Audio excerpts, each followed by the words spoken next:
Good morning, sir. Good morning. Can you hear me? Yes, sir, we can hear you. Wonderful. I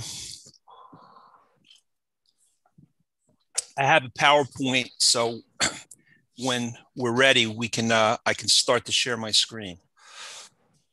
Okay, sir. We are arranging for the YouTube stream, so we'll begin shortly. Okay, I will be back in 5 minutes. Okay, sir. Thank you.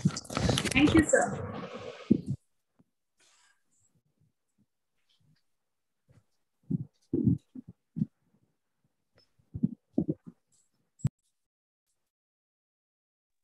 Stream হচ্ছে কিন্তু ইউটিউবে, হ্যাঁ আমি দেখতে পাচ্ছি।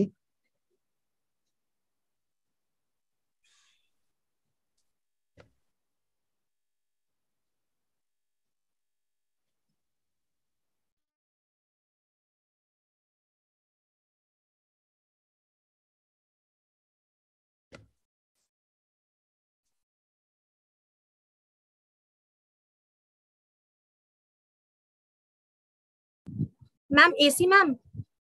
হ্যাঁ বলো। হ্যাঁ ম্যাম, আপনাকে মেল করেছি, একবার দেখবেন। ওকে, হ্যাঁ আমি দেখে নিচ্ছি গো।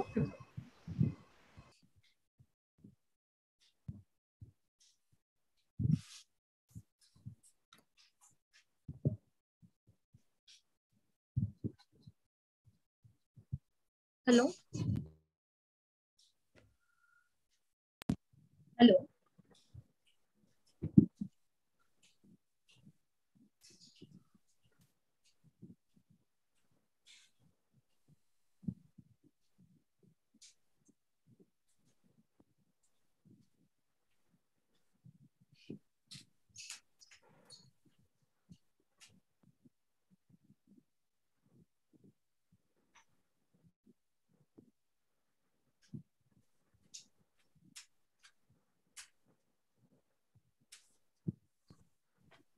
It's 4:25, তো ম্যাম বললেন যে মানে প্র্যাকটিস সেশনটা স্টপ, মানে আমরা স্টার্ট করতে বললেন, তাহলে সবাই জয়েন করে যাবে আস্তে আস্তে।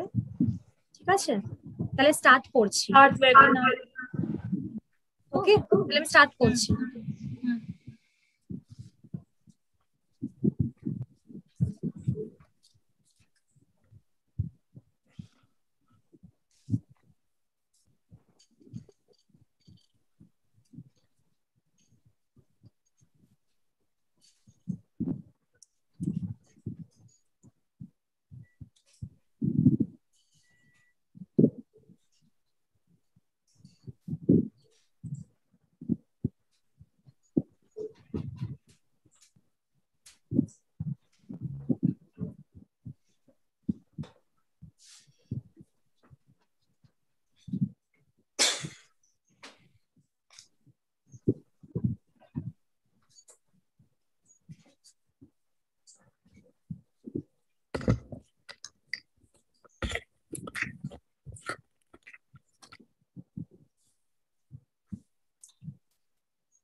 ম্যাম পেয়েছেন তো মেলটা?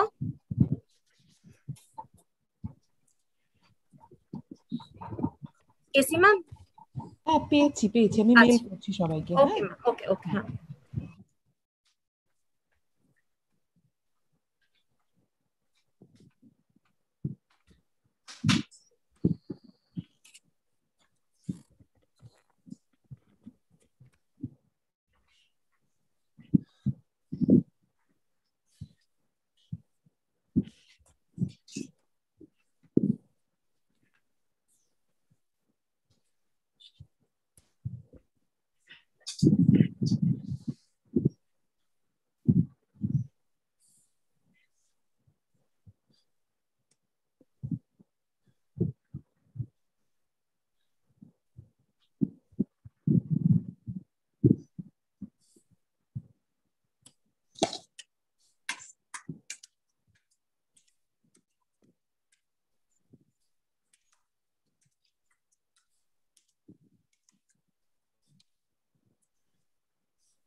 সুকন্যা প্রত্যেকটা মেল হয়ে গেছে।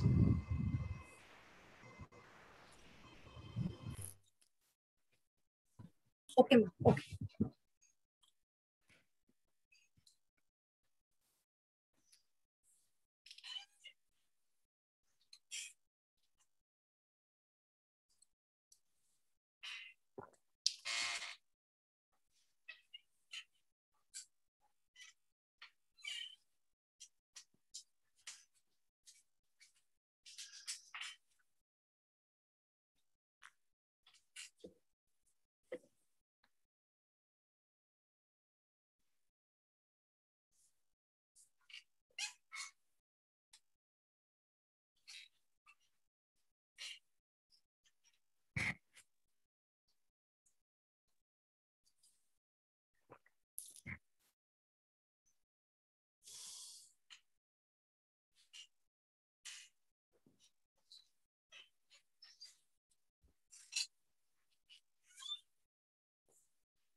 hope that folks are not waiting for me to start.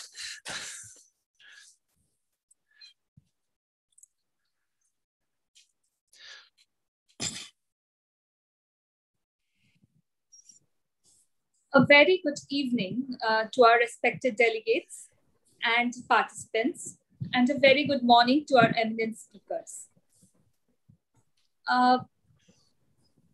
Today is the second day of the 3-day international seminar organized by the Department of Psychology, University of Calcutta, Redefining Well-Being in the Wake of Pandemic. We are overwhelmed by the positive feedbacks we received yesterday, and we look forward to your enthusiastic participation today as well. We have an invigorating lineup of sessions that awaits us today by our distinguished speakers. But before we begin, I would like to call upon our head of the department, Dr. Tilokama Mukherjee, to say a few words. Over to you, ma'am.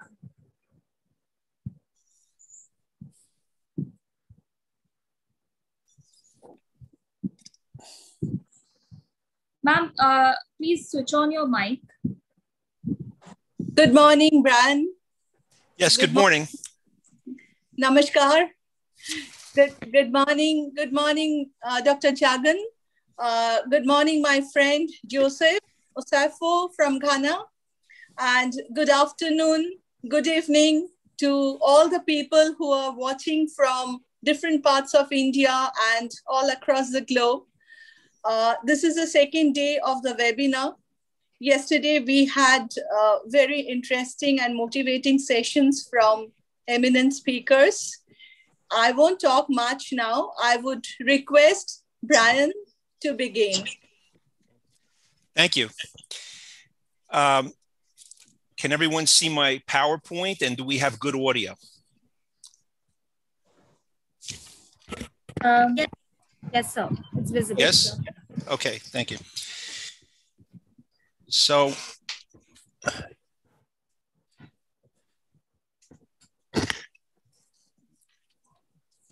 words cannot convey. Yes. Yes. Words cannot convey, much less ameliorate, the vast suffering, trauma, and loss that India is currently enduring due to the COVID-19 pandemic. Yet, as scholars, words are all we have. So we say what we can in the hopes that knowledge can make the world a better place, at least in the long run. My topic is the body of research known as terror management theory. It's abbreviated TMT, which probes the causes and effects of death anxiety using the tools of experimental psychology. I will provide an overview of this research and then apply its insights into the era of globalization culminating in the COVID-19 pandemic. Terror management theory examines the function of belief systems and group identifications in the management of death anxiety. In my presentation today, I would like to follow a somewhat unconventional format. Instead of presenting my entire paper and then opening the agenda to questions, comments, and discussion, I would like to present my paper in three sections, 4 sections actually, but with 3 breaks. After each section, I will pause for some collegial dialogue before proceeding to the next section. In my experience, this more interactive format enables listeners to better absorb and more actively process the ideas and information presented.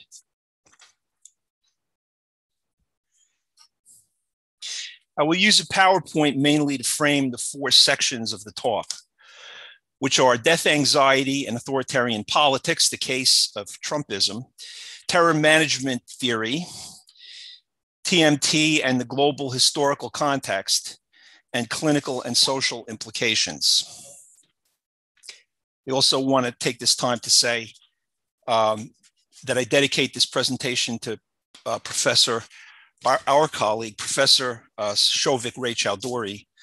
And I wrote a memorial article about him in the current issue of my newsletter, the newsletter of the International Psychohistorical Association. That's the first item listed and then two peer-reviewed articles that I co-authored with Dr. Rachel Dori. The second one was also co-authored. The first of the peer-reviewed articles was also co-authored with Sagnik Dar. Death anxiety and authoritarian politics, the case of Trumpism. While my paper is set against the backdrop of globalization, I will start by illustrating the processes involved using the United States during the Trump presidency as a case study.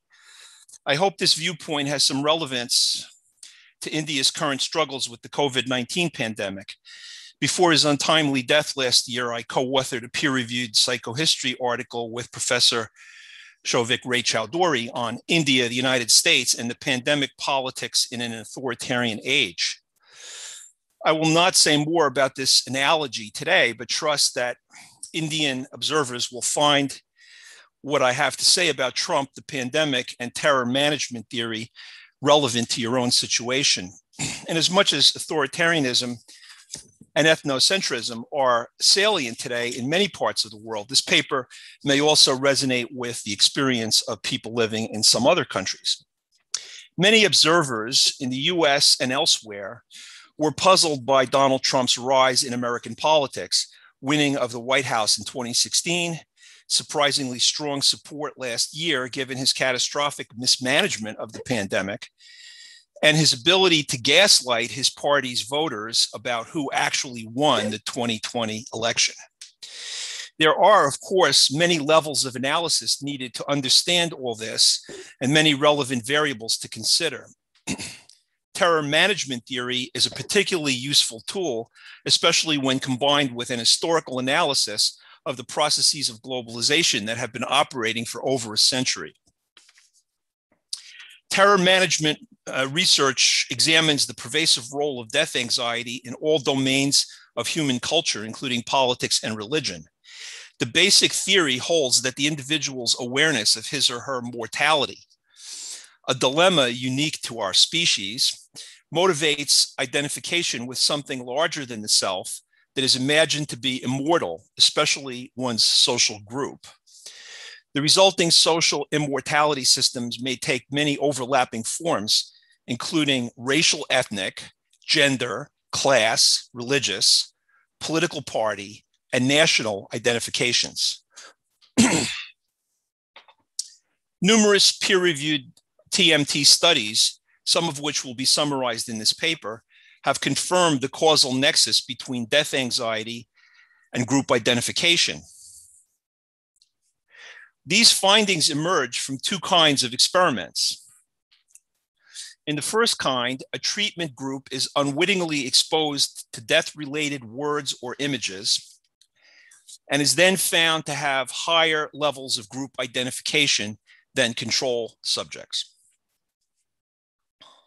Ethnocentrism is heightened, feminists become more feminist, nationalists more nationalist, leftists more leftist, fundamentalists more fundamentalists, scientists more committed to scientific materialism, etc.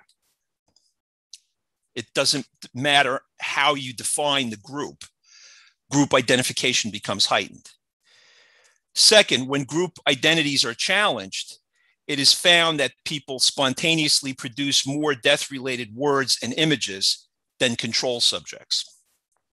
That's the second type of experiment that occurs in TMT research. I just want to repeat that. When the group identities are challenged, it is found that people spontaneously produce more death-related words and images than control subjects, independently of any death imagery that a person is being directly exposed to. Thus, consciousness of death is heightened both directly by exposure to death reminders such as wars and pandemics, and indirectly by challenges to the symbolic immortality systems that normally keep death anxiety at bay. The COVID pandemic has been a massive global months-long immersion in death reminders, both through the direct experience of loss as well as 24/7 media coverage.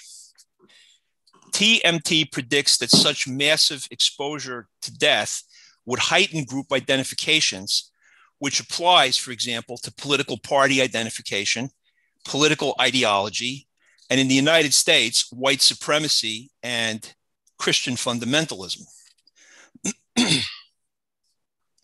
Prior to the pandemic, opinion poll data indicated that degree of identification with any of these groups predicted degree of support for Donald Trump.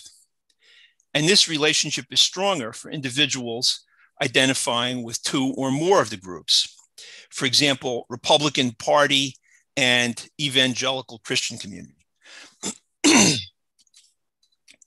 Thus, even if Trump in 2020 lost a lot of support in these groups due specifically to his abysmal mismanagement of the pandemic, TMT explains how this same pandemic may have produced a countervailing psychological effect due to group identification that canceled or even reversed that loss of support with the groups that already identified or supported Trump. Meanwhile, the same death reminder effect also increased group identification for feminists, racial justice activists, progressives, and other groups who typically identify with the Democratic Party. For members of these groups who opposed Trump before the pandemic, we would expect a positive synergy because their heightened group identifications and their outrage at the president's failure to ameliorate the pandemic and undermining of his own public health officials. So they would experience heightened identification due to these additional negative perceptions of Donald Trump. This synergy, it appears, was powerful enough to drive high voter turnout and defeat Trump decisively in the 2020 election and give Democrats control of the Senate, notwithstanding that the pandemic also boosted the turnout of Trump supporters. To summarize the effects of death anxiety on group identification, we can say that the pandemic has been a factor in increasing political and ideological polarization. Such polarization was already high before the pandemic, but TMT predicts that the massive death immersion from COVID-19 has heightened political and ideological polarization even more. Before going more deeply into terror management theory, let me stop here and take any questions or comments that you may have at this point.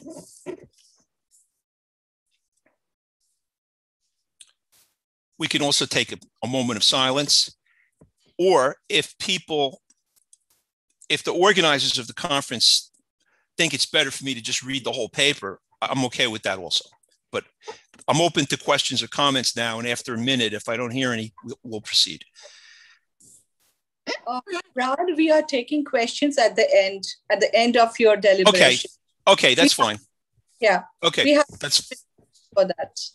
Okay, not a problem. Okay. So my next section is terror management theory, abbreviated TMT.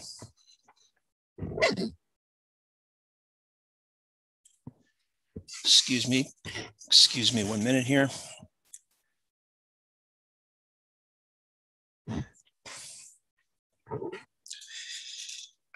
Terror management theory examines the interrelationship of four primary factors: chronic death anxiety, self-esteem, group identity, and belief systems.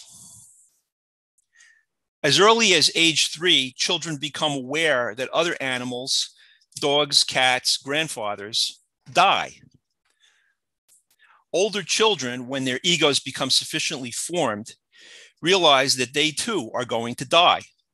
Death is now more than the grief of losing significant others and becomes the terror of imagined self-annihilation. Thus begins a lifelong struggle with terror management, a process which can be characterized by various levels of self-deception. The basic strategy of terror management consists of identifying oneself, a mortal being, with something larger than oneself that is imagined to be immortal.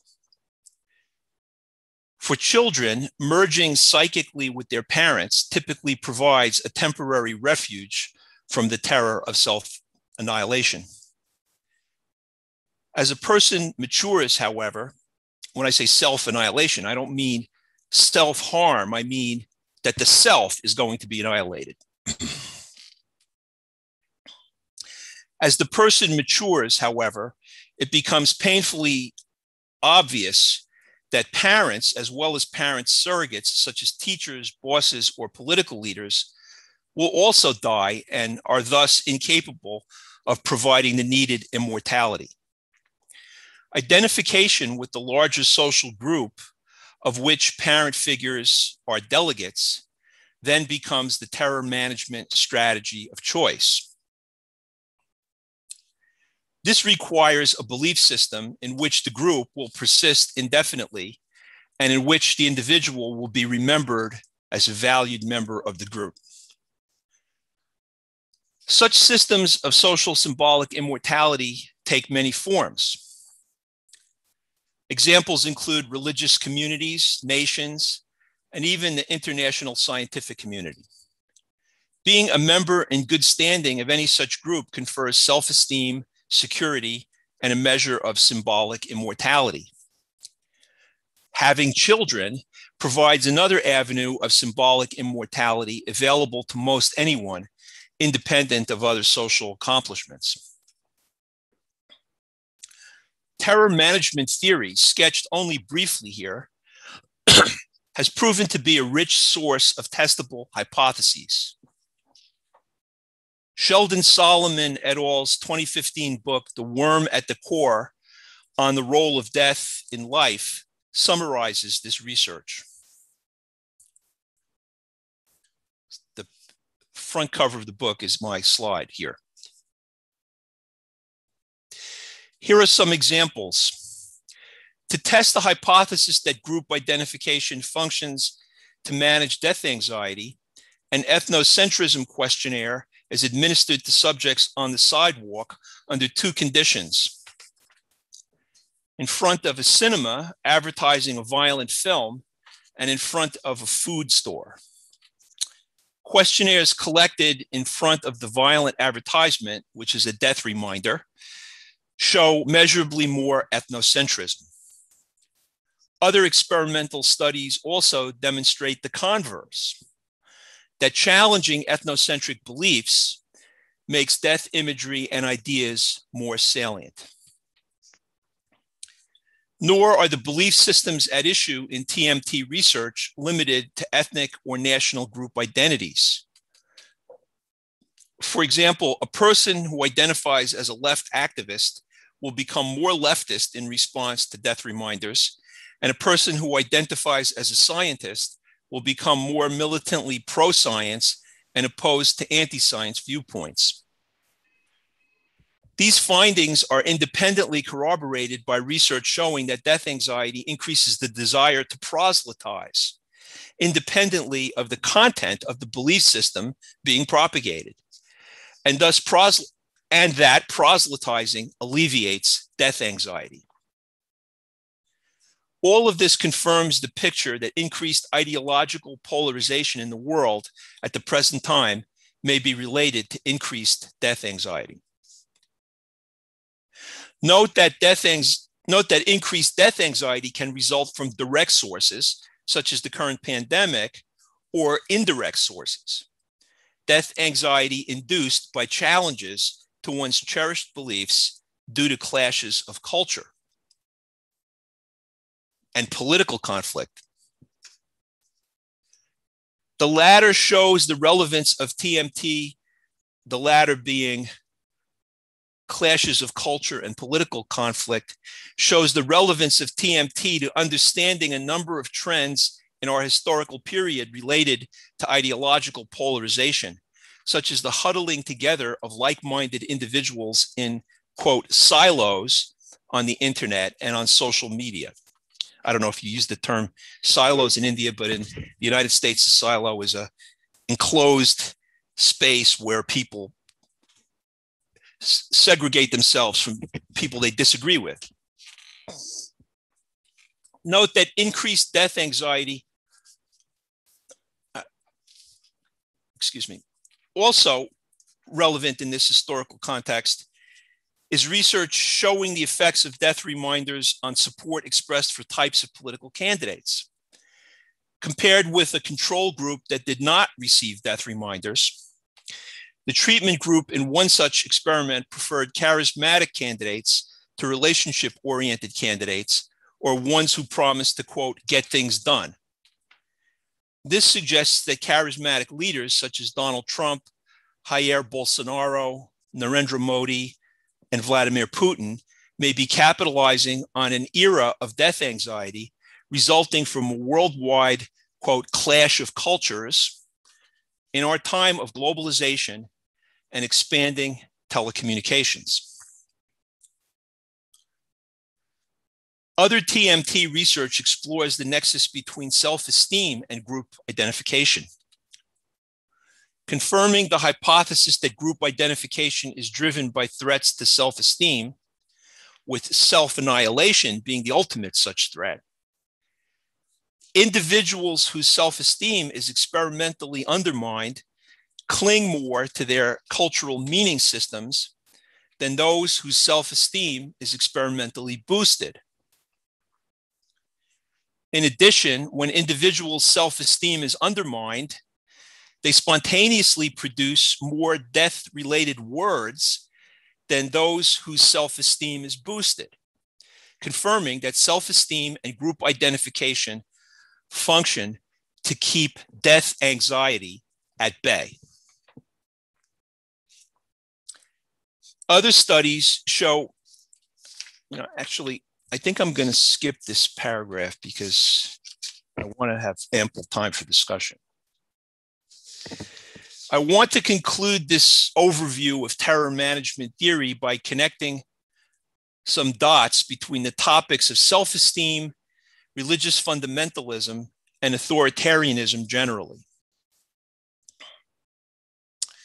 As I mentioned previously, TMT experiments generally employ exposure to death reminders, that's death-related words or imagery, as the treatment condition, or conversely, manipulate another causal variable to measure the effect on spontaneous production of death-related words or imagery.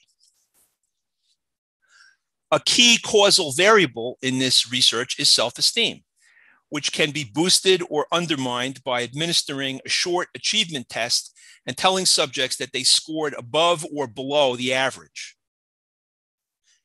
TMT research does not, independently of how they actually scored, the point of this experimental manipulation is to boost or increase or to undermine people's self-esteem.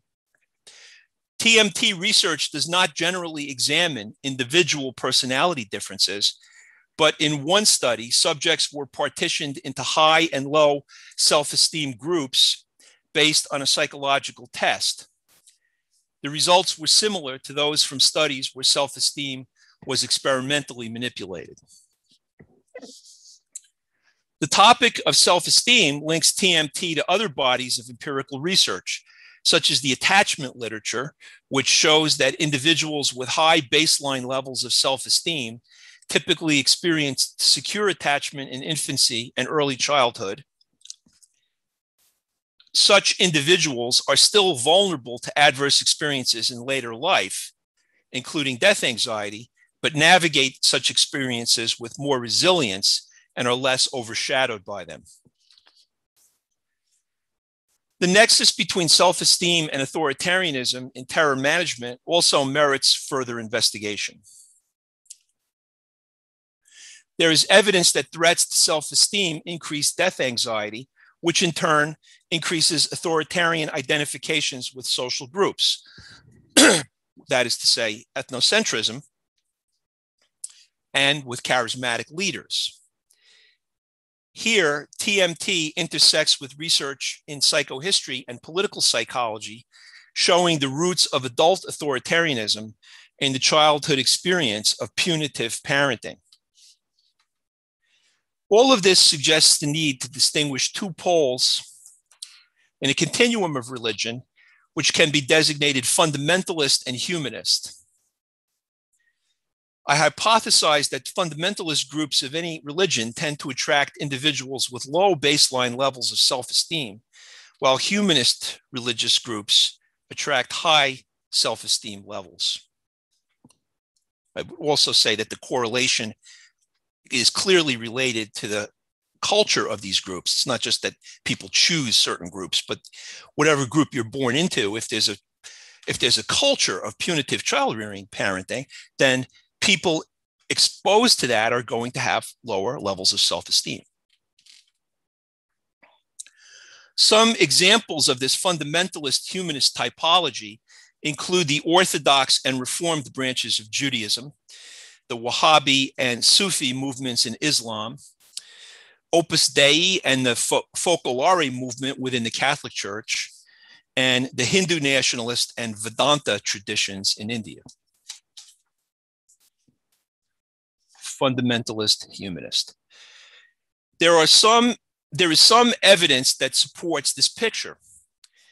Based on interview data and the writings of adherents, Strozer et al. Provided rich and detailed descriptions of fundamentalist belief and personality systems. The picture that emerges from these descriptions is one of low self-esteem being displaced onto, quote, human nature, which is seen as inherently deformed. While the book of Genesis says that humans are made in the image of God, this is not a salient feature of human nature for fundamentalists of the Abrahamic religions, who dwell on the effects of the fall on the bondage of all people to sin. Salvation is completely unmerited. Those who God chooses for salvation do not deserve to be saved and remain forever unworthy. This contrasts with the viewpoint found in religious humanist writings, and I have a list of these for reference. For religious humanists, creation in the image of God is the essence of human nature, and evil is a deformation of this essence.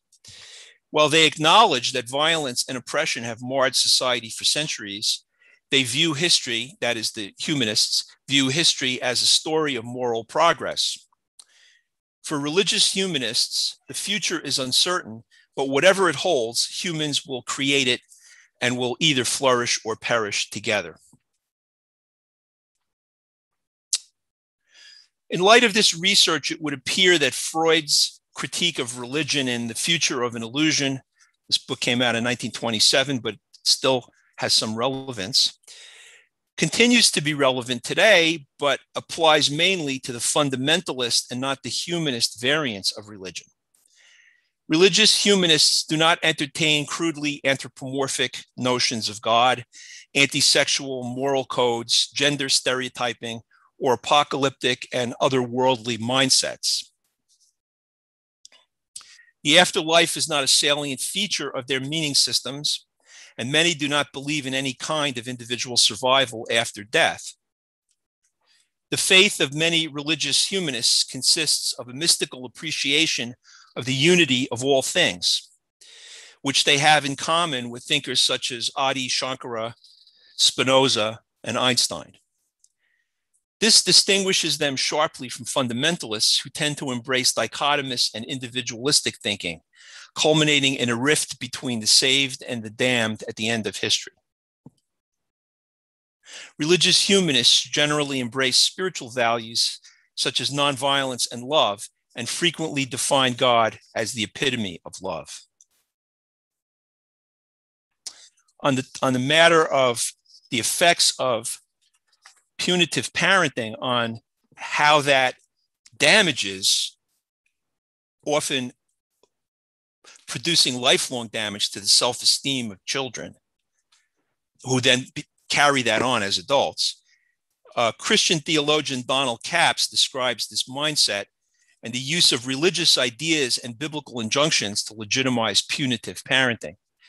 He expresses eloquently the painful relational trauma that corporal punishment creates for children and the resulting lifelong wounds to self-esteem. Capps also mobilizes the biblical tradition as a resource for healing the mutilated soul of adult survivors of childhood religious abuse.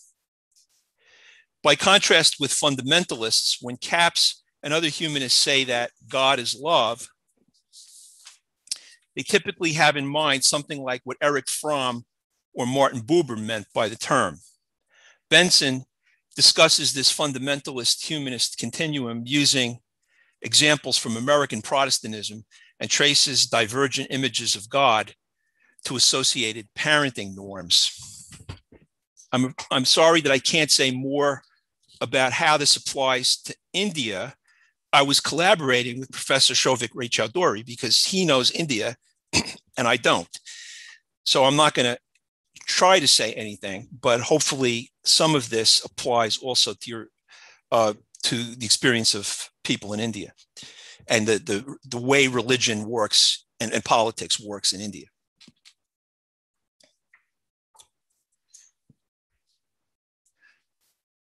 Okay, now my last two sections are shorter, so I really want to move along so we can have some discussion. But let me say something about TMT and the global historical context. I don't have to say this to Indian observers, but to people that may not know it from other parts of the world. That's a picture of the skyline of Mumbai. Now I want to place the foregoing findings of terror management theory into the context of modern world history. We may live in a global capitalist civilization. We live in a global capitalist civilization, groping for pathways to a more peaceful, equitable, and sustainable future. To appreciate what an anomaly industrial capitalism is in the human experience, we must begin by noting that it has existed for less than 3 centuries, having originated in 18th century Europe. This is less than 1% of the 40 or 50 millennia that humans have lived on this planet in behaviorally modern societies, which is to say, societies that practice rituals upon the death of kin, that use fire, and that make art, music, and dance. It is less than the time of industrial capitalism is less than 1/10 of 1% of the era of anatomical modernity, that is the 300 millennia that Homo sapiens has existed with essentially our current genome. To be sure, capitalist civilization is not the first great innovation in the human story. Since the dawn of behavioral modernity itself, agriculture and the domestication of animals marked a great departure from foraging cultures. Urbanization and the formation of states marked another major innovation, and the invention of writing still another. Yet despite the great diversity of pre-capitalist cultures, I would argue they were all alike in one fundamental respect. The common denominator, I would argue, is a traditionally religious view of life and of reality. According to this view, there is an eternal cosmic order that subsumes nature, human society. And the formation of states marked another major innovation, and the invention of writing still another. Yet, I was just hearing an echo, but I'll continue. Hopefully it won't come back. The common denominator, I would argue, is a traditionally religious view of reality. The capitalist and scientific revolutions upended this traditional cosmic order and ushered in our own era of accelerating transformation, social, cultural, technological, and political economic. The sacred text of this new and dynamic civilization, new in the 18th century, was Adam Smith's 1776 book, The Wealth of Nations. In the emerging world Smith outlined, social order would be based no longer upon religious obligation, but henceforth on possessive individualism. Innumerable individuals freely pursuing their own personal gain, he wrote, would be guided by the invisible hand of market rationality to advance the happiness of all.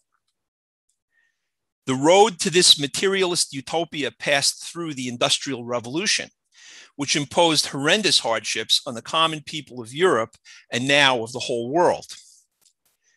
But images of the freedom and prosperity promised by capitalism have been kept alive by mass media, beginning with the print periodicals of Smith's own day and culminating in radio, television, and the internet in the 20th century. In modern capitalist societies, it is hard for people to think about death organically and holistically as a phase in the continuity of life. Through the lens of possessive individualism, persons are regarded as separate and isolated monads measured according to their monetary net worth, rather than participants in an ongoing cosmic and social drama. The ego is viewed as the ultimate reality, and loss of the ego at death, the ultimate annihilation. Meanwhile, religion did not simply disappear, but took on novel forms. One was the new religion of possessive individualism itself, promoted in the United States by Freud's nephew, Edward Bernays, and other inventors of mass advertising. The 20th century also saw the rise of totalitarian civil religions, notably fascism and communism, and of religious fundamentalisms. Terror management theory sheds light on all these developments.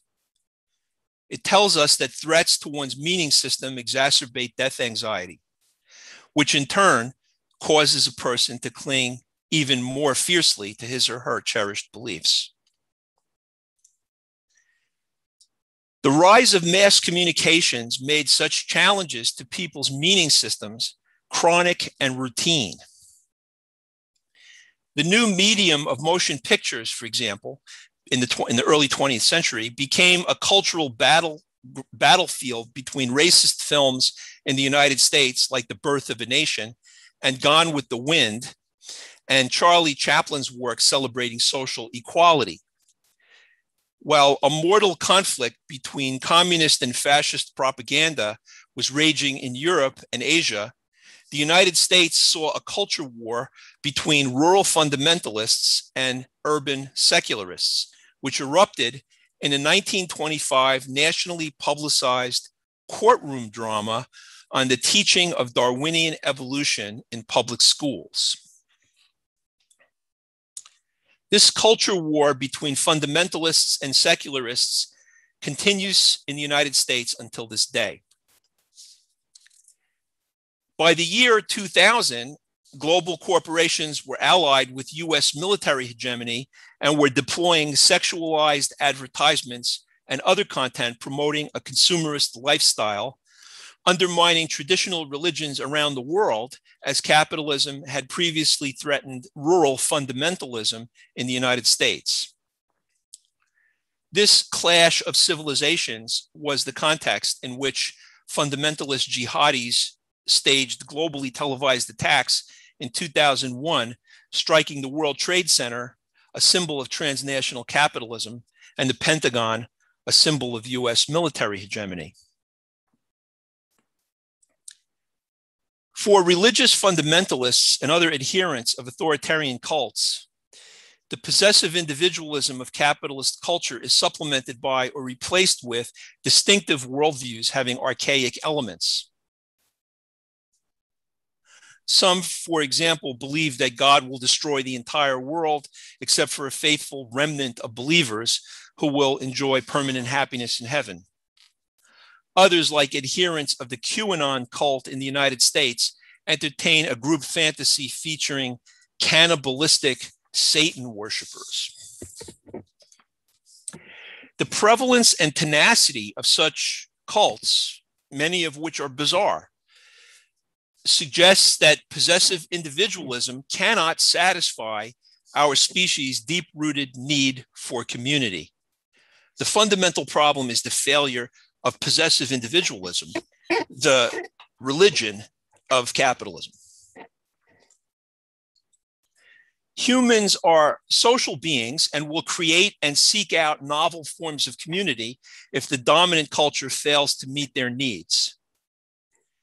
Individuals suffering from low self-esteem may be especially attracted to the forms of community offered by religious fundamentalisms and other authoritarian cults. But the underlying problem is the large-scale failure of possessive individualism to provide authentic community, not, in the first instance, some people's personality deficiencies. Okay, I'm almost done. My last section is entitled, it's much shorter, Clinical and Social Implications. I conclude this paper with some necessarily abbreviated clinical and social implications. You know what? I'm almost inclined to stop here and come back to clinical and social implications if time permits, because we only have 15 minutes for discussion. So I'm going to make available a copy of my paper with the concluding section, but I feel like there's so much that we have to talk about. I want to make sure that we're able to discuss what I've said so far. So I'm going to stop here for now, and if time permits, during the discussion period, I'll come back to my comments on social and clinical implications.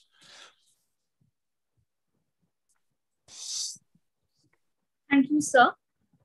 That was Dr. Brian D'Agostino. Before moving on to the questions, I'd like to give a small introduction of sir. Dr. Brian D'Agostino is an interdisciplinary social scientist, educator, author, and speaker who holds a PhD, master's, and bachelor's degree from Columbia University. His publications and other professional qualifications span psychology, mathematics, political economy, and public policy. Dr. D'Agostino is president of the International Psychohistorical Association and author of The Middle Class Fights Back: How Progressive Movements Can Restore Democracy in America. He has addressed the New York City panel for educational policy and New York State Senate Education Committee and lectured for the general public and academic audiences.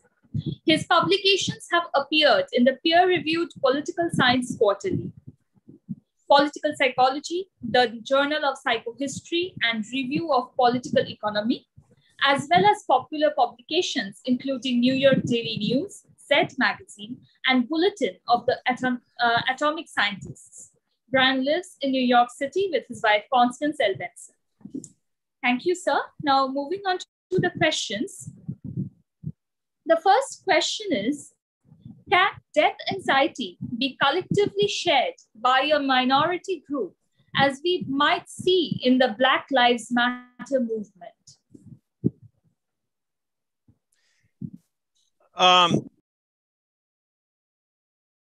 Yes, I would say again that what is powerful about terror management theory as a scientific theory is its generality. It really applies to all groups and all group identifications.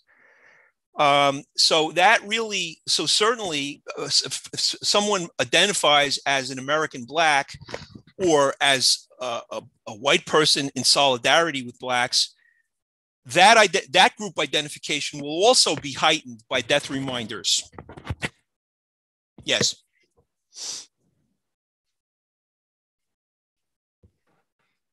Coming to the next question, death anxiety, is it the sign of meaninglessness in life or put into the situation by fear factors that exist outside of me?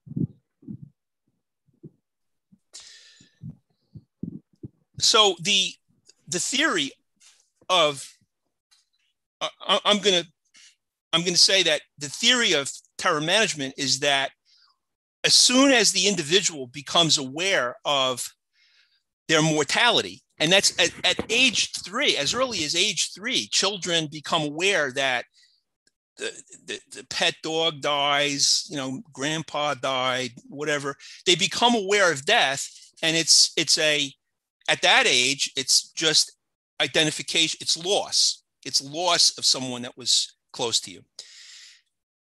When the ego develops further, someone then everyone realizes that, wow, that applies to me too. I'm going to die too, right? And as soon as a person becomes aware of their own mortality, according to terror management theory, this is a terrifying realization. And the death anxiety, and it is the beginning of a lifelong study with chronic death anxiety, which is managed and repressed by this strategy of, okay, maybe I'm going to die, but I'm a part of something that's immortal. And that bigger thing, the thing larger than myself that's immortal, is my group. I'll stop there. The next question is, how do group identifications persist in the face of intersectionality discourse? On that note, the participant would like to hear your speculations on how awareness of intersecting identities might impact death anxiety. So all I'm going to say about that is that terror management theory is a quantitative theory in the sense that it's measuring death anxiety, measuring experimental manipulation of self-esteem, things like this. So it's an unsatisfying answer for the person who asked this question, I'm sure. But the answer is that if you belong to more than one group, the effect is additive. That's all I can say. It doesn't really have any new sociological insight on the problem of, on the issue of intersectionality. There's no sociological theory about that. It's just that if you are a Republican, if you identify with the Republican Party in the United States, you would have been supportive of Donald Trump. If you were independently of that, if you were a Christian fundamentalist, you would have been supportive of Donald Trump. If you're both a member of the Republican Party and a Christian fundamentalist, those effects are additive and you're even more supportive of Donald Trump.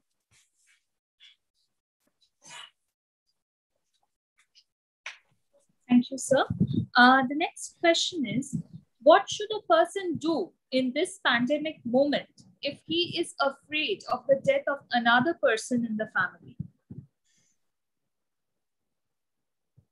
Say that again, please. I'm sorry. Yes, sir. What should a person do in this pandemic moment if he is afraid of the death of another person in the family? Is the question about a fear of infection? Fear of death, sir, of another family member. Fear of? Death of another family member.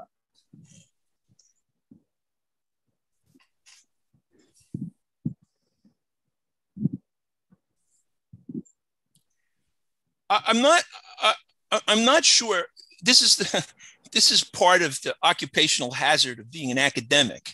You know, you don't have to answer real life questions. You know, I'm sorry to say that I can't really necessarily draw any wise conclusions for a person in that situation. That terror management theory would I can't say how a knowledge of terror management theory would ameliorate your circumstances. What terror management theory provides is a way of understanding what's happening in the society. So when we see the people around us being crazier and crazier, and I'm speaking as an American because that it's been living in the United States and, in the last 4 or 5 years has been crazy.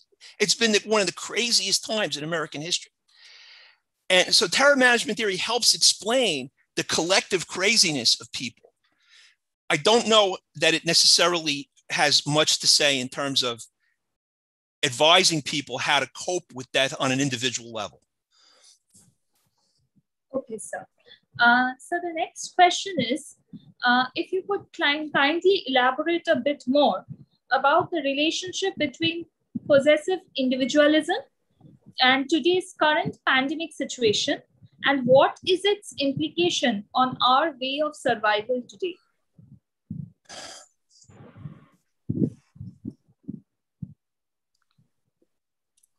Okay, that's a great question.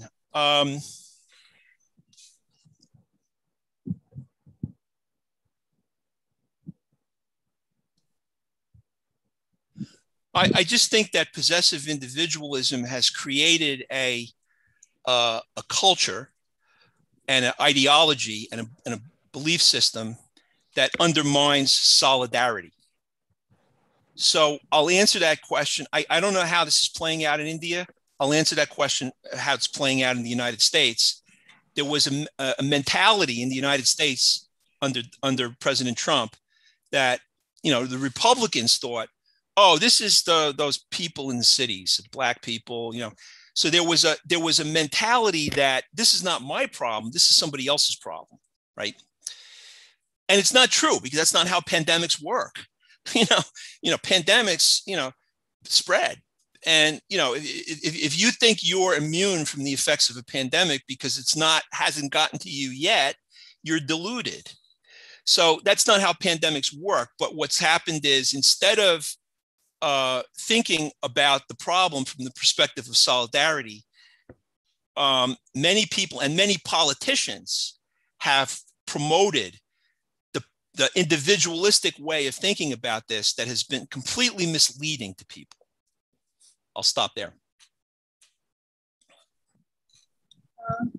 So we'll take one more question. I think there's time for another question. India is going through a mass religious polarization, and we are also witnessing the adverse impacts of religious fundamentalism in terms of violent acts against students, literary persons, as well as political violence. What, according to you, should be the role of psychologists in these situations? Okay, now here again, it's very hard for psychologists or academics to intervene in the world in a way that's going to impact the immediate situation. I don't think that's our role. I think we have to be looking at this in terms of the long term. I'm not saying that academics shouldn't intervene in immediate situations. I just don't know how to do that effectively. But I want to conclude with a paragraph that really answers this question. And this was certainly if you are a psychotherapist, there are things you can do, right, with the individual people that you work with or with small groups that you work with.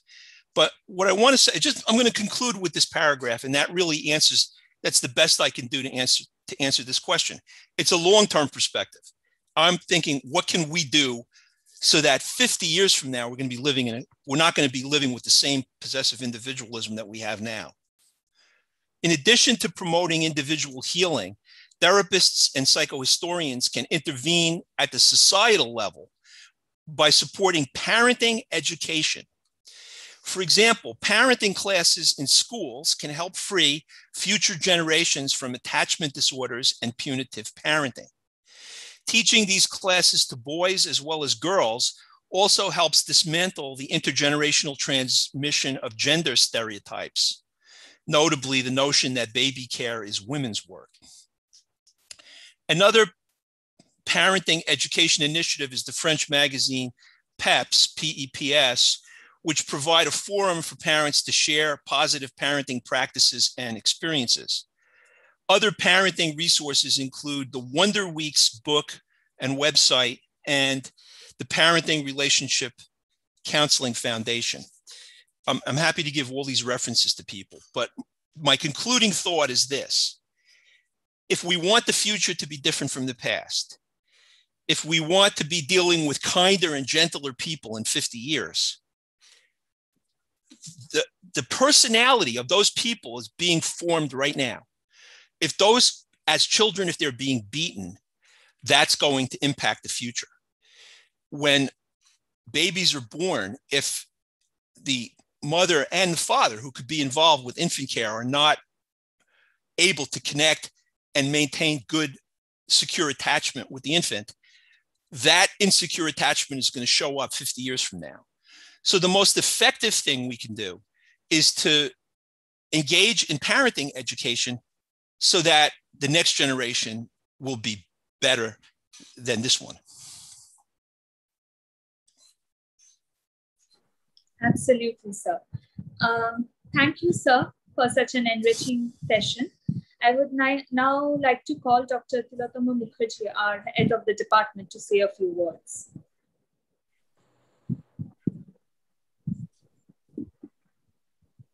Thank you, Pran. Thank you very, very much.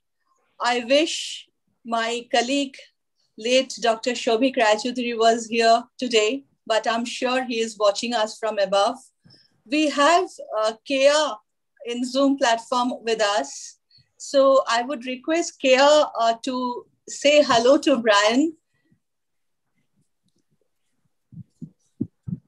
Kea and her daughter both are here on the platform. Yeah.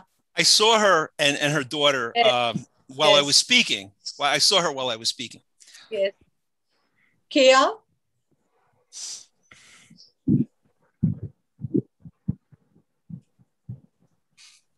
Yes, they're there. Good evening, Kea. And Kea. Good evening, Kea. Good evening, young lady. Thank you.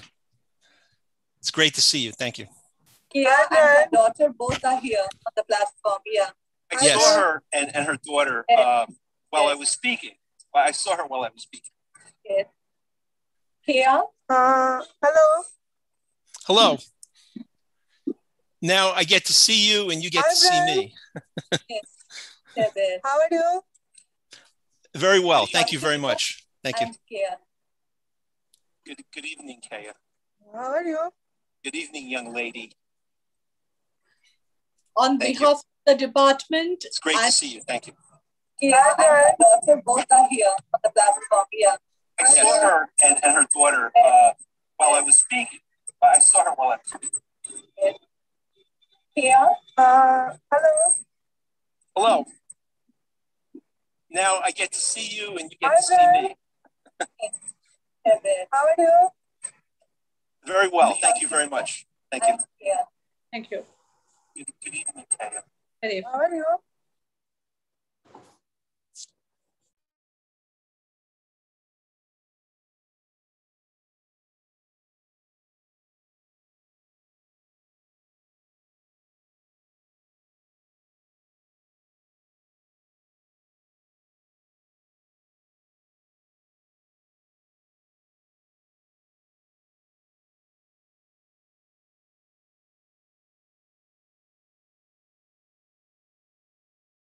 Thank you. Yeah. Thank you. How are you?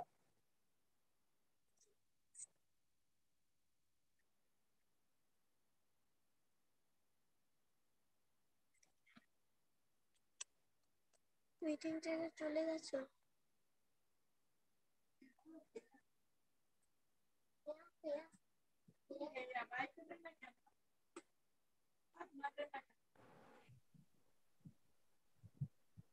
Thank you, sir. Thank you, sir.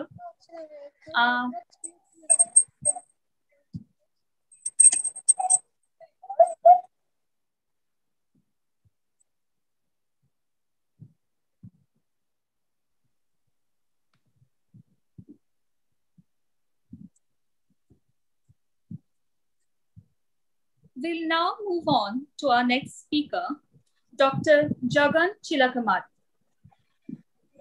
Dr. Jagan Chilakamari is currently working as a board-certified child and adolescent psychiatrist in private practice in Atlanta.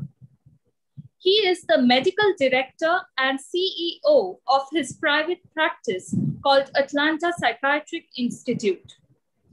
In addition, he is co-director of Tourette Syndrome Clinic for Center of Excellence through Emory and an adjunct professor in psychology at the Emory Department of Psychology. He performs both research and complex psychiatric consultations for children, adolescents, and adults with neuropsychiatric and other syndromes. He performs deep transcranial magnetic stimulation for depression and OCD and other psychiatric conditions. He did his medical school at Guntur Medical College, Guntur, Andhra Pradesh, and moved to the USA in 1991.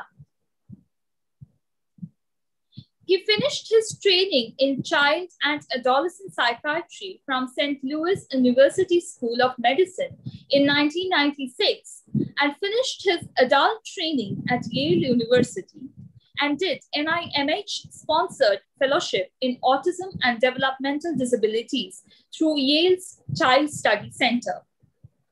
Later, he worked as assistant clinical professor at both Yale and Emory prior to moving to his private practice. He has done several presentations and published a few papers and participated in several clinical trials. He is a distinguished fellow in American Psychiatric Association and committee member in Global Mental Health in American Academy of Child and Adolescent Psychiatry. He was also named top doctor in Atlanta through Atlanta Magazine and Castle Canopoli top doctor since 2016 to present. He is married and his wife is a CPA originally from Mumbai and has 2 children aged 16 and 12. I would like to now call Dr. Tilotama Mukherjee to say a few words. Good morning, Dr. Jagan. Nice meeting you. We are so glad to have you amongst us. Really looking forward to your deliberation. Welcome to the Department of Psychology, University of Calcutta. Thank you so much. Appreciate it.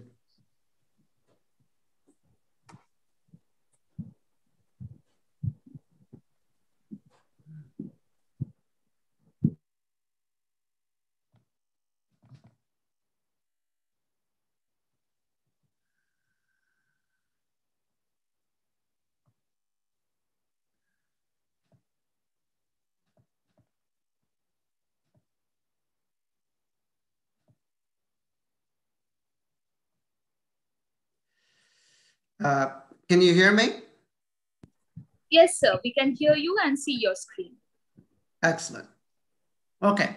First of all, I would like to thank you so much for giving me this opportunity, Dr. Tilotama Mukherjee, and many of the faculty members, students, and others from the University of Calcutta. I know that this is a very difficult time for all of us in terms of what we're experiencing in this COVID pandemic in India, and especially many one of us are either going through the phase where we are losing some of our family members or somebody known to us or something in those lines. So it is a very stressful time, and I am glad to be part of this to talk a little bit about what is the impact of the COVID-19 disorders in, how is COVID-19 is impacting children. When I was looking and reviewing the data, it's interesting for me to see that most of the published data is coming out of some European studies, some Chinese studies, some in US ongoing at this point through CDC. And there is some data is coming out of India too, but it is still not a full comprehensive data. It's just like the data sets that is published through some of these other countries. So I thought practically, it's a very different conversation I'm going to have about anxiety disorders in children, because my concept of presentation today is more of a practical nature. So I was thinking about defining the anxiety, defining the pre-state of COVID-19 and how was the situation of anxiety in adolescents and children. Most of the data, as I said to you, come from the American data set. And then moving on to in the COVID-19 and how it is impacted, and then going on to talking about the specific age groups and what are the symptoms of regression look like, and what are the things we could do, and how can we make a difference as the mental health care workers. So I think that's with the beginning of that, I would like to start my presentation. So I would like to define first the term anxiety, because anxiety is a word that basically defined as emotions such as feeling tension or worried. It is associated with some physical symptoms such as the increase in blood pressure or hyperventilation or other symptoms. These are also associated with the recurrent intrusive thoughts of concern and some avoidance. So I think, is anxiety is bad? I don't think so. Anxiety is good and bad. Anxiety in moderate doses or in mild to moderate doses can increase our optimal performance. But once it crosses the certain level of threshold, that's when it becomes detrimental to the patient or to the people who are experiencing those things. So the important things is so anxiety is like a thermostat in the house. I mean, it's if you keep the thermostat too low, it's too cold. If it is too high, it is too hot. So it's the same way. The anxiety, can worsen if you basically are flooded with these thoughts. So let's move on to the next slide, which is basically how to understand the anxiety. So how does our mind perceives anxiety? So I think when we see something that is scary or anxiety provoking or overwhelming, we have a tendency to process that information. So how does it is? So the neurochemistry is the following. So usually when you are anxious, your brain in the pons area, there is a nucleus called locus coeruleus, and there is a group of neurons in the adrenal medulla. These are the ones that get activated immediately. And these are basically considered as a global alarming system. So what they do is that when they perceive a threat, they immediately release and the flight hormone called epinephrine. And this leads to our immediate function of, running away from the threat. So how does it work in the brain? So we have what we call we make logical decisions, and basically we call it the, spontaneous decisions. So in the situations of the anxiety, what we basically call amygdala hijack. What does that really mean is that your primitive brain is making a quicker decision in order to process through the cortical brain, which is basically makes the logical decisions. Because in the face of the threat, we really need to make a quick shift, and we cannot wait our logical brain to process the information. So in general, what is the incidence of the anxiety disorders in the age group of 3 to 17? About 4 million children in the United States, and approximately around the same amount of people experienced in both the behavior problems and also problems related to the anxiety. Dr. Agostino, the previous talk was also talked a lot about the memories, death, dying, fears, and other things, which is basically like, as we discussed, is that there is a parts of the development we basically able to recognize these things, and that was help us to make whether the concept of reversibility of the death, when does it occur? How did the anxiety plays into the role? How the mass hysteria, last 5 years, the social media, these are some of the things we will be talking, because many children have experienced, there is an increase in anxiety in this uncertain period because of these several different media outlets given several different conflicting informations. So what is the typical occurrence of these disorders? Separation anxiety disorders, these are about 2 to 4%. And these are most of the time happen in the prepubertal period, and they peaks around 7 years. Logically, it makes sense because of the reason is that is the time most of the children would be going to school for long periods of time. And during this periods of time, if they are unable to self-soothe themselves and able to individualize or separate themselves from their parents, they will be experiencing a significant amount of separation anxiety. Generalized anxiety usually peaks in adolescence. This is for the reason is that there is an overwhelming stress of the academics and the performance and the multitasking.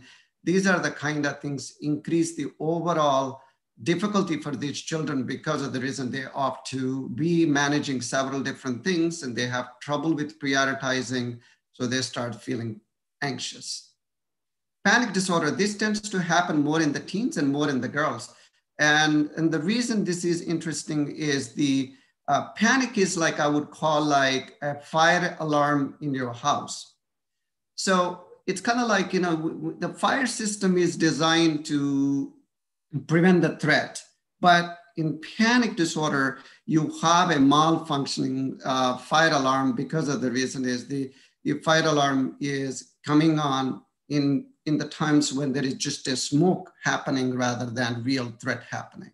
So this is basically, again, points out to the fact that there is a lot of several factors placed into the role, but we have noticed a lot of increase in this kind of anxiety in children who have lost their parents before the age of 10. Social phobia, seems to be about 6% to 5%. And we usually see in the 11 to 15 age group because this is a phase where many of the teenagers are working on what the second phase of separation individualization and forming themselves with reestablishing their alliance of friendships and other things, and the confidence and the ability of the peer conflict and resolutions always play a huge role in that social phobia. Specific phobias, these are basically the phobias like fear of being, the heights, fear of being these are usually starts around the age of 5, and the incidence is about 2%.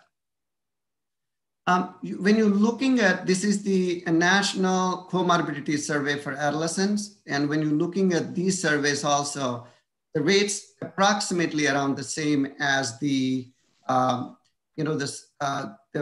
previous slide I have shown. So this is absolutely important factor because of the reason is as you can see, nearly 1 in 3 of all adolescent ages will experience anxiety disorder. So this is a little bit more concerning because of the reason is the stress levels our communities and the societies are going through at this point of time is alarming levels. The mental health workers, as we are mental health workers, we are dealing with more and more in children, and we are not able to actually provide the care because of the amount of the demand, the need is outpacing the amount of people available to provide these services for adolescents. So what are the anxiety issues prior to the COVID-19? Let's talk about this. So I'm going to point out to this Pew study because of the reason is by high school or college, many students have run out of esteem. We are noticing this pattern much more so now than ever, where students are coming out of the colleges and high schools and wanting to take a gap year or don't want to go to college, don't want to find a job, wanting to live in the parental basement. These are all happening because of the reason is the high intensity education system across the world now demanding them to be highly perfectionistic, which is increasing their inability to cope and handle the pressure. So as you can see, the anxiety of the mental health tsunami has caught up with them, and about 70% of the children or at any point of time during their teenage years are reporting stress and anxiety. So what is the stress factor that is basically they are concerned about? Many of them are concerned about getting the good grades because nowadays getting a normal GPA is not at all adequate. You have to get a higher GPA with a higher amount of other activities outside of the GPA in order to get into an admission. So this is putting a tremendous emotional pressure on these children and the families. And about 30% of the people worry about looking good, and 28% of them basically worry about fitting socially. So this is an interesting study because of the reason this is more relevant to the generation now, because of the reason is this is a study published in Clinical Psychological Science between 2010 to 2015, comparing the 13 to 18-year-olds. The smartphones, which is basically the iPhones, Androids, whatever we call it, these phones have really taken a lot of the kids spending a tremendous amount of time spending on these phones. So when we have seen when people are spending more than 5 hours or more on this online, they tends to be having increased emotion problems. As you can see here, as I pointed out, girls 6 times have higher rates of depression than the boys. On the online platforms like Facebook, Instagram, and other things, these kids would say things that are incredibly mean than what would they say if they are face-to-face with the other children. It's interesting to see that what is the boys and girls look for when they were on the Instagram or on the chats. You can see the girls searching more for popularity because they are in that phase group where their body is changing, they're checking their attractiveness to the other and how they fit into the popularity groups. Whereas the boys are more interested in playing the video games and activities of leisure. As you can see, the useless feeling and the joyless feelings have significantly increased, including the suicide rates have jumped up to 30%. So now I'm moving to some of the COVID studies that are published in the adolescent age group so that we do know. So I would start with this Norwegian study, which is started in 2019. This is age group of 13 to 16-year-olds, approximately about 3,500 children. They have used a Hopkins symptom checklist, and this study started in February 2019 and ended in June of 2020. They have measures for symptoms of anxiety and depression, and they have used a linear mixed effects model. So it's interesting to see that there is this slight jump in depression and anxiety from the point in 2019 to the point in 2020. So what are the factors that are playing a role in this? So if the risk is gender-wise is a girl, and if they have a pre-existing mental health problems, if they're coming from a single family household, then they have a higher increase in the anxiety and depressive symptoms. But what is interesting to me at the same time is if you are coming from a poor family and having a history of maltreatment, your symptoms don't change, which is what I thought was interesting finding in this. But I think basically when you're looking at the explanation, you can see that the access to the care really makes a difference in some of these conditions. So we looked at also whether there is any change in the ER visits to some of these children.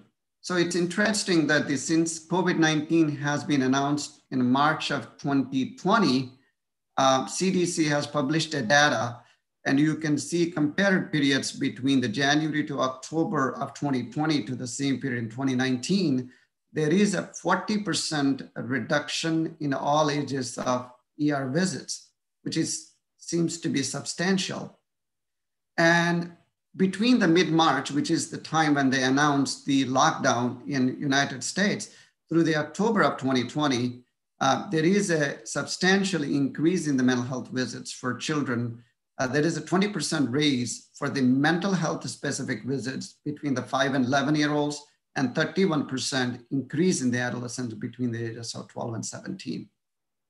So as you can see that the people are going in for the physical symptoms have reduced, but for the mental, emotional reasons have increased.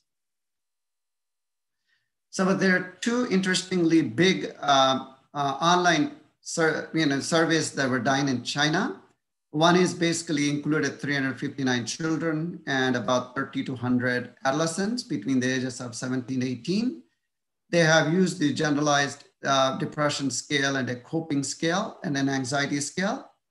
In this, you can see that the increased rates were 22.3% compared to 13.2 prior to the pandemic.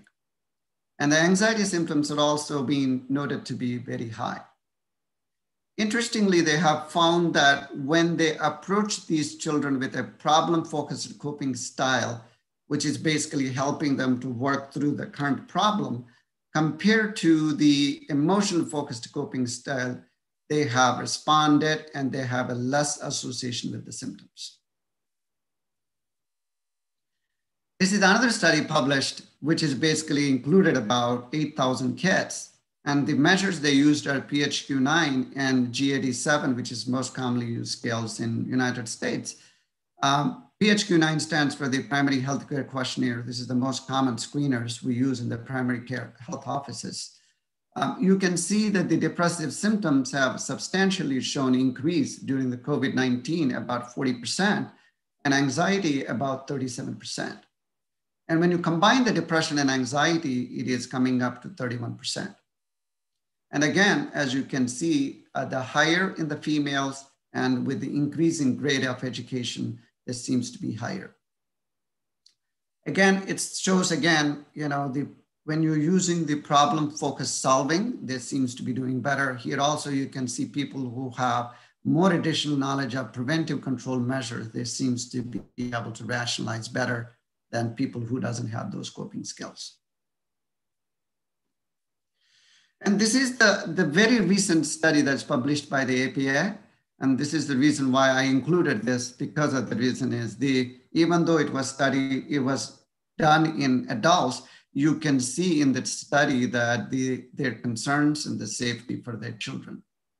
You can see that the mental health impact has risen in adults from 37 to 43%. And the most impact they have found between the ages of 18 and 29, which logically makes sense because these are the kids who are graduating from high schools in the first year of college. In this pandemic time, they are really truly missing the college experience, and they don't know whether they will attend the class in person or virtual. And they don't know whether they will make it to the college or they will go on a virtual class.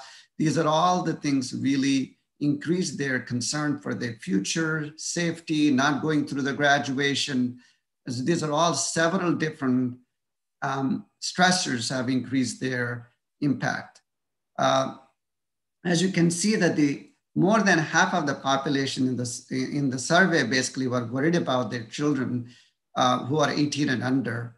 And they basically, about 48% of them basically said their one or two children of theirs were going through mental health adjustment during this pandemic.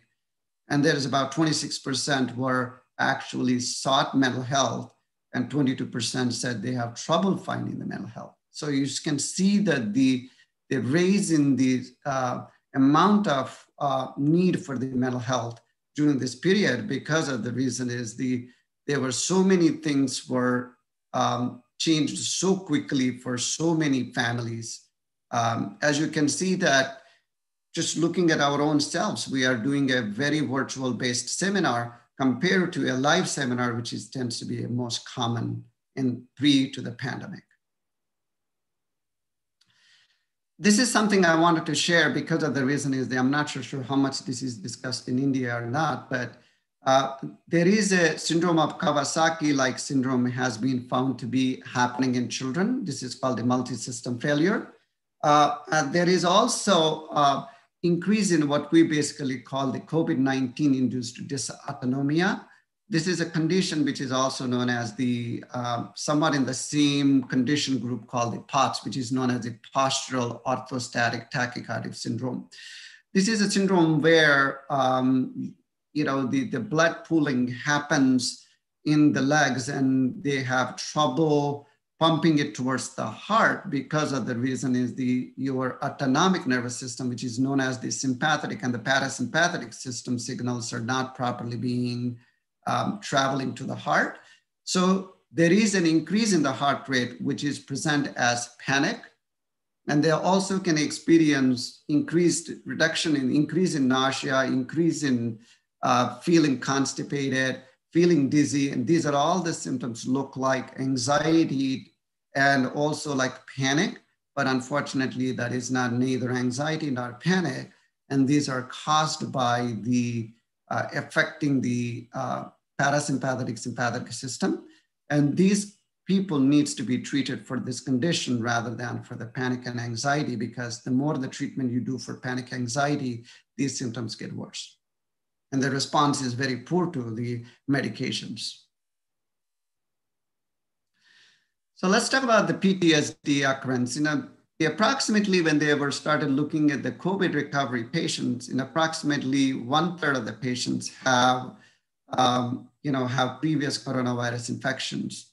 In children, a lot of times the increase in PTSD happens when there is uncertainty about the family and peers contracting the virus, the inconsistency of recovery and post-recovery morbidity, which is basically, again, puts them at worrying about their long-term health. Many families of the healthcare workers were working in the front lines. Their children were substantially more worried because of the increased risk of mortality in this population. Again, goes back to female sex and previous mental health illness. And exposure to the media with the graphic pictures. And lately we are noticing this across the entire world, is basically like after you have infected with COVID-19 and you are dying in isolation, you are cremated or you've been buried without having the family members and the family to visit the patient and doing the final rituals. This has left many families not having the ability to do their closure with the death of the close family member. And this has led to substantial increase in the traumatic feelings of being learned helplessness. And this has led to an increase in the symptoms of trauma and PTSD. So we have found also there is a substantial increase in the OCD and anxiety. And this increase in OCD anxiety is because of the reason many of these children are spending a lot more hours on the social media. And this social media exposure is increasing what we basically consider as increasing the circular thoughts and distress due to the social media exposure. There is a lot of inconsistent news, inconsistent variations about wearing the mask, wearing the, getting the vaccinations, treatments, the rates of infection, whether they can go to school, whether they cannot go to school, whether they can be virtual, they're in person. So there is a lot of uncertainty. And when they were reading the very mixed messages, including the CDC News and many other authoritative outlets, these led to substantial increase in the anxiety and the obsessive thinking in children. And this has exacerbated their OCD thoughts. In general, OCD children have a tendency to perceive threat when there is non-existing, but this has substantially increased the threat level because of the uncertainty of the period. So this in terms of increased the community resources consumption, such as the irrational concerns about contracting the virus whenever the symptoms are mild, and they increased trips to the primary care physicians to be tested to make sure they don't have the COVID. And also significant constant need for reassurance from the parents and the primary care people and the therapists because of the worry about contracting the virus. And also significant worry about the death and dying in the family and worrying about not having a safe and a secure place to live. So more or less like that is what I would consider as the anxiety around anticipation, which is like how to handle the stress of the loved one getting sick or staying sick, a fear related to losing a thought of them getting sick. So I think the problem here is that, as you can see, there is lots of children who are basically struggling and not able to function.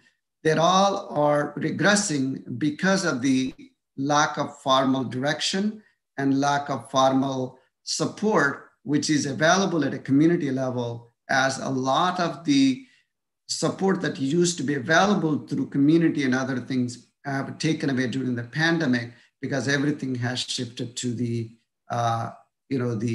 computer and the virtual. So what are the factors impacting the mental health? So let's start with the very first. When in March of 2020, when they announced the lockdown of United States of America, suddenly kids were no longer going to the school, that suddenly they were thrown into a situation where they were substantially noticing what we call the social isolation. And suddenly they were no longer able to interact with other people. They were doing virtual school, which is like missing the person school, spending online for long hours between the studying and between trying to reach friends and playing the video games. And they completely lack the structure of the day. And finally, most of the time, many adults and children are locked up in small spaces. Prior to that, father used to go to work, mother used to be at home, children go to school, they all come in the evening, they eat the dinner and spend a couple hours of watching TV and they're doing the homework. Now suddenly everybody is in the same space, which has substantially increased the anxiety level for many of these children. So again, there is a lot of individual, because they're all in the same area, they have to sharing the resources such as the internet, food, and space. So imagine that in a family of four of them are on the video conferencing and they are trying to, study school, and basically the adults are, attending their work. So there is a lot of, pressure on the internet and the resources and the bandwidth and crashing. And this is causing the kids anxiety because they're missing interrupted sessions of the classes. And this has increased their fear about their own academic competence, and also the worry about the parents and the extended family health, because of the reason is the families, some of them are still essential workers. They have to go to work wearing the masks. And also you need to realize that until vaccine was available, nobody knows how we need to handle the pandemic. So that is basically leading to what we call the anxiety around safety and feeling safe. And also about the uncertainty about the future and the future plans for many of these children and adults. And this is in general increased the level of stress and anxiety in the family. So during the earlier part of this pandemic, we also have been exposed to a significant amount of negative news, social media, seeing people dying everywhere, massive lockdowns, and there is no lack of leadership, which is basically the positive role models. We didn't have any reassuring information from any of the leaders or the community level or at the state level or at the country level, reassuring that everything will be taken care. And also many of them were under stress because of the reduced physical activity, because they are locked in space. They can't step out, so they can't exercise and do anything.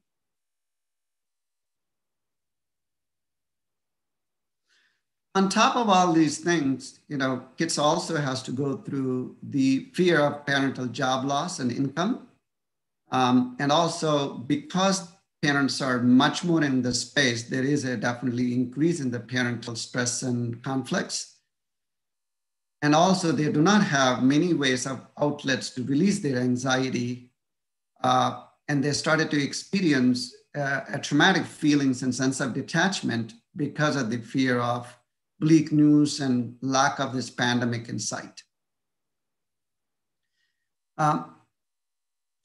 So many of them were locked in the house, and they were basically mourning the loss, the freedom to travel, the freedom to get out, the freedom to play a soccer game, the freedom to go visit your friend. All of these are lost, and they have to deal with mourning that because of the reason suddenly they realized they started to appreciate the things they had before. Now they lost, which is really substantial for a child in developing stage, because of the reason for them, the social emotion development is a very critical phase of their development to avoid developing some of these psychiatric comorbidities. So how does this present in toddlers and young children. So you see the regression in mostly by increase in temper tantrums and the aggressive behavior. They also see increase in opposition behaviors because of the reason is they are unable to cope with the frustration in a fast manner. They also become very clingy. So basically they start to regress. As they start to regress, they need more sense of reassurance and support. So this is where the clinginess and following the parents around the house, refusing to do things on their own, they need for increased supervision, which puts an additional burden on the parents because of the reason they not only have to attend to their jobs and responsibilities with the other children, but also the toddler regression is a very powerful stressor for the parents. So they also have experienced a significant amount of sleep disturbances because they start to sleeping on their own and they want to sleep with the parents because they need to have that access to them whenever they feel distressed. So how that this is present in latency age, which is defined as the 6 to 12. So these are the ones, basically the ones who would love to go to school and enjoy a recess and have a lunch and start establishing relationships. Because they're not around the friends, they are worried about what's going to happen. And there is easily frustrated, crying spells, and refusing to do the routine things. And their sleep difficulties also increase substantially. And they tend to go and start playing more video games and with the hope of connecting with some of their friends online.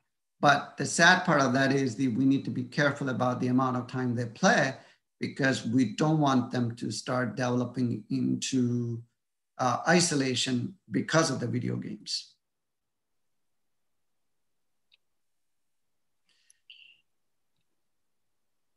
So as you can see that they start seeking the people through the media and lack of structure leading to inconsistent learning process because of the reason is that there is no specific routine of school learning. And they also exhibit a significant hyperactivity and aggression due to lack of physical outlets.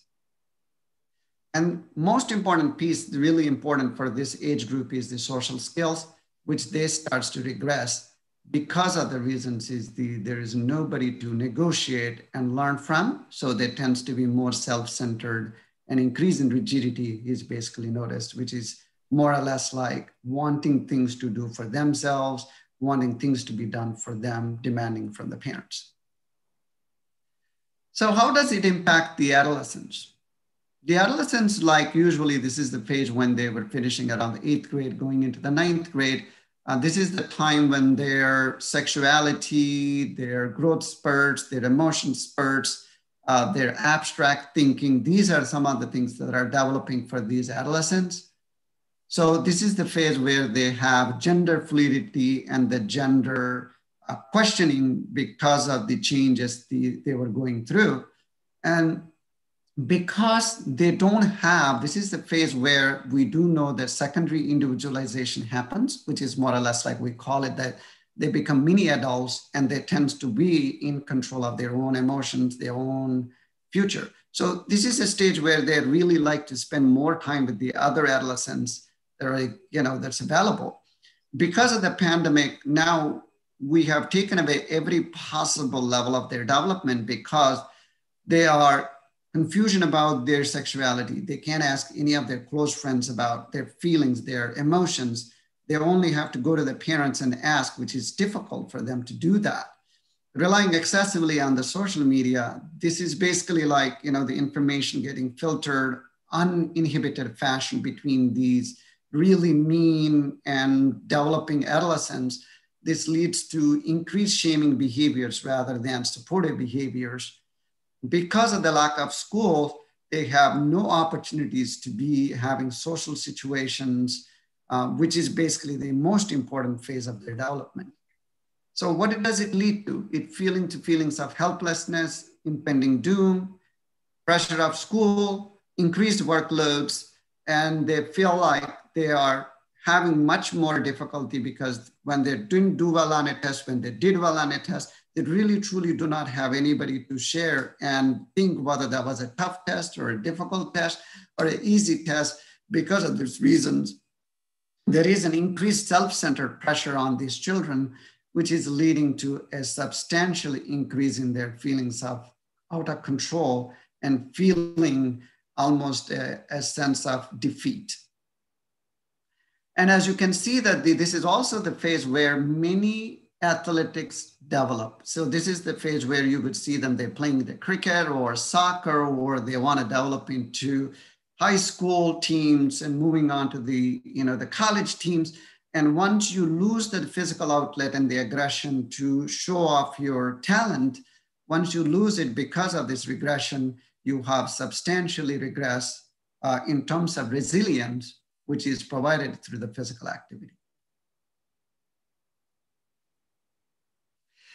So what is the treatment option? So I decided to more talk about general treatment options rather than talk about specific pharmacological interventions, because it's a topic of its own. So in general, structure and predictability to the day, and more information from a reliable media to reduce the confusion about what's available on COVID-19. I think it's essential that the improvement in the family communication, as the communication improves, hopefully there will reduce the confusion, excess fears. Methods of relaxation such as playing board games or exercise or going as a family walks, and adhere to community norms such as vaccination and wearing the mask and able to leave the house and go do some chores would really help as an option. So how do you avoid the stress? Get support. This can be through a professional counselor, spiritual guru, or somebody you trust. Worship places, workplaces, this is also provide you certain amount of, provider support. Elders or colleagues you hold in high esteem. These are all the people can be helpful. How do we do the change? So focus on the change. So we have to stop these unhealthy, unwanted thoughts, which is basically coming in our brain, and then allowing us to start thinking positive. Focus on resolving the problem, positive thinking, using assertive communication. Exercise. As we know that this would be very, very important in this pandemic period, because if nothing else works, this definitely works. You can relax the body and manage the stress. You can take an activity like walking or gardening, cleaning, whatever you feel like, or even stretching the muscles would be helpful. This is the most important step we can do to control the anxiety. Observe your breathing when you feel relaxed. Take a moment to notice how body feels when relaxed. So deep breathing is one of the best ways to lower the stress. So I'll give you a simple example of this. So when we are stressed and anxious, a lot of people breathe into brown bags. I'm not sure whether, I'm assuming most of you do know that the breathing into the brown bag is basically helps to reduce the hyperventilation and corrects the breathing. And the reason being is that when we hyperventilate, we usually release a lot more carbon dioxide, but we become what we call oxygen hunger. And the oxygen hunger, the only way we improve the oxygen into the lungs and stop the panic feeling is by doing the deep breathing. So when you cannot do deep breathing on your own, when you start breathing into the brown bag usually have a higher amount of the carbon dioxide because we hyperventilate and we exhale out. So that stops from brain getting the signal that you have excessive carbon dioxide and allows you to stop doing the prolonged breathing to allow you to restore the normal breathing habit.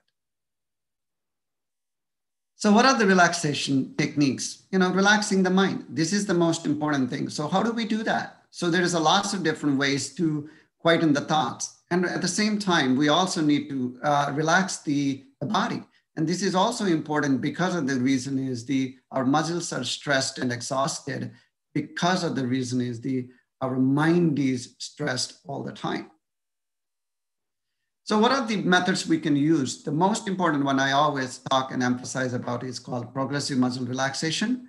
This technique reduces and helps to focus on muscle tension.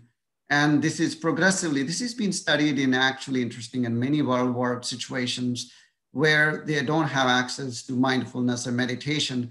They have used this technique as a simple borrowed down technique from that, where you can slowly lie down and start breathing heavy, deeply and relaxing the group of muscles at a time to allow your body to completely relax.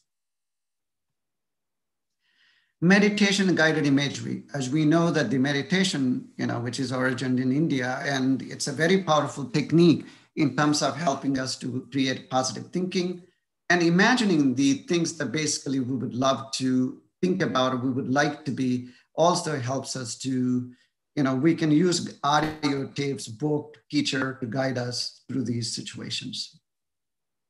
So what are the specific interventions we can do? So the first thing I will talk about would be the toddlers and young children. So with the younger children, the most important thing you can provide them is the safety and predictability. These are the two really, really, really important things for these children. So how can you do? Spending more time with playing. If you can start playing, drawing, and doing things with these children, they start to feel relaxed and they can actually start to feel secure and safe. And you want to promote them while they were doing the security and the predictability you have provided to self-reliance. This is basically like allowing them to do simple activities, allowing them to master those activities.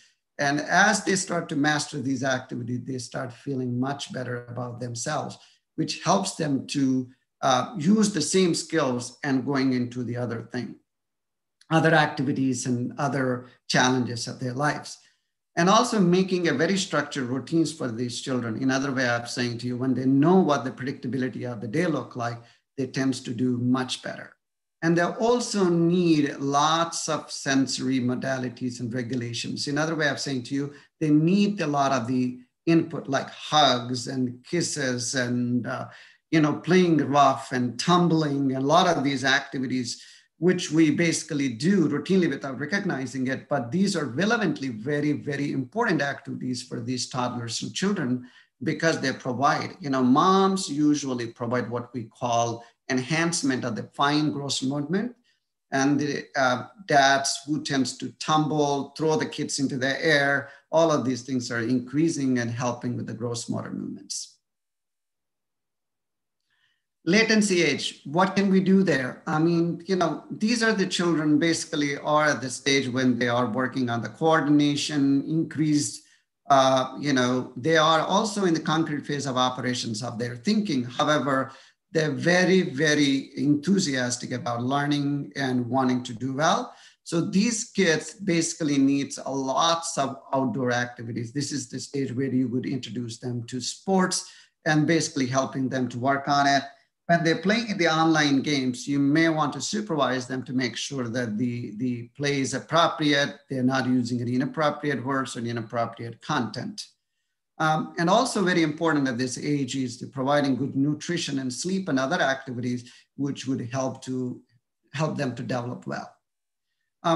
Positive family communication. This is the improving the competitiveness, improving their ability to work through their anxieties through board games where they can lose, win, and teaching them the concept of, a lot of the things that we basically relevant to that age group. Reducing the fears. This can be done through basically providing them more of the factual information and helping them to work through and master the fears. For example, like fear of dark, fear of being alone in the dark. The mastering of the feeling that the leaving the home, going to school, staying in school for long periods of time, these are all can be mastered as long as we provide the quite amount of the emotional support and a proper planning to help them. Teenagers, providing structure reassurance when they're distressed, allow them to encourage their independence. This phase is all about independence, independent thinking. So supervising the activities in a balanced fashion without stepping on their autonomy and providing the moral support because of the level of high intensity education they are involved in. They have a constant crisis of organizing, constant crisis of how to manage their day-to-day because they have deadlines, papers, assignments, quizzes, and tests, a lot of these things. None of this changed, even though there's a corona existing for these children. So it is really, really critical that we provide that moral support and continues to support their own individual progress, which is required for them. Encouraging them to have a good sleep, good nutrition, allowing them to be connected with the peers whenever, whatever way we can possible, encourage them to make decisions on their own, and holding them accountable for their actions are very critical. All right, final slide. So what is the take-home message? This is the difficult time for many, many, many families and everybody. So I think we need to work on what we consider as working on the positive mindset, let them know it will eventually pass, encourage them to talk about the issue, provide positive support and encouragement, educate them about the situation so they can work on their own conclusions, make them feel they are in control, which would help them to be tremendously to do well on this thing. At this point, I will stop my presentation and I'll be happy to take some questions.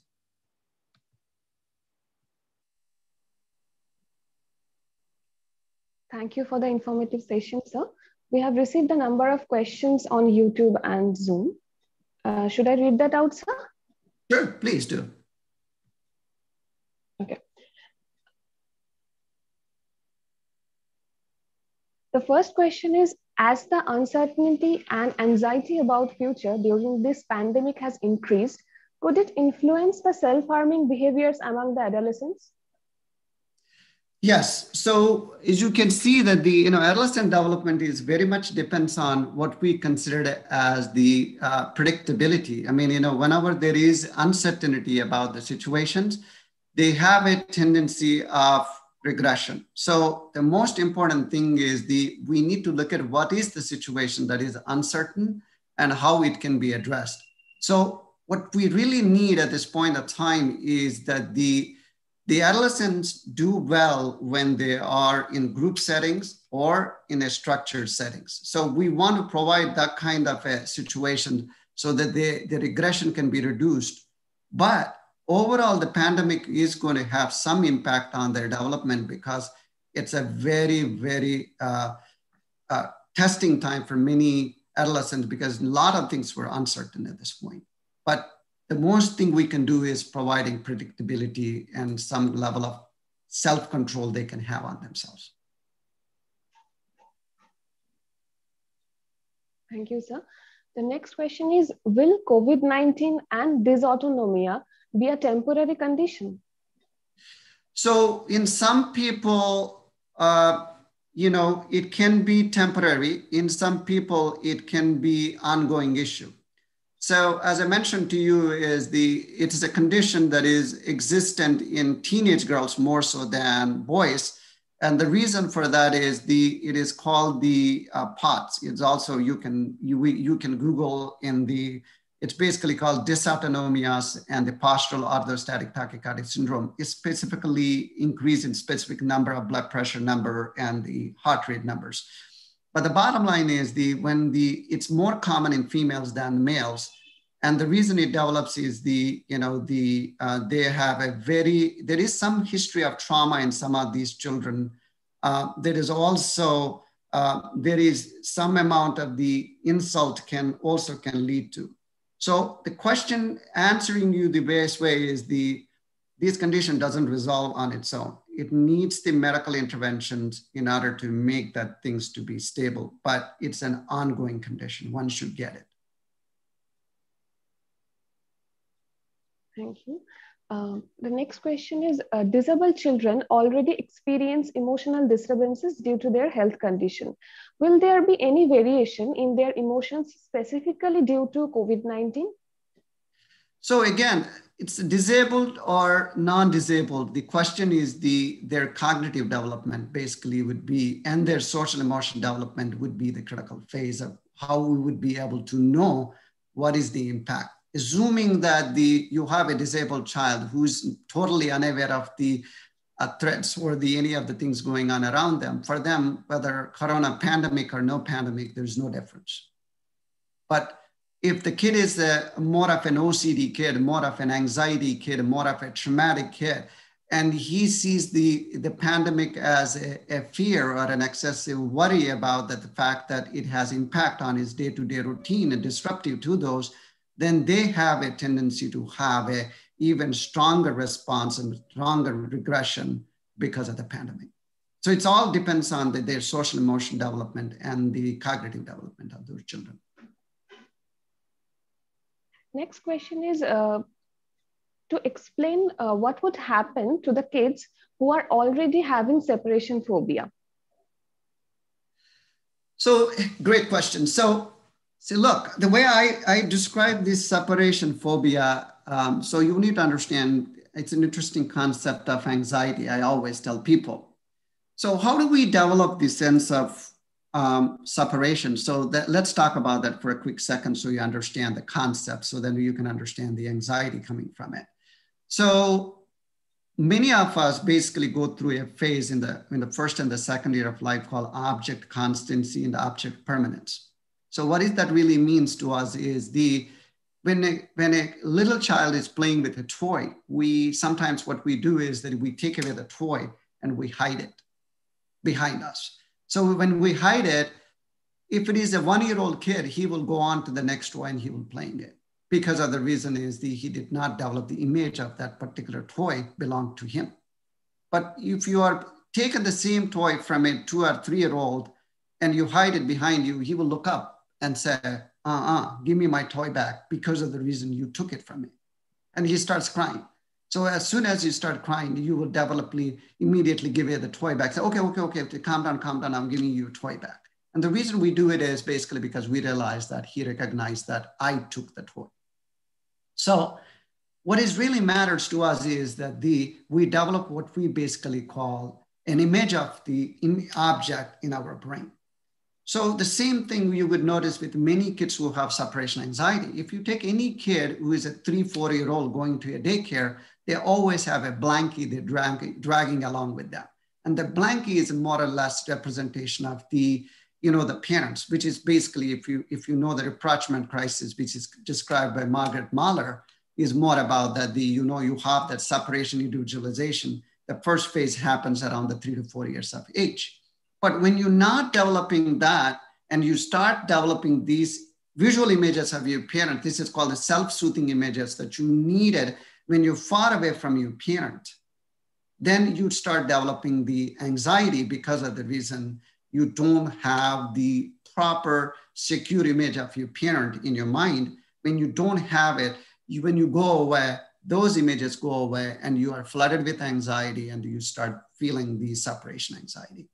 And it's pretty similar concept when we are 8 years old, when we're fearful of being in the dark. So if you remember us all growing up as a 7-year-old, 8-year-old going upstairs, we all have the fear to going because we worry about something in the dark. But as the years go by, you don't care about the dark because you have developed the visual ability to see the things in the dark. Does it explain you? Yes, sir. Yes. The next question is, among children, why does the female population seem to be more prone to anxiety and anxiety disorders than the male population? So it is part of the things is most of the times you have to realize one important thing about the male and the female. Males are a little bit more rougher, so they're more extroverts. So you would notice the anxiety and more disruptive behavior in males compared to females who keep things inside. So that's why you notice them as, it's kind of like, think about the classic example I tell about the girls is it's like a kettle, you are boiling the tea. When you put the lid on and you're boiling it at some point in time, it's going to blow if there is no outlet for it. Whereas the boys blew it because the reason what they do is that they become disruptive. start getting hitting, or they are jumping, they are kicking. So that's also their anxiety, but it is basically gets more traction because of the reason you are able to do it. Whereas the girls tends to keep it inside because they have a tendency, according to their own hormonal and the body and the emotion development, they tends to develop more internalizing disorders rather than externalizing disorders. Thank you, sir. The last question is, the adolescents act more mean on virtual media than they do face-to-face. Could you please elaborate on what might be the reason? So you have to realize one important thing about the adolescents, right? So adolescents are testing a lot of what we basically becoming the adult part. So the adults have the maturity to discriminate what is right, what is wrong. So when you are an adolescent, you don't have that completely filtered mind that you would expect the maturity of making decisions. So you are partly wanting to make the right decisions, but a lot of times your decision making is very much depends on the situation. So what I basically trying to say to you is we have a tendency to going through several different kind of thoughts in our mind. We really don't know what is the right one to pick. So I think what basically happens to these children is that they have practicing the practicality of how to be sophisticated. So in the process, when they don't have, so for example, that's why I said to you is that when you're doing the face-to-face, they tend to refrain because they see you and they can refrain it. But when you are writing out your thoughts on a media, there's no refrain, there's no restraint. So when you don't have it, you just said it and then you regret it. But a lot of the problem for these adolescents is they do the damage they already done because they have said something they don't want to say, but they ended up saying anyway because of the reason is they're typing.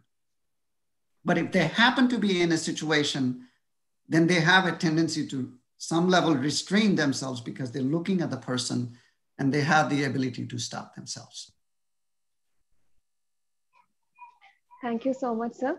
I now would like to request Dr. Tilotama Mukherjee, our head of the department, to say a few words.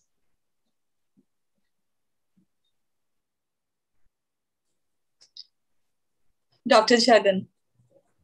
Hello. Hi, how are you? Thank you very much. We have been discussing this talk of yours for a couple of months now, and right. Finally it's materialized. And Krishna is also here on this platform, and he has congratulated you. He has said, thank you. Krishna, could you please switch on your video so that we can see you? Krishna is here, and you have made it so simple. Your presentation was so lucid. I'm sure my students are going to benefit a lot, from your talk. And I wish we had more time today to listen to you, even to Dr. Brian, but unfortunately time is limited.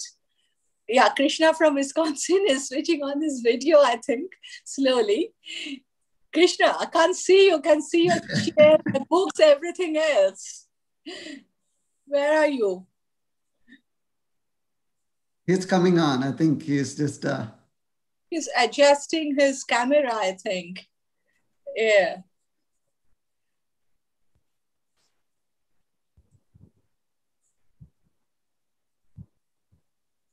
Krishna, your face is not visible to us. Switch on your microphone.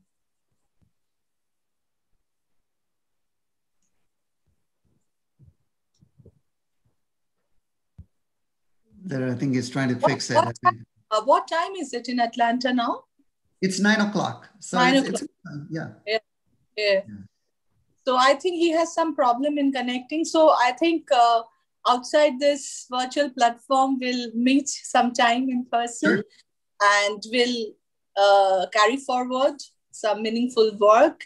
And I wish you all the best. Thank you very much on behalf of the Department of Psychology, University of Calcutta. Thank you very much. Thank you so much. It's really my honor to be around you all. I mean, it's such a nice conversation we had. And most importantly, all my prayers and my support is with you all. I mean, I know you all are going through a very difficult and a critical time of your lives. And you took the time to do this was incredible. So this would be a very, really some level uplifting to many of these students. And, it's a good for them to be going through this lectures because they have a chance to, kind of feel good about themselves because they're part of something that's so relevant to the time. Thank you very much. All right. Take care. Bye-bye. Bye-bye.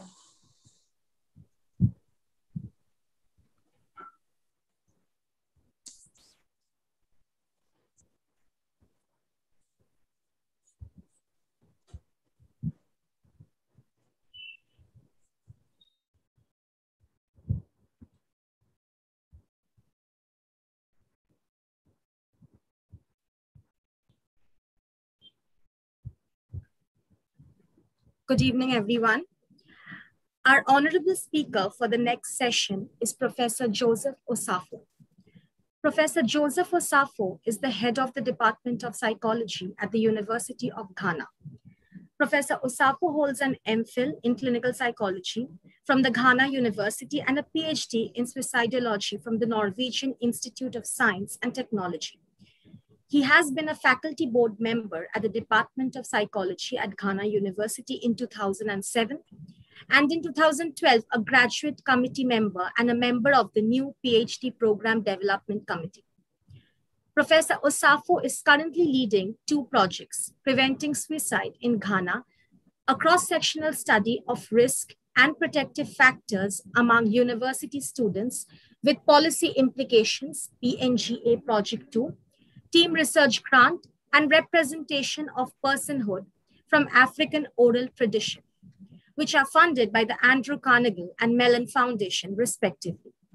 He is also part of 3 other ongoing research projects and has previously led and been a part of a number of projects that have been supported by multiple grants from several funding agencies, including the Economic and Social Research Council and the African Population and Health Research Center. Professor Osafo has published over 60 research papers in peer-reviewed journals. In 2015, he was awarded the prestigious D. Leo Fund Award in recognition of outstanding research on suicidal behavior carried out in developing countries.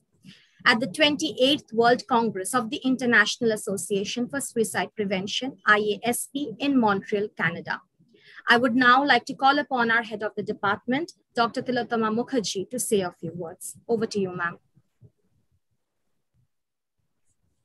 Hi, Joe, Professor Joseph Osafo. Let me see you first.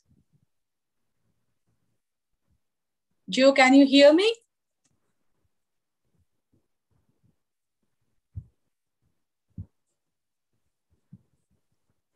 Hello. Hi. Hi, Joe. So good to see you. Yeah, it's been a while. How are you? Yeah, I'm good. I'm good. How are you? Great. I'm doing well. Yeah. Okay. Welcome. Big welcome to the Department of Psychology, University of Calcutta. Thank you. Looking forward to your talk. And so good to see you, Joe. Thank you very much, Tilo, and then your team for putting this together. All my colleagues are here, and we have ex-students, research scholars, and we have our guest speakers also in Zoom platform today, eagerly waiting for your talk. Thank you very much. And thanks to the organizers and everyone for putting this together. Just as the other presenters did indicate, our hearts are with you, our prayers are with you, especially this difficult moment when India is going through a very difficult time. We've been praying and hoping that this will subside. In the meantime, we would keep asking that all of us will be very much careful about what we're doing. So at least you can get doing what we are doing. This is very, very, very interesting to put this together at such a difficult time.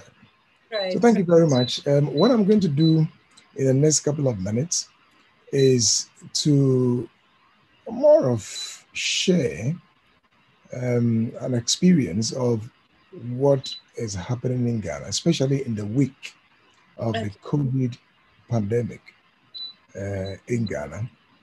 Let me also put on record that this is not a presentation that is deeply based on data yet. The data is still ongoing on so many areas, but this is gleaned from my experience as a clinical psychologist and how psychologists were engaged during the crisis by government.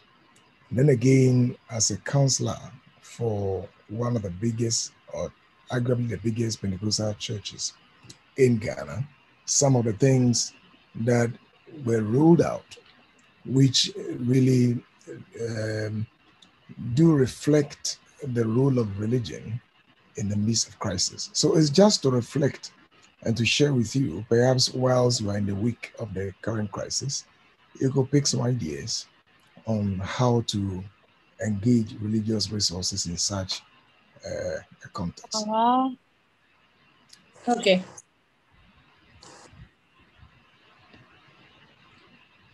All right, so what I'm going to do is to do 3 or 4 things quickly. I will just introduce you to the whole area of religion and spirituality in the midst of crisis.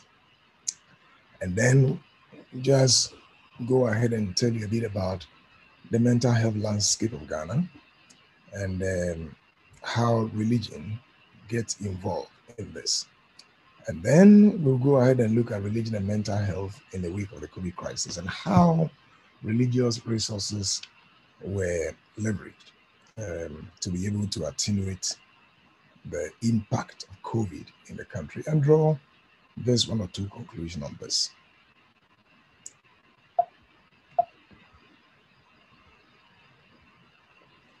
Right, so I think it will not be lost on all of us that religion is now being identified as a critical ingredient in mental health, or maybe in health in general.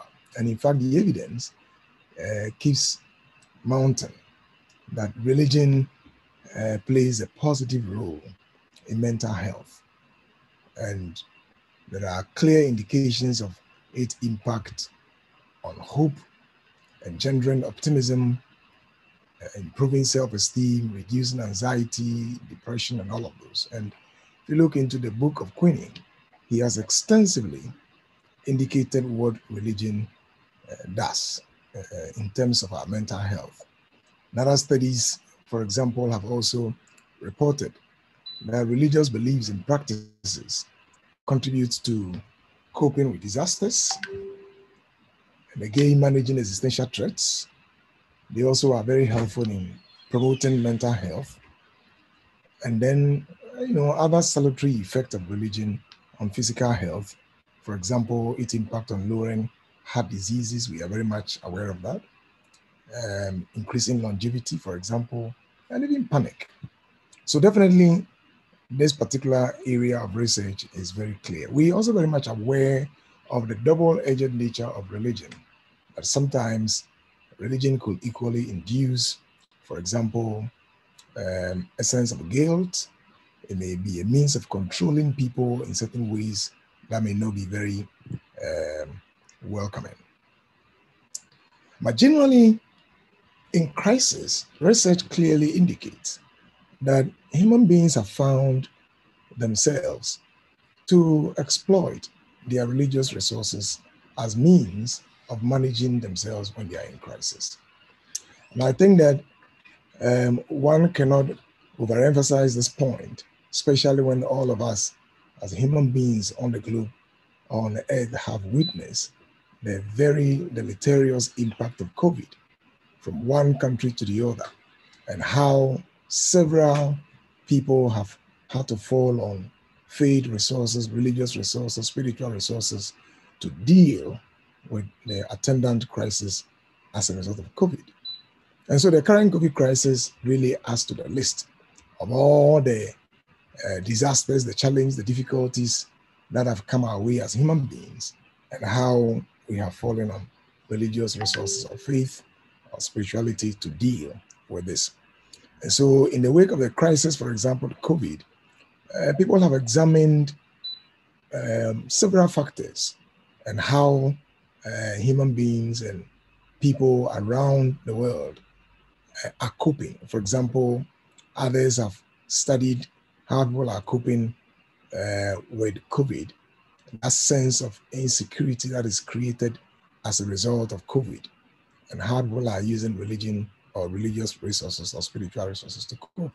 There are some who have looked at how religion has affected and reduced panic as a result of COVID, for example, through the agency of prayer. And there are others who have also, for example, examined how religion has promoted mental health in the wake of this. So definitely religion has this agentic aspect. It helps us to regain that sense of agency, to be able to get back to control, or that get that sense of control that things have not completely broken down. We are still in control. The impact of the COVID crisis, as we are very much aware, is enormous. There are some that are direct, there are some that are indirect.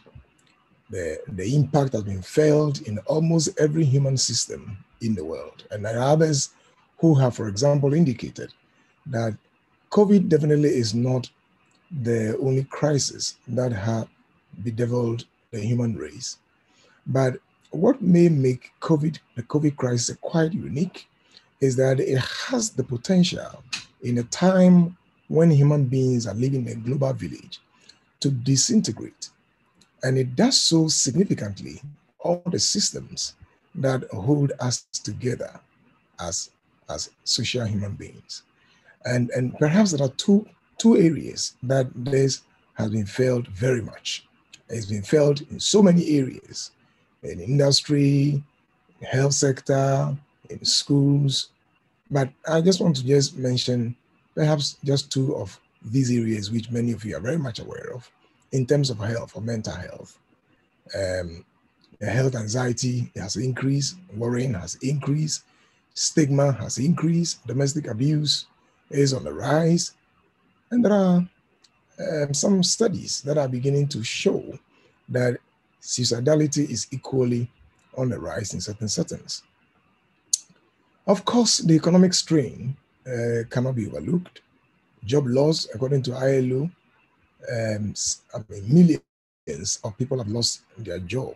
There's a loss of job, and the loss of job and the connection to poor mental health functioning is also very much well studied. So we know the impact of the huge numbers of people who have lost their jobs and what this is going to do to their mental health.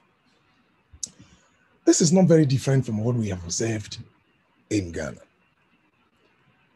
In terms of what the COVID crisis have created.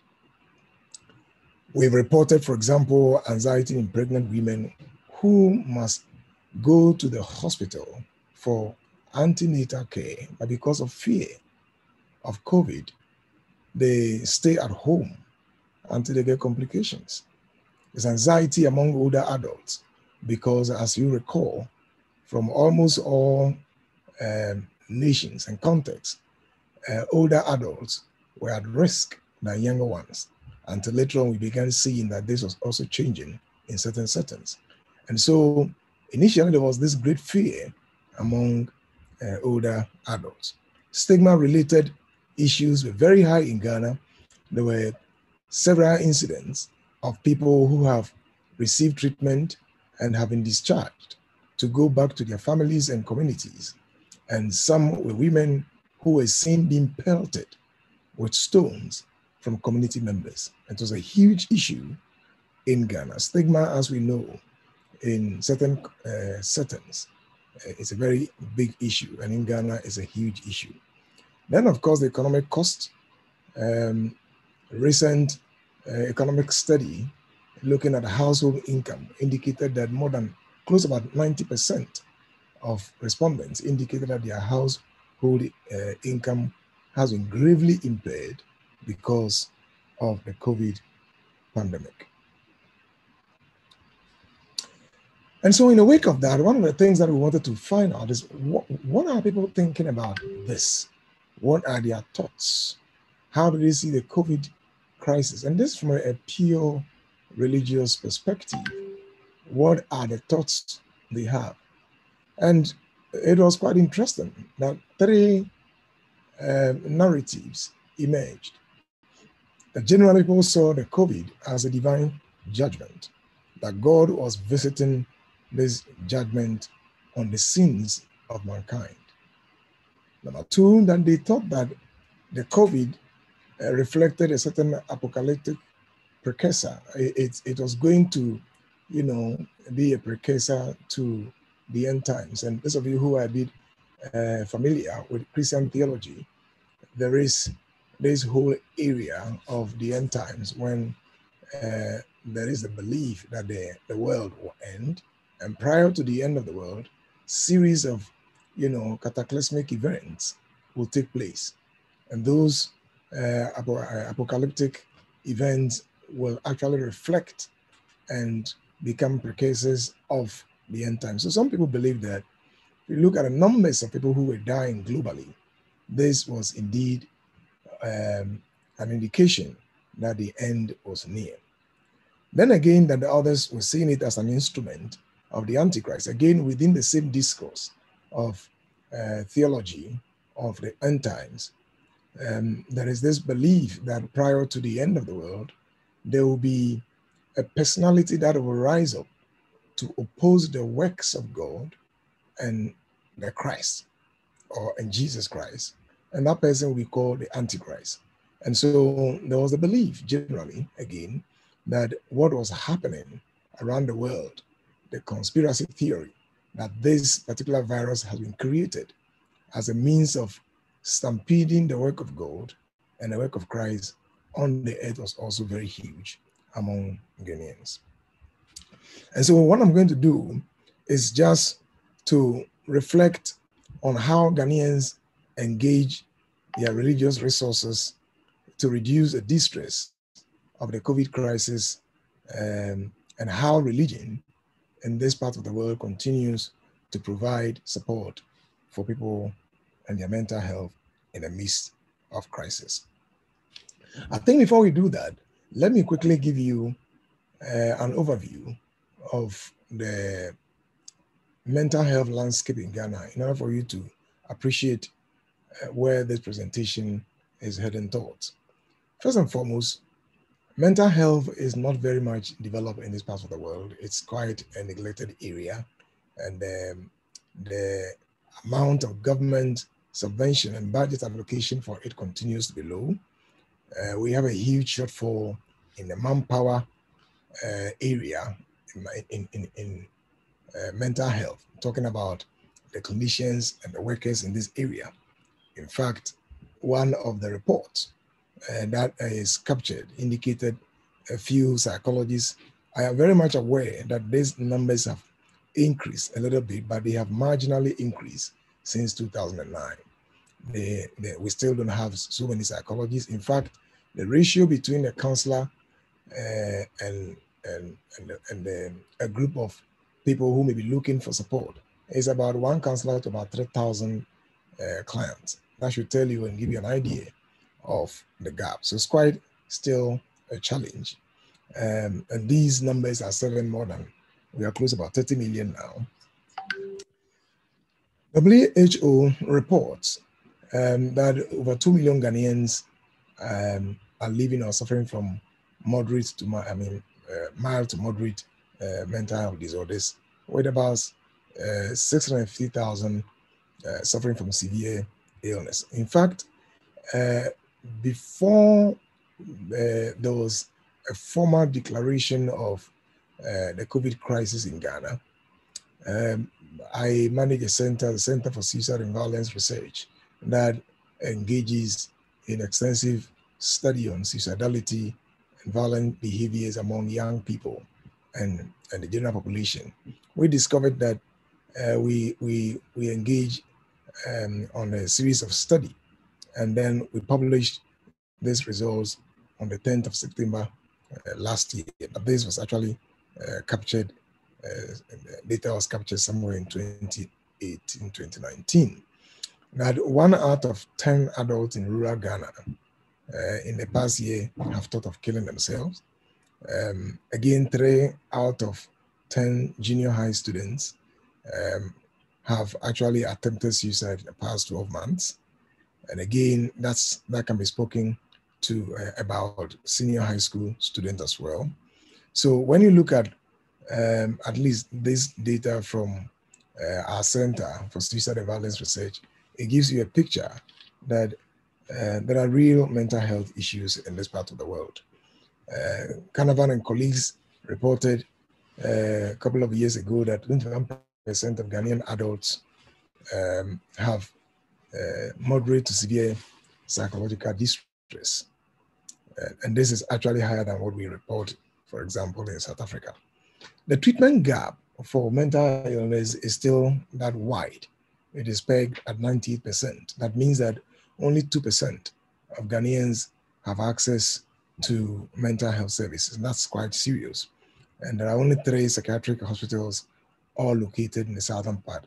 Government has just begun trying to add another one to it. Stigma is huge, as I said earlier on, and families continue to provide sources of support and care for the mentally ill. And traditional sources of support for the mentally ill still abound. And I'm talking about faith healing, I'm talking about churches, I'm talking about prayer camps and all of those. These abound, and research continues to be poor. So this gives us a picture of the landscape, the mental health landscape of Ghana. Now, having given the landscape of Ghana, let's begin to walk through religion and mental health in Ghana. And the background I gave to you about the mental health landscape should provide you a certain picture that definitely, if you have formal resources a little bit more weak in the management of mental health, then many people are rather going to be turning to informal sources of support. And I'm referring to traditional healing. I'm very much aware that traditional healing is also a very huge issue in India and some part of the world. It's equally a very important issue in Ghana. So traditional healing, talking about faith healing, they exist side by side.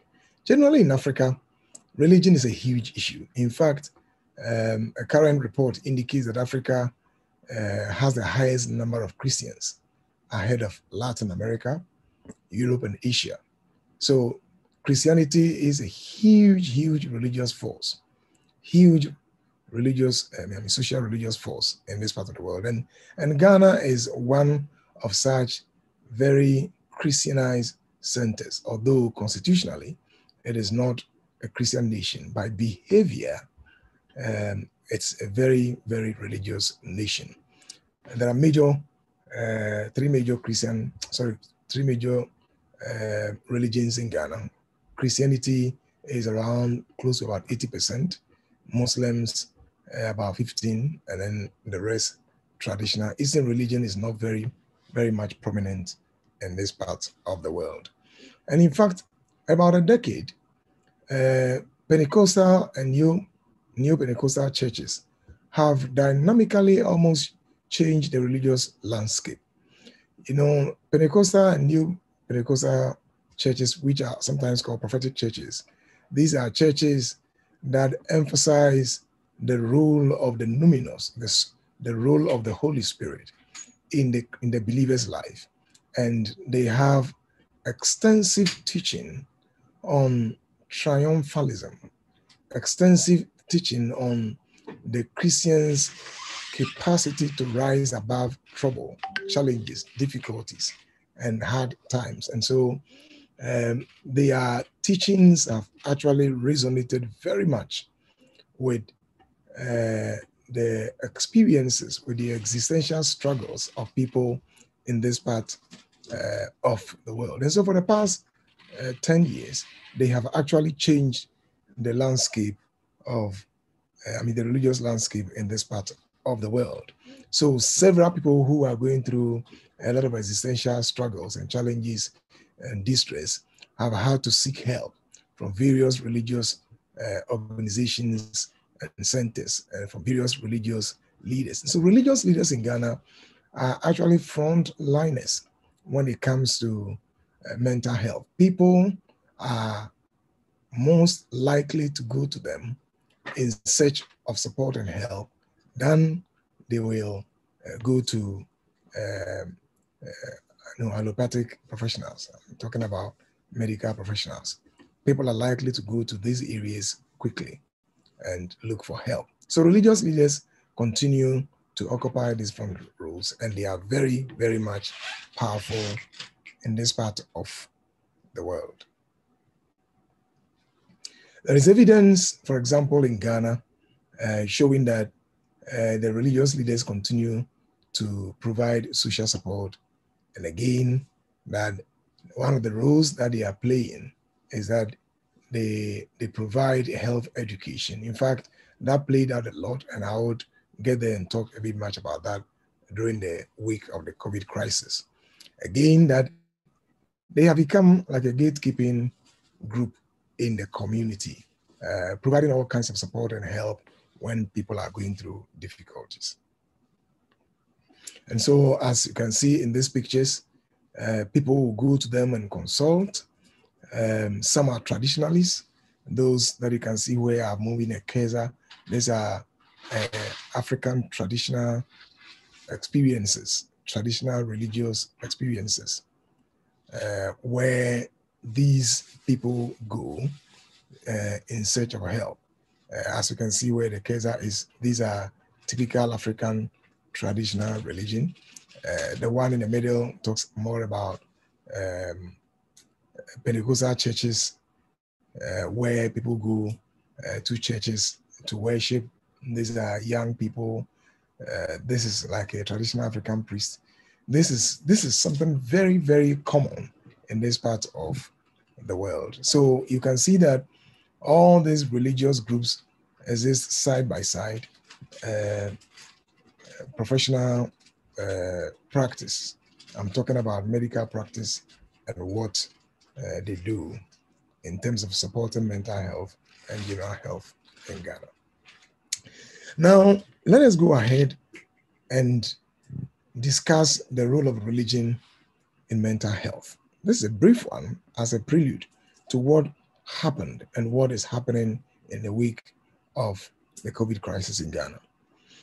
We are very much aware in the literature about the role of religion in mental health, and it has been variously postulated. And one of them, as we can see here, is that faith can be a socializing and suppressing force, that it can be or serve as a safe haven. It may also perform therapeutic role, and then sometimes it is sometimes a cause of problem for people.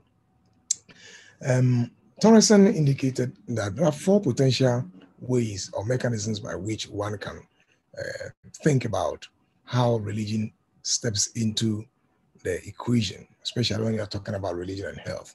He says religion potentially will lead to certain healthy behaviors or encourage certain healthy behaviors, promote psychological state or coping, and social support. Maybe let's pick one of them one after the other. So as promoting healthy behaviors, religion, for example, may encourage practices like exercising, using your seatbelt whilst you are driving, dietary restrictions, and all of those. It may also, for example, discourage certain unhealthy practices such as smoking, drinking, and other risky sexual behaviors. In terms of psychological state, religion, for example, may also, foster or bolster positive psychological feelings. I'm talking about joy. I'm talking about hope, the feelings of hope and joy. These are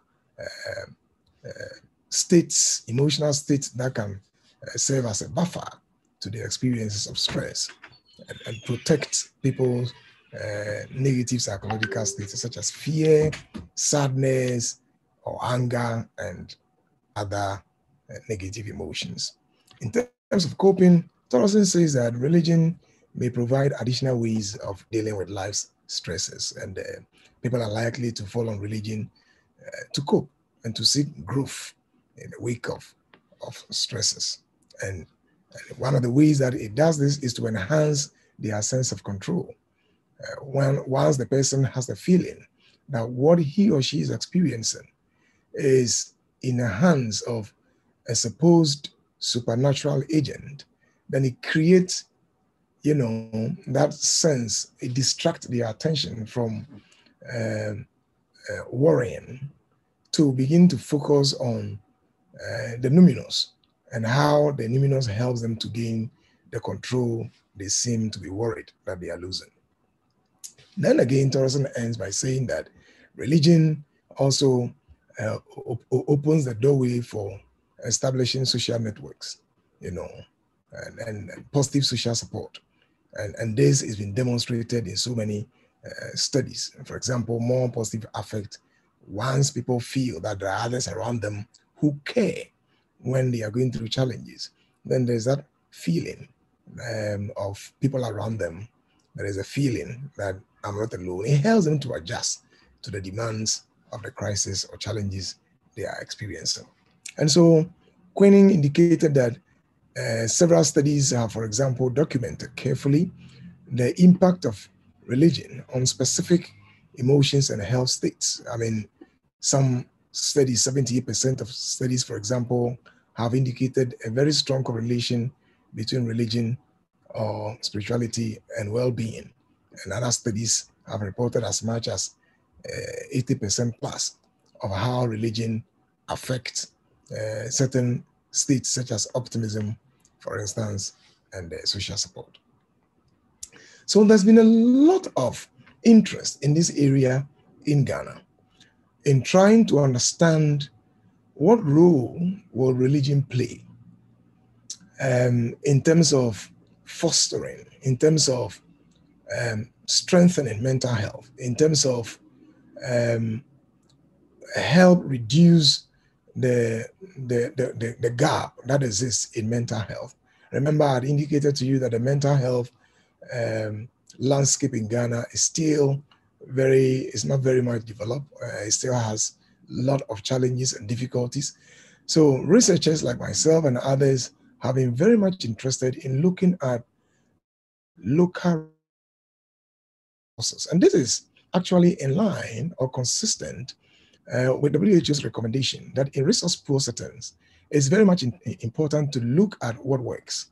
Look at local resources, look at developing local resources, look at studying local resources and how you can roll these local resources out. You can roll them out, or you can engage them as a means of dealing with some of the difficulties that, modern medicine is unable to address. And so there's been a lot of interest in trying to find out what role religion can play in improving mental health of Ghanaians. And so it is against this backdrop that it was interesting to find out what happened in the week of the COVID crisis in Ghana. Whilst we were seriously studying this, and then we were struck with the COVID crisis. Some of us who work in this area were very much expectant to see how government and political leaders were going to engage religious resources and engage religious groups. This was because Ghana's health in general, the health infrastructure is not that well developed. And so we were anticipating that in the wake of the COVID pandemic and crisis, And if we have huge numbers of people who would have to be intubated and go to the, go for attention, and then we get huge numbers of others who may, for example, have to take care of themselves in the home, what will be the role of religious groups in helping government fight the COVID?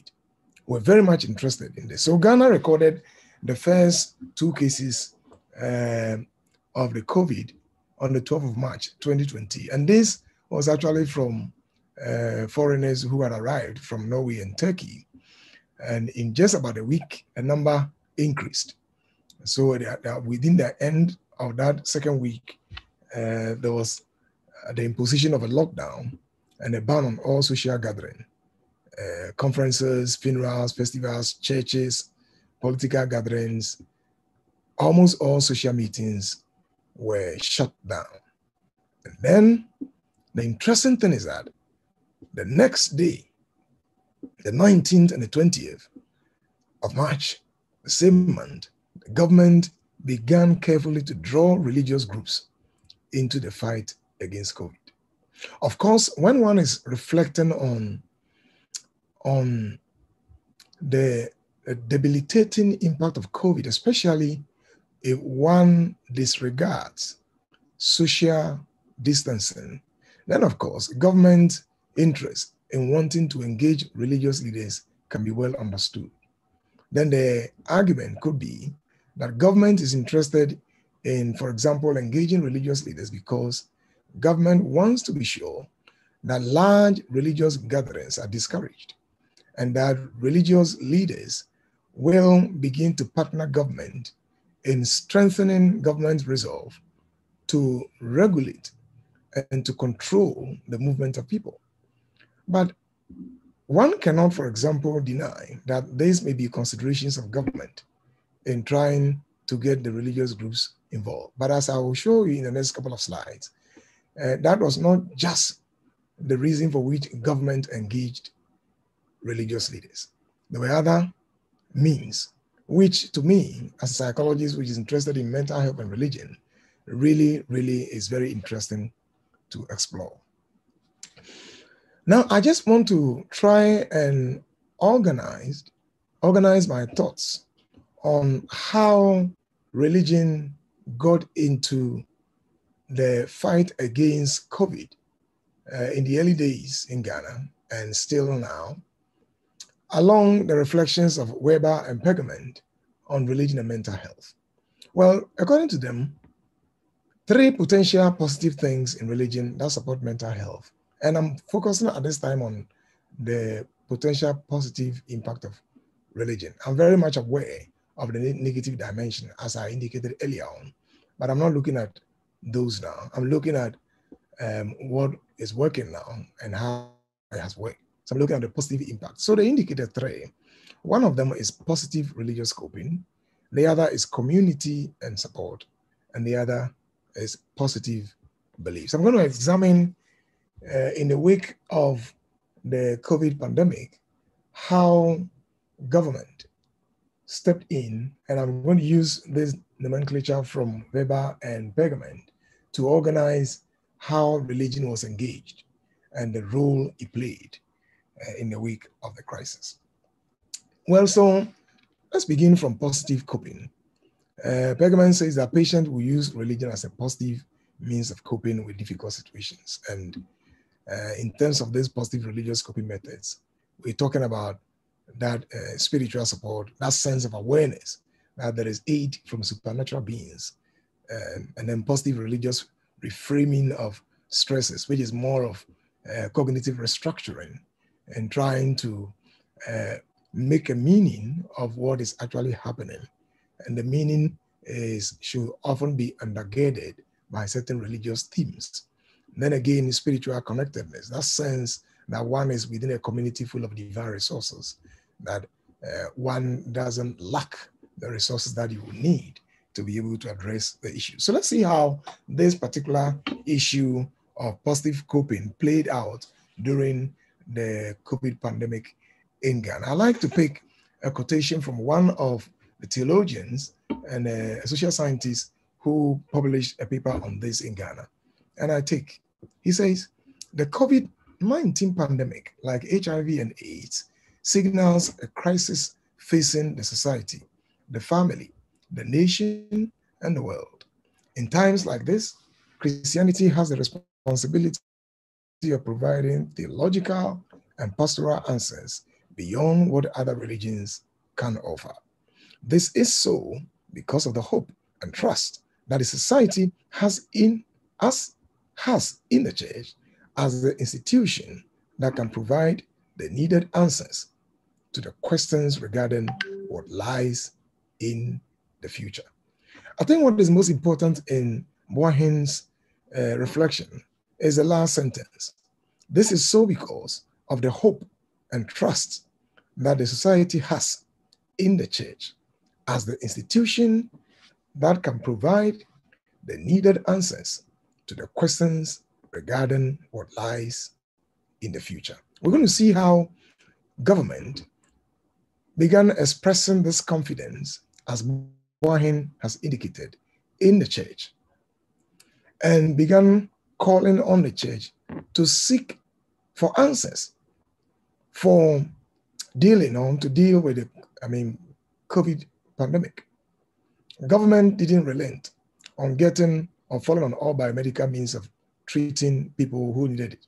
Those who needed to be intubated were intubated. Those who needed to be in intensive care, they received the care. Those who had to be treated were getting treated. But government moved beyond that. The question is government beginning to express that needed confidence in the church and is asking religious groups to begin to look for questions or answers to questions regarding what lies ahead in the future? Well, let's see what happens. So the first thing that we see that began happening in this nation is what I call nationalizing prayers.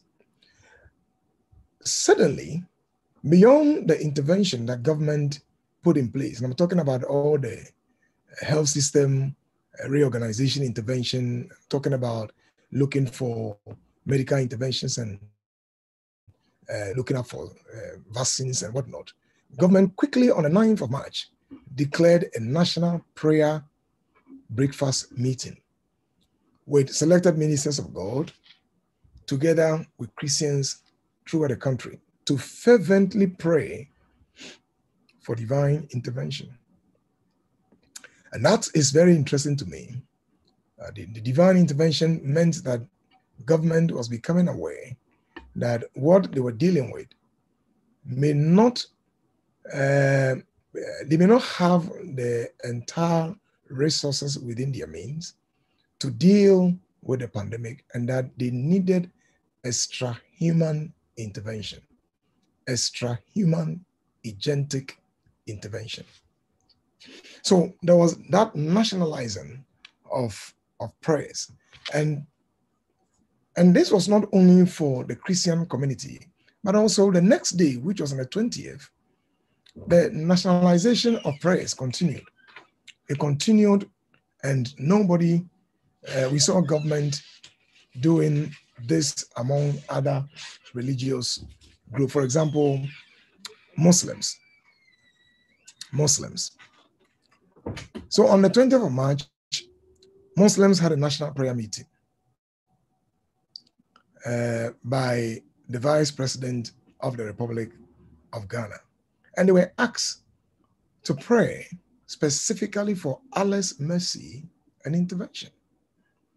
So right at that level, prayer was declared, and it created a sense of the need for a spiritual support, for a divine connectedness that government was looking for, like I said earlier on, for extra-human agent to intervene in this. See, this level of intervention gives a certain credence to the role of religion at the highest level of political governance. And prior to this, the discourse has been that people keep saying things about the fact that religious groups may not have any role to play. In fact, the negative aspects of religion was rather in the public discourse. There are a lot of discussions about the potential abuses that could be happening in certain religious, enclaves. And suddenly, at the echelons of political leadership, government was engaging religious groups in seeking answers to existential threat. And now, not only at that level, as soon as the churches were invited, they took the opportunity and equally declared several days of prayers. So several Christian groups and also Muslim groups began, beyond what government did, also declaring days of fasting and praying. But Ghana was not the only country doing this. I mean, if you check around the world, for example, Donald Trump devoted a National Sunday prayer to fight against the virus. But it's quite interesting to see how at a certain level of political leadership, leaders began seeing that it may be very helpful to begin to look to extra-human agency in the fight against COVID. And the United Kingdom, the Archbishop of Canterbury, Justin Welby, in fact, declared Mothering Sunday as a national day of prayer. So Ghana was not the only country, but it's quite interesting that at that level, and this is interesting to us, especially when from certain quarters, people may think that religion doesn't actually play any role in the midst of crisis. And there are some irreligious persons and others who have thought that religion doesn't really play a role. But in the wake of the COVID, we're seeing that the argument is actually beginning to change. Let us look at the second way by which religion got into the fight against COVID. And again, using Weber and then Pergament nomenclature, we're looking at community and support. Participating in the religious community, as we know, has a lot of positive impact because what it does is that the support from attending, for example, religious services is being seen as a major contributor to reducing suicide attempts, for example, depression. You have that sense of community that you are not alone. And this actually helps your adjustment process in adjusting to any crisis that one finds himself. So increased religiosity in the community has been found as a buffer against certain psychological states, talking about negative states, especially when one is experiencing disaster. Now, how did this also play out in the week of the pandemic in Ghana?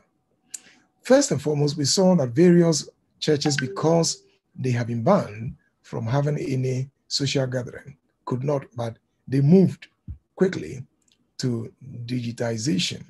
So there was a digitization of church services as they moved online.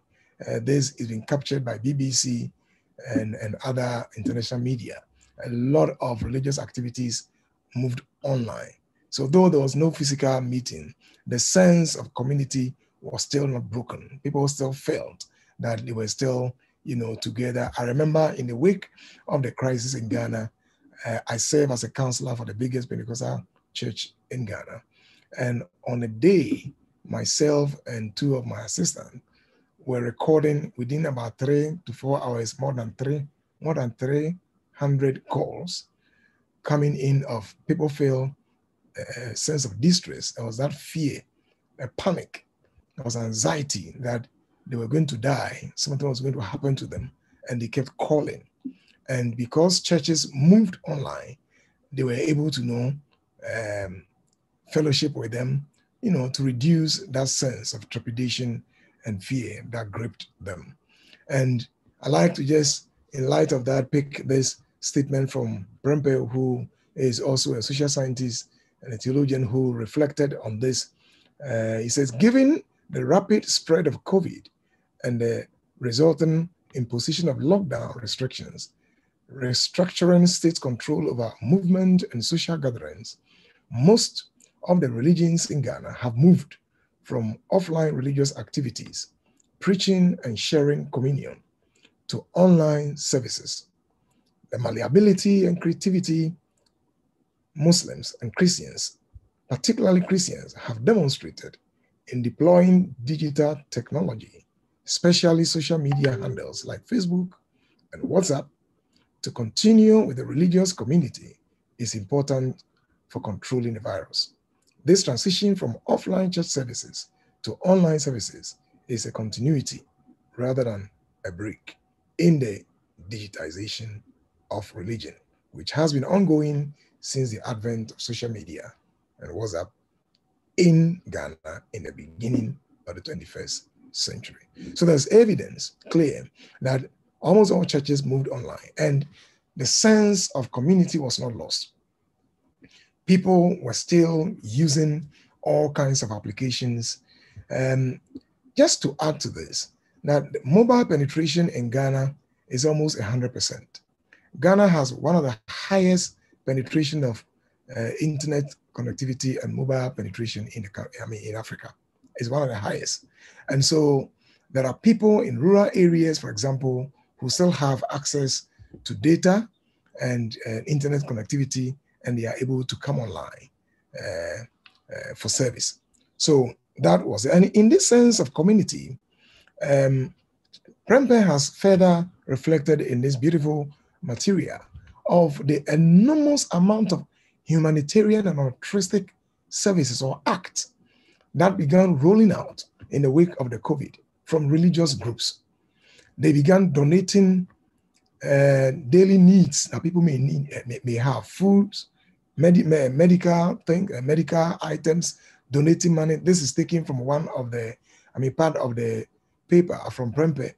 For example, one particular church called the Church of Pentecost, the biggest Pentecostal church in Ghana, kept donating at almost every area and every administrative district in Ghana. Donating at one point, one donated something around 12,000, at another point, $5,000, $6,000, and they kept donating to government. They donated to, for example, National Commission for Civic Education. The church donated PPE to them. The church donated cars to help the government engage in education. The church donated PPEs to various hospitals in the country. At a point, to the tune of 7,000. At one point, one other church still in the ministry also donated over $17,000 worth of items to various settings that may need PPEs. In fact, this is an example of pictures which went viral in Ghana during the week of the lockdown, when people could not afford basic necessities. Then churches just moved in and began providing bags of rice, detergents, milk, and whatnot. And so several churches, not only that church, we have the Catholic Church, for example, had also stepped in and began donating huge sums of money and food items to support government effort. And this continued in so many areas in the country where the basic PPEs were equally donated to communities, to homes, to children, to orphanages, and the list continues and continues. So that sense of community was not lost. Religion stepped in strong to provide support. Let's look at the third last part, which is positive beliefs. Weber and Pergamon further indicated that religious beliefs and practices can help people to better cope with stressful life circumstances. And that, for example, it can give a sense of comfort, it can give a sense of meaning, a sense of control, and hope. As we know in the literature, that the pursuit of happiness may not be the best, but rather the pursuit of meaning. Meaning is extremely powerful in mental health, as we find in literature, than simply the pursuit of happiness. When people pursue meaning, they have that sense of purpose, and they cognitively restructure the experience that they are going through so that the sense of growth or growth mindset is not destroyed, and that they have, instead of one expecting that they may develop, for example, post-traumatic stress disorder, they may, for example, maybe experience post-traumatic growth. So positive beliefs at the cognitive level are extremely very helpful to help people restructure how they look at the crisis they are experiencing in terms of the difficulties they are presently going through. So how did this also play out? As soon as, in the wake of the COVID pandemic, again, the largest church in the country that has more than 3 million population, the counseling ministry, issued a statement. And this was about 7-page statement that basically focused on about 3 things. Number one, in this particular statement, the statement painted a positive image of God, that God thinks good, God is good, God still loves us even in the midst of the pandemic. You know, this imagery, this way of painting God as a loving God, as a good God, as a God who cares, is to invite the suppliants or members to appreciate that what they are going through, God is still aware. At the cognitive level, God is aware, is to help protect their beliefs from potential spiritual crisis, as often recorded in Psychology of Religion. Again, the document provided certain basic ways to help members reframe the crisis. I remember a portion of the document indicates that within crisis is opportunity. So it was inviting members to begin to look at ways of reframing crisis. And then also to explore opportunities, yes, in the crisis, as I said. Then the third part of the document was looking at how members can take advantage of the lockdown and the current crisis to slow down and spend time on their families. Now, this was essentially addressing certain things at the cognitive level and at the practical level. And it is to foster and build and protect their faith, especially their beliefs, so that in the midst of the crisis, they do not have problems in terms of their faith and beliefs and practices in God. Ladies and gentlemen, so far I've walked you through the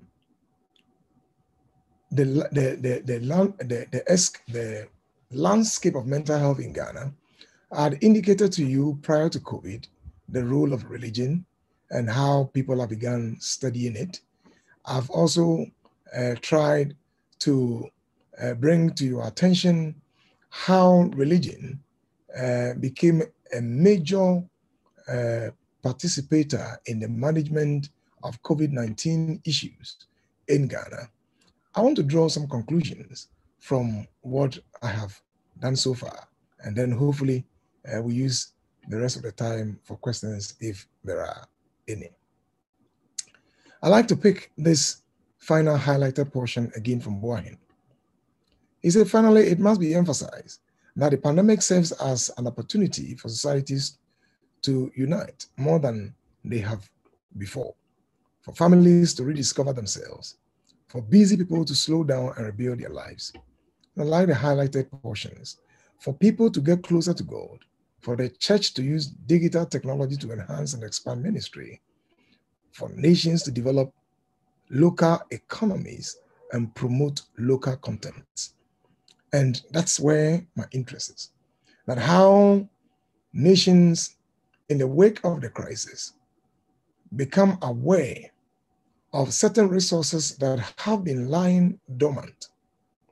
So in the wake of the COVID crisis, the reality of the role of faith in human health became obvious, especially in this part of the world. And arguably in certain areas of the world, as the literature is beginning to demonstrate. Clearly, it came out that religion cannot be on the fringes of health and health management. In fact, I recall a lot of discussions on how, prior to COVID, some have called on the fact that religion can create problems. We're looking at the negative dimensions of religion. And get me right, I'm very much aware about the potential deleterious impact of religious practices on people. But the fact that religion is a double-edged in the literature cannot also be overlooked. One cannot look at a negative dimension of religion without balancing it with a positive dimension. And so the positive aspect of religion somehow began rising to the fore. And it has added serious credence to the call to begin developing an integrative health system than the current biomedical preponderance. Currently, the health system in Ghana is very much biomedical. There's a lot of emphasis on what Western medicine does. We haven't developed our own traditional systems of psychotherapy and support. It was in the wake of COVID when people realized that government helplessly was doing its best to contain this, that people began realizing that religion is a sleeping giant, is a resource that we have not turned to. The potential to have people around you, the sense of connectedness, the readily available resources that were shared when people were in trouble. Government attempted to socially intervene. Government cut down electricity costs, cut down water costs, and other utility costs. Still, there were problems. It was when churches across the country began distributing food and other aids that people began feeling the impact of the social intervention packages which were coming from government. So obviously, in this part of the world, one can never say that religion doesn't have a role in disaster management. In fact, religion does. And I'd like to end by Klein Bell's postulation and reflection. This is almost half a century, and it still has credence, it's still valid when one is looking at religion in the midst of crisis. Klein Bell said, churches and temples collectively represent a sleeping giant, a huge potential of barely tapped resources for fostering positive mental health. I believe that this is still very, very relevant for resource or in resource poor settings such as Ghana. And so I think that India could pick a few things from what I have shared. And I hope that I have been able to communicate something to you and that we have learned something. On that note, thank you very much for the opportunity. Thank you.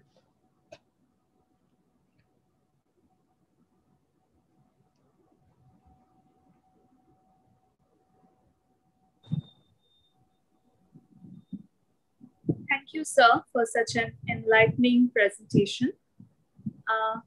We have some questions from the participants.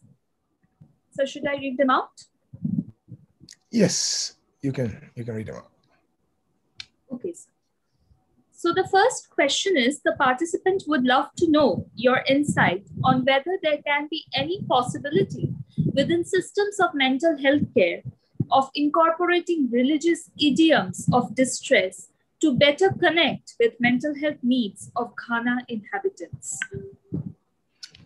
Let me see whether I really understood. Can you read the question again? Yes, sir. Yes. Could you share your insight on whether there can be any possibility within systems of mental health care of incorporating religious idioms of distress to better connect with mental health needs of Ghana inhabitants? Okay, thank you very much. And this has actually begun a couple of years ago before the COVID pandemic. In fact, one of the difficulties we have had in this part of the world is to get particular local terminologies to refer to certain, for example, Western terminologies of distress, like, for example, anxiety disorder, depression, for example, psychotic disorders, and all of those. It's been very difficult looking at these terminologies within our local linguistic structures. So one of the things that we did was to begin to look at descriptive terminologies. How will you describe, for example, when someone is depressed? And we found out, for example, that in Ghana, there's a lot of somatization when it comes to depression. So people are likely, for example, to tell you, I have a headache, I have a pain in my arm, I have some pain in my legs, and my back. And you're likely to, when you discuss this further, you will see that the person might be depressed. So that is currently underway. I know that I know a colleague who is presently developing this nomenclature in Ghana.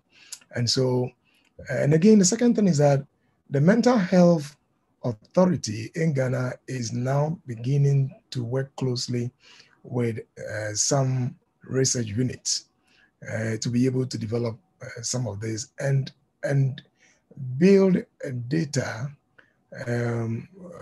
within Ghana that can actually support our own nomenclatures. So yes, these things are underway.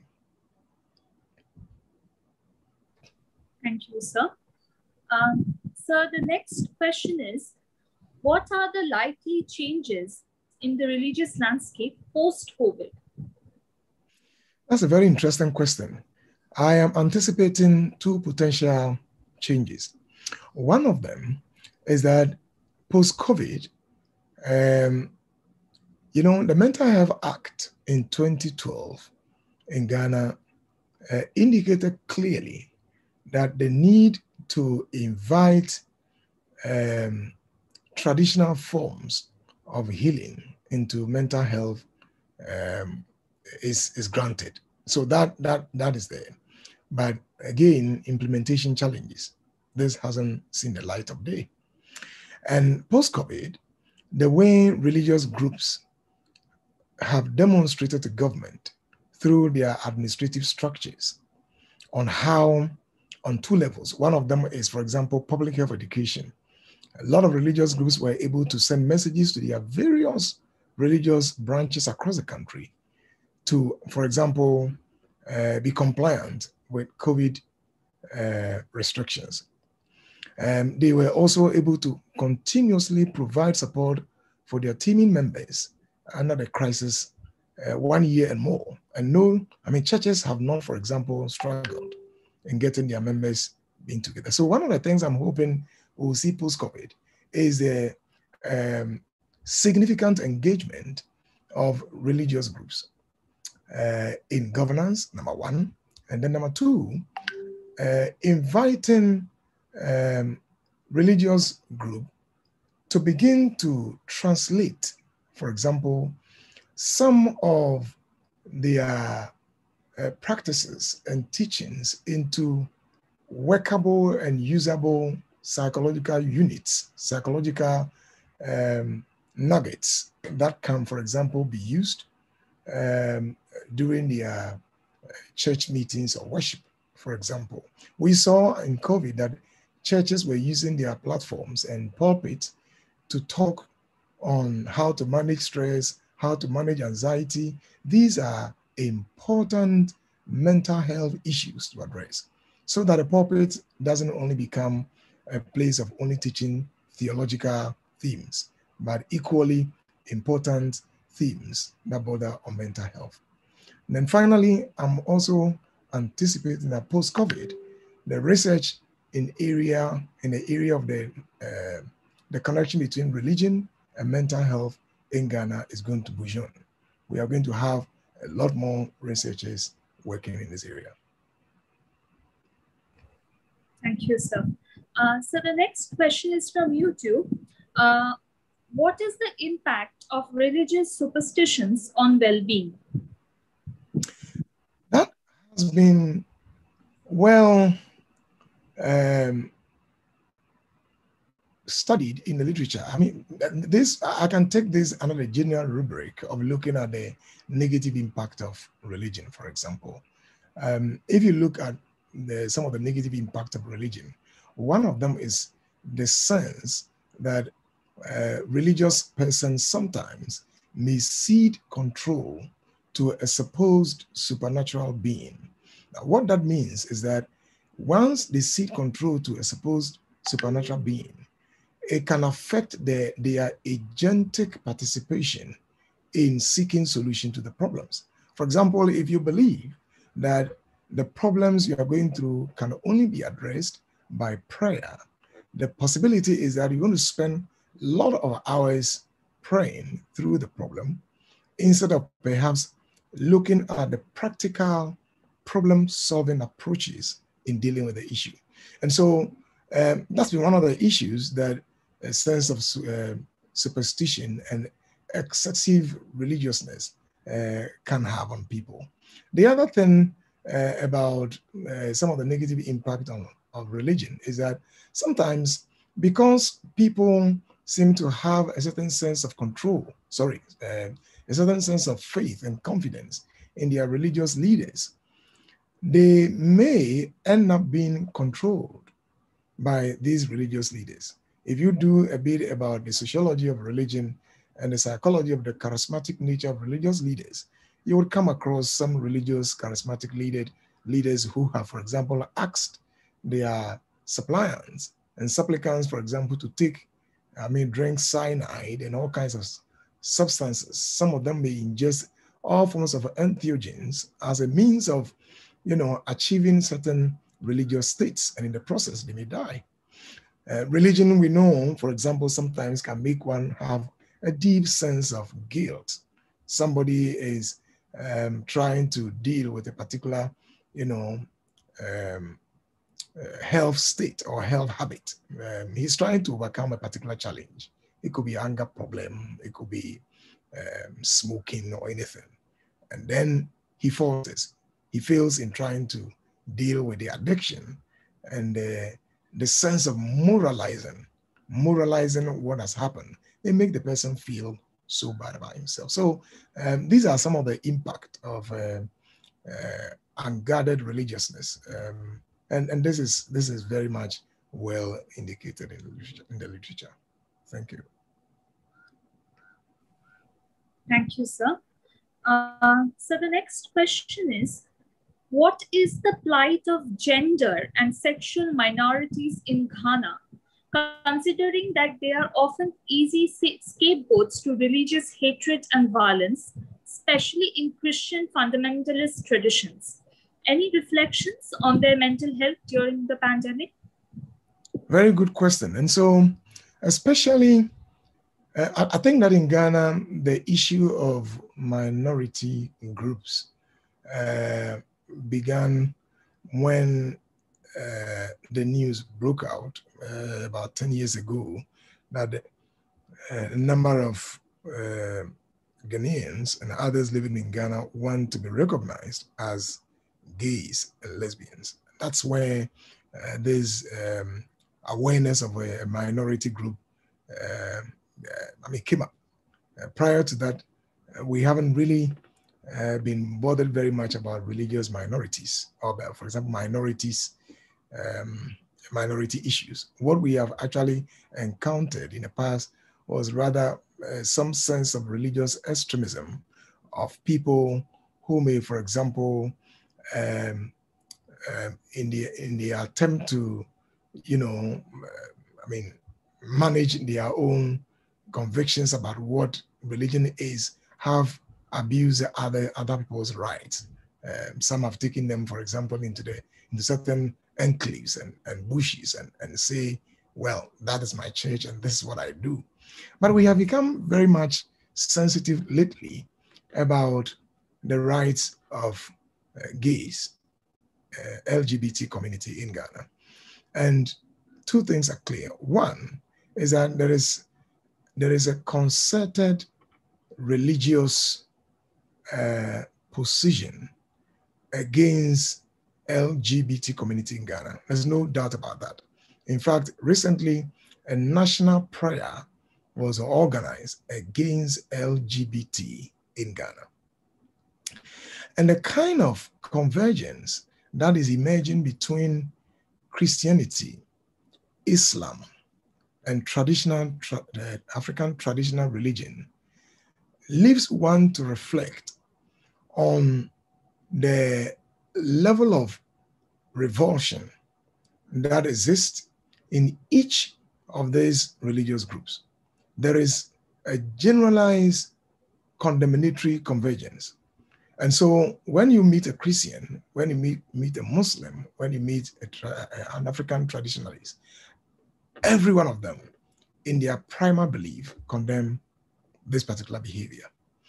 But what is also very interesting is this, that although there is a very strong condemnatory position from all religious groups against this group, there is also a clear articulation of condemnation of anyone that will go and attack any member in this minority group.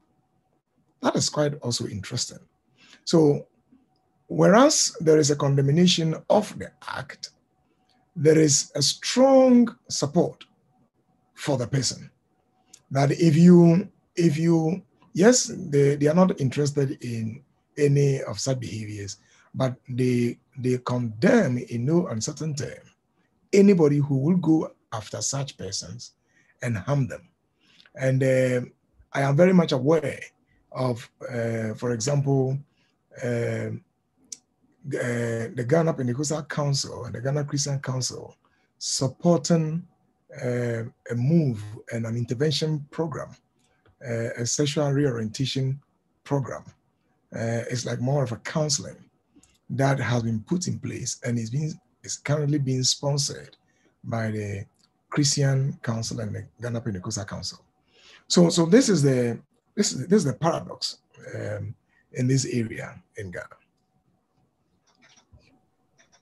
Thank you, sir, for the insight. So the next question is, can religious coping also lead to some kinds of diffusion of responsibility? And that's what I said earlier on, definitely, that if one, you see, religion and emotion are strongly related. I mean, religion is a robust processor of emotion. And one of the things that one would want to look at is, for example, when one is going through some kind of a emotional distress and challenges, one is likely to turn to religion as a means of coping. The difficulty is that because there is that particular slip in there for one to fall on religious resources as a means of coping, one is likely to cede personal responsibility or to go down personal responsibility and autonomy. The idea is that, see, when one's cognitive state is distracted, now the challenges I'm going through, there is a supernatural being that can deal with the challenge. Your agentic state, your agentic posture begins to be compromised because you're not going to be agentic. You're not going to be rolling out problem-solving approaches. You're not going to be getting up and expending energy as an attempt in dealing with the difficult. So yes, it does. What is important in my experience as working as a clinician is to maintain a balance. What I call the law of moderation. There must always be a law of moderation in there. That yes, religion fosters very good emotional states, but it's always important to put your hands to work. and be practical in what you do. Okay, sir. So coming to the last question, can religious coping buffer against intolerance of uncertainty in the current situation? It can. You see, if there is any crisis globally that I think the COVID crisis has caused, I think is what I call agentic crisis. And by agentic crisis, I mean the global keen awareness that, I mean, the first 1 month of the COVID crisis globally, that humanity became keenly aware about our vulnerability and about the fact that there was a sense of hopelessness and uncertainty that loomed. Nobody knew what was going to happen in the next couple of days. And people kept on canceling flights and canceling programs. And this was real challenges for people. I had friends who were going to attend conferences and they kept postponing, and programs were canceled, and research which were to begin were canceled, and suddenly you lost the ability to predict what was going to happen. And remember that one of the genetic elements of human beings is a sense of control. If that is lost or that is threatened, it is a serious existential threat. So it does. When people turn to religion, it is a means of restoring that disequilibrium. I mean, trying to deal with that. Once the people turn to religion and they turn to faith and believe that God is still in control, because the thing is, you don't want to lose control and feel that God has lost control. In other words, you don't want to lose control and feel that the loss of control extends to the numinous. Then there's a problem. So if you lose control and you still can believe that the supernatural agent on which you rely has not lost control, then you have that cognitive state that your loss of control will be restored. And that's how religion helps in this coping process. So yes, it does. It can. Thank you, sir. I would like to call Dr. Tilotoma Mukherjee, our head of the department, for some words. Over to you, ma'am. What to say? Joe, you're wonderful, my friend. It was an absolute delight to listen to you today. Oh, my goodness. Thank you. Yeah. And very good feedback has come for you in the YouTube, which I'll share with you. Thank you. Wonderful. You spoke with so much sincerity. Wonderful. Please keep up your good work. And I wish you all the best, whatever you are doing. Thank you very much. Stay safe, stay healthy, take care. It was wonderful. Thank you. Thank you so much from the department. Thank you so much. Thank you. Thank you. Thank you. Thank you.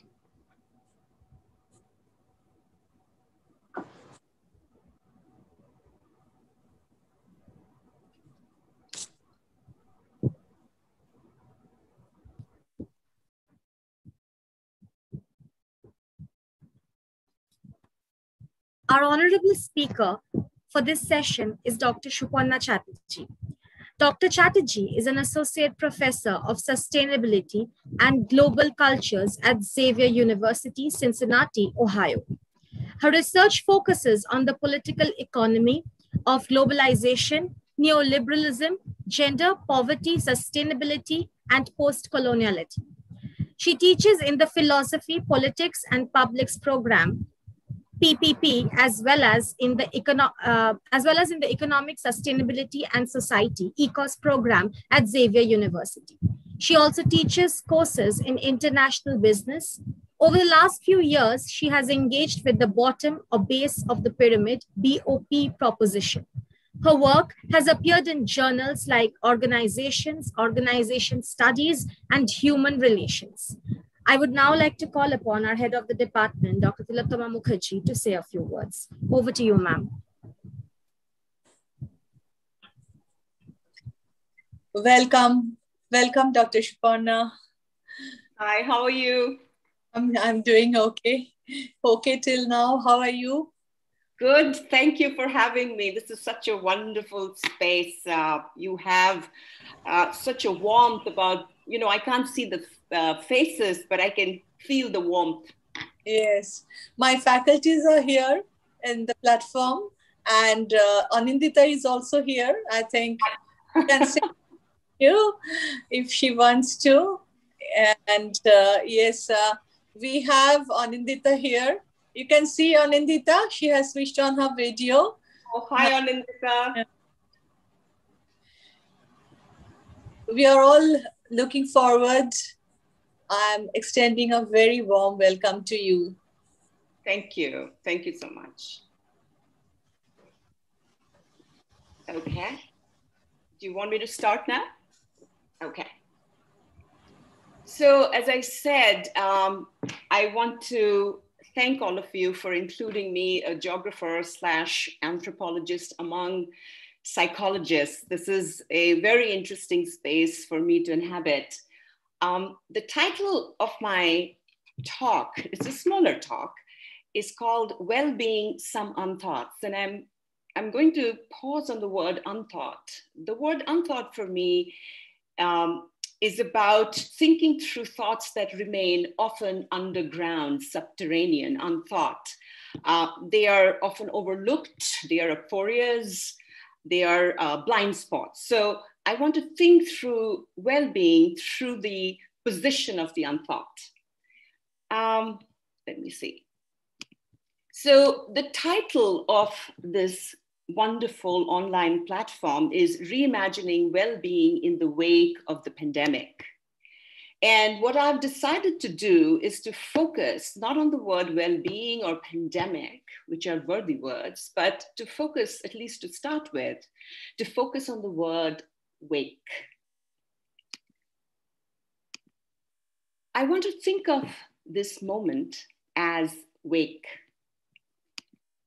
Wake, drawing on Sharp, a Black Studies scholar, can be thought about as holding vigil or watch over the dead, a time when the living and the non-living are bound in spoken and unspoken ways. It's a time where you think of what has passed, where you are in ways how you are bound to what has passed. So it's a very interesting moment where the being, the non-being, living and non-living are bound in some ways.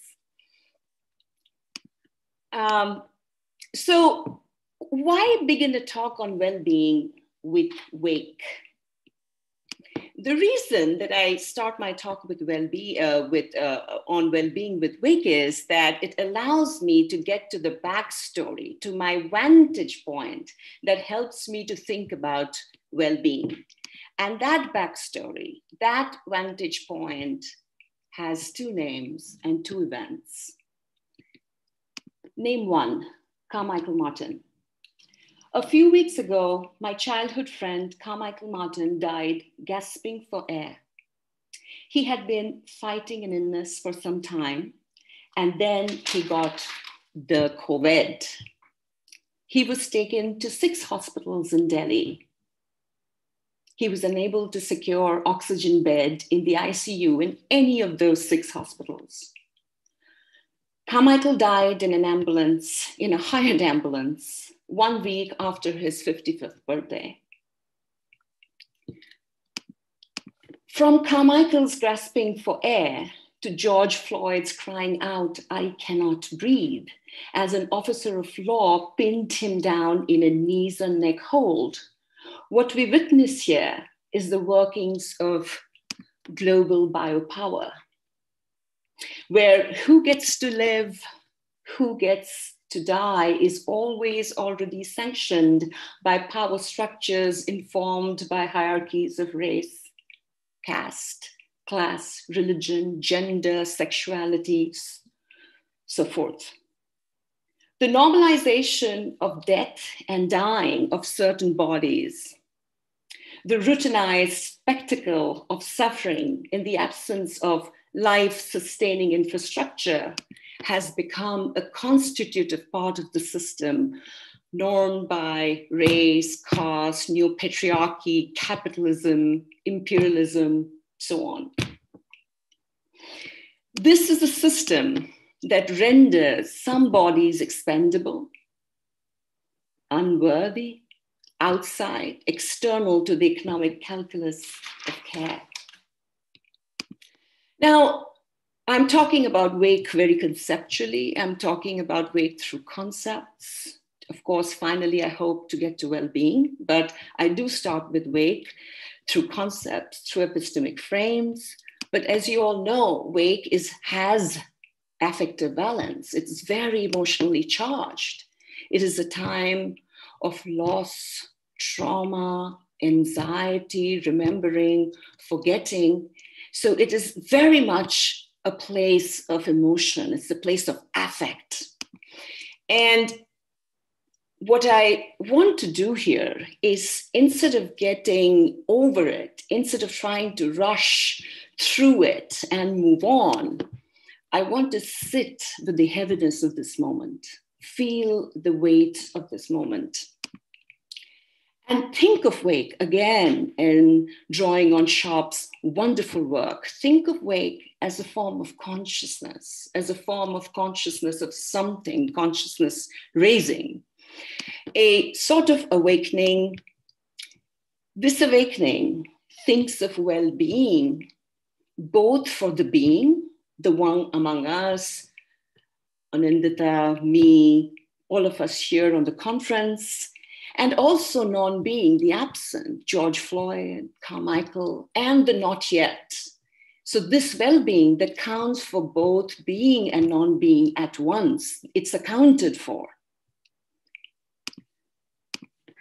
So what is that idea of well-being that accounts for both being and non-being? It really, among other things, starts with refusing to see the self as bounded, as contained, as the ground and cause of its own experience. It moves away from the idea of self as autonomous, self-governed, self-sustaining neoliberal subject. And it thinks of the self as always in making, partial, fractured, a site of sedimented histories, a warehouse, a canvas of injuries, wounds, hopes, and dreams.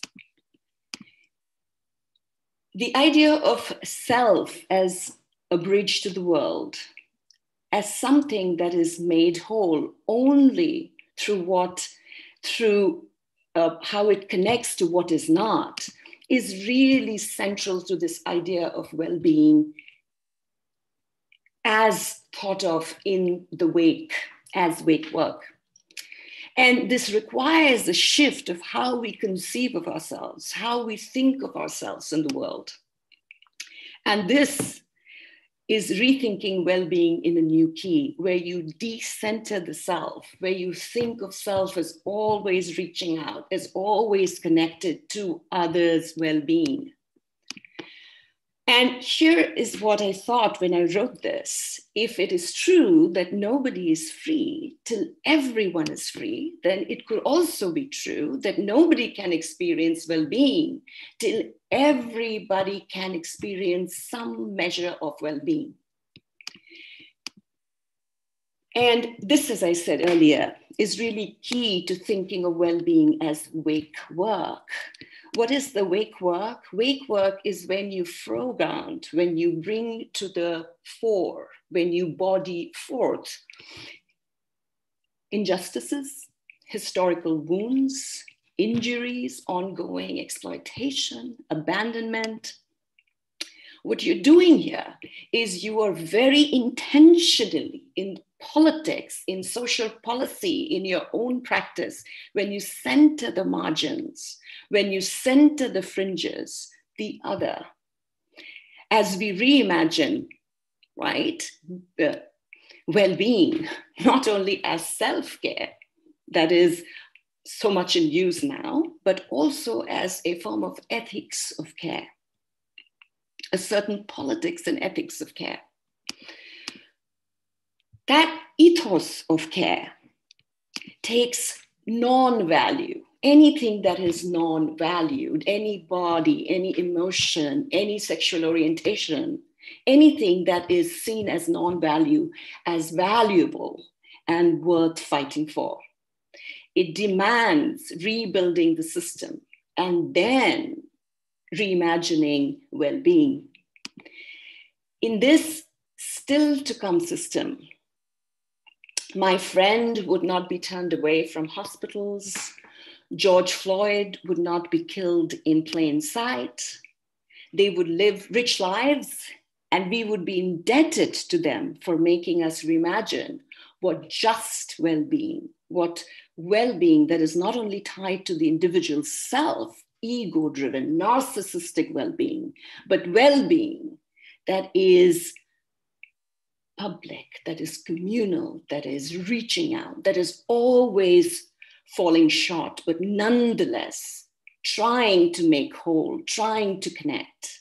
And that is what I have. And what I would like to do is to invite conversation on this idea. I have a short talk, but I thought that I'll open up space, and if I could see some faces on the screen and have some conversation and dialogue going, that would be wonderful. If I can just give you one thing here, that when we think of well-being, who is the being that is thought of? Is it, I'm in America right now, is it the white man? In India, is it the Brahmin? Is it the rich? Is it the person who has power? So who is the being? So I'm at a meta level, I'm trying to think of well-being. I'm trying to rethink well-being. Of course, these are all thoughts in making. These are, in some sense, the first statements about this, but I would love to hear what you have to say and how we can, since I'm among psychologists, I feel safe in a way, right? Being open and asking that this is a very important question to throw up, that when we think of well-being, who are we thinking of? Who is this being? Does this being take into account non-being? If when I go to India and in Delhi, if I'm not able to breathe, how will I be well? So the fact that we are in the Anthropocene, the fact that there are so many things not well in the world, has to be foregrounded in any conversation on well-being. And all of the fields, be it in social sciences, be it in humanities, be it in sciences, we have to come together and talk about what does it mean to say that we are well. What is well-being? Because if we don't think of well-being in a more holistic way, in a more philosophic, rich ways, then we will be only approaching well-being in piecemeal ways, in spurts. It will be very partial, and it'll only be available to people who are able to seek out help, education, self-awareness, right? So we don't want well-being to be only for people who have social advantage, who have social standing, clout, etc. We want to rethink well-being in ways that is available to all of us, at least in some measure. And that's how I end it here.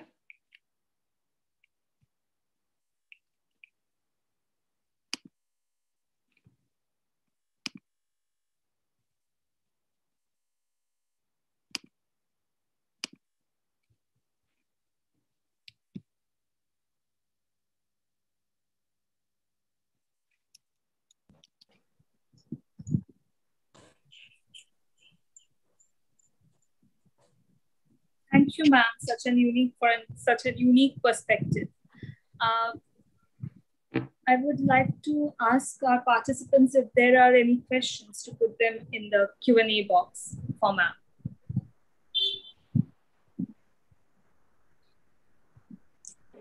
Hi, Tilutama. Yeah, hi. I just wanted to tell you, Shumdatta, that you give, panelist rights to the participants so that it could be an interactive session and they can directly, interact with ma'am. Okay. So Okay. if you can promote them from attendee to panelists, and they can switch on their videos if they want to. And rather than writing the questions in the question box, they can directly ask her and communicate, interact. We can have the session. Okay? Thank you. Okay.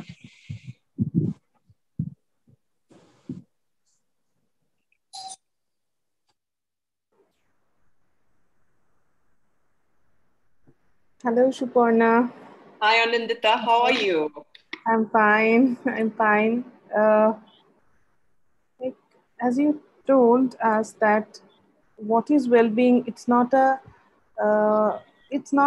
well-being from the sense that if whether I am well alone. So like the past 1 year in life, it redefined my family life and it redefined ourselves. I think it's not about me only.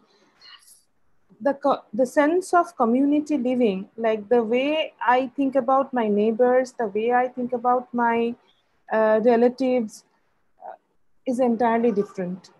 What I feel is that we cannot be happy alone. If all of the people who are around us, like my heart is right now weeping for my mama, my maternal uncle who is suffering from COVID. Oh no. So I don't know whether I will feel happy. Like if mama is all right, if mama is out of this danger, then I think I'll be all right. So we cannot live alone. We cannot be happy alone. We cannot, like, this well-being is not for us only.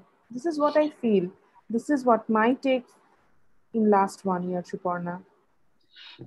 No, Anindita, I'm first of all so sorry to hear about your mama. And the thing is, Anindita, there has to be some public and there has to be investments and structures that sustain life. The pandemic has revealed all of the cracks, isn't it? The social cracks, the economic cracks.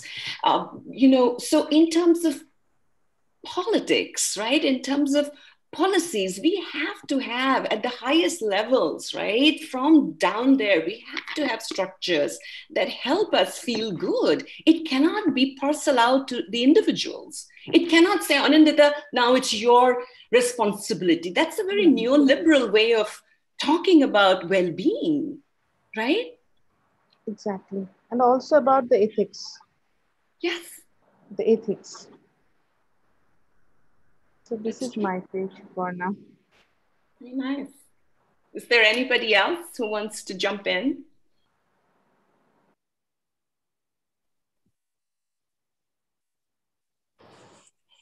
If any of the attendees have anything to say or interact, please raise your hand and we'll give you a panelist. We'll promote you to panelist and then you can switch on your video and okay, just a minute. Yes, Ravi, you can. Yes, you can switch on your video if you want to. And, switch on your video and audio.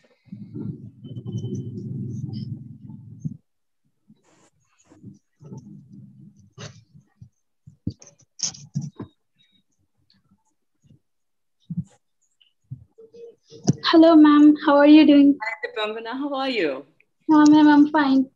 Ma'am, I just want to ask about one thing, that the well-being we are talking about, is it like too much pressure on us to like feel the well-being, like to stay well, that we can't even afford to be sad for a few days or like just be down for a few times, like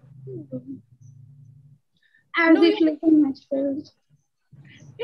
Happiness sometimes is overrated in some sense, right? This will to be happy, no? That you have to be happy all the time. You know, sadness is a natural emotion, right? But the thing is, the point of well-being is it's been individualized so much that I have, as a geographer who understands scales, you know, well-being has many scales, but it just cannot be on the individual scale. It has to be political, it has to be economical, it has to be more, the scales are like this, right? So it just cannot be an individual matter that now you recede into your house, go onto your screen, look at, now, what happens if you're unable to do so? What happens if you don't have internet? What happens if you don't have, you know, income? Right? I mean, why do we think of well-being as something that is always parceled out to individuals, right? Of course, some of it is individual, there are scales, but one cannot think of well-being. If you think of times in your life that you've been happy, right? You haven't been happy when everybody around you is unhappy. Right? Exactly. You have been happy. If your mother is not happy, you can't be happy, right? As a child, we know that, right? So I of course, I know that I'm speaking out of turn here. I am not a psychologist, but from my own life experience, I know that you just cannot, well-being cannot be at the level of just practicing counsel. It has to be, once you step out of the psychologist's office, you step into the road. If you are a brown body in the US, right? And in the last 4 years, you get called a name, you can't be well, right? You have to go back into the counselor's office and say, look, I was called a name, right? So that's the issue. It's a very simple point, but I think it needs repeating in this pandemic, and it has to be called out. It's not only for the pandemic condition, I think. When my well-being is at the cost of others' well-being, it cannot be well-being. Exactly. So it may be across the socioeconomic status, and as you were saying that in US, that is the black and white. And so with respect to any parameters, social, economic, political, so when there is such a discrepancy that I am enjoying my well-being and I'm not ashamed of it, that I'm, we are not ashamed of saying that we are rich.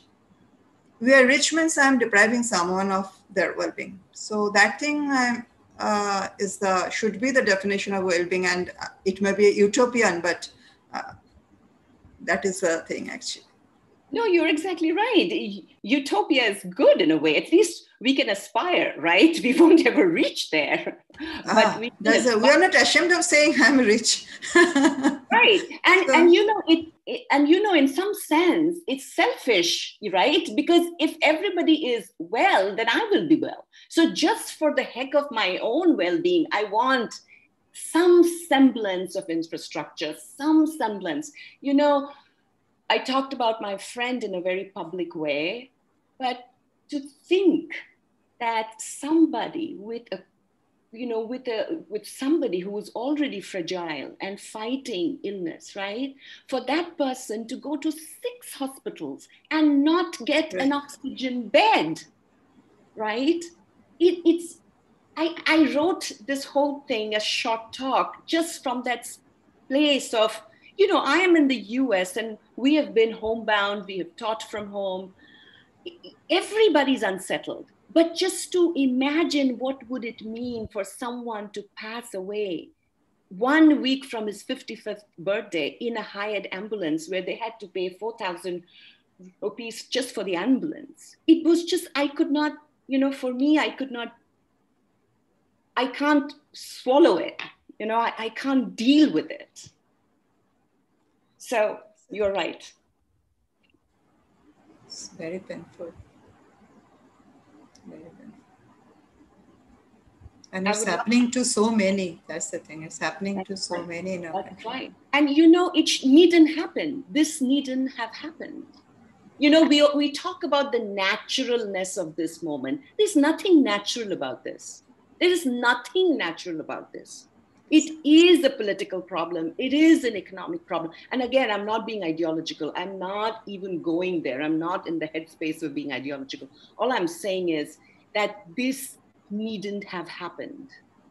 You know, it's just this whole notion of naturalness. You know, of course it will, you know, every few years, every few decades, we have the pandemic. You know, this is all a way to not, yesterday I said so. It may look natural disaster, but I think the natural disaster, should be no term like natural disaster because everything is man-made. You're right, man-made. Everything is mostly man-made. So when I do make something in my favor at the cost of others, we cannot say it's well-being. There is some sort of distortions in the conceptualization of well-being when it is at the cost of the others. That's wonderfully said. That's wonderfully said. So nice. Are there any students here who want to? Hello, ma'am. Hi. Yeah, I just found your, your insights very intriguing, and I just couldn't resist myself from speaking up. So what I was thinking is that as we are looking at well-being also not only from a personal point of view, but also from an impersonal or interpersonal point of view. Yes. I was thinking about your idea of wake, and I was thinking that can we look at wake from a perspective like being aware of our own biases, being aware of our own denial, so that we can not neglect others' well-being for just the hunger of our own well-being, and can be in a mutual well situation. You're exactly right. You're exactly right that, wake is a time that you reckon with something, right? You're thinking of things that you have done, things that have happened in the past. I shouldn't have said that. I shouldn't have been like that. It's a time of reckoning. It's time of reconciliation to some extent through the trauma, right? And wake work is not my idea. It's Dr. Sharp's idea, right? But I take that in this moment. And what wake work is in the context of slavery, right? The original wake work happened in the context of slavery. That if you want to understand racism in the US, if you want to understand what is happening to Black and brown bodies in the US, you have to think about the afterlives of slavery. That even though liberal ideas, we have this notion of equality, we have this notion of blindness of law, we know what is happening. We know, we have seen in the US what is happening. We know what is happening in India, right? I don't live in India. I don't want to speak. I feel I haven't been to India in 3 years. I feel terrible. I feel so disconnected. But I read a lot about India and I have family there. And they tell me what is happening in India. And it is, I'm sorry to say, it is unimaginable. So yes, we have to think about our blind spots. You're exactly right, wake. But see, that's why it's called blind spots, because you're blind to it, right? Yeah. So it's a constant negotiation. It's a constant struggle, and accepting your failures, and then moving on, not shaming yourself, but saying that we are limited. We need to do better. Always doing the next right thing. You're right. I think just as you said, the blind spots. I think that sorry, I'm taking some time. I think that as we do read from the Johari window or concepts like that, as we are not always aware of our every parts of ourselves, I think some kinds of self-reflection or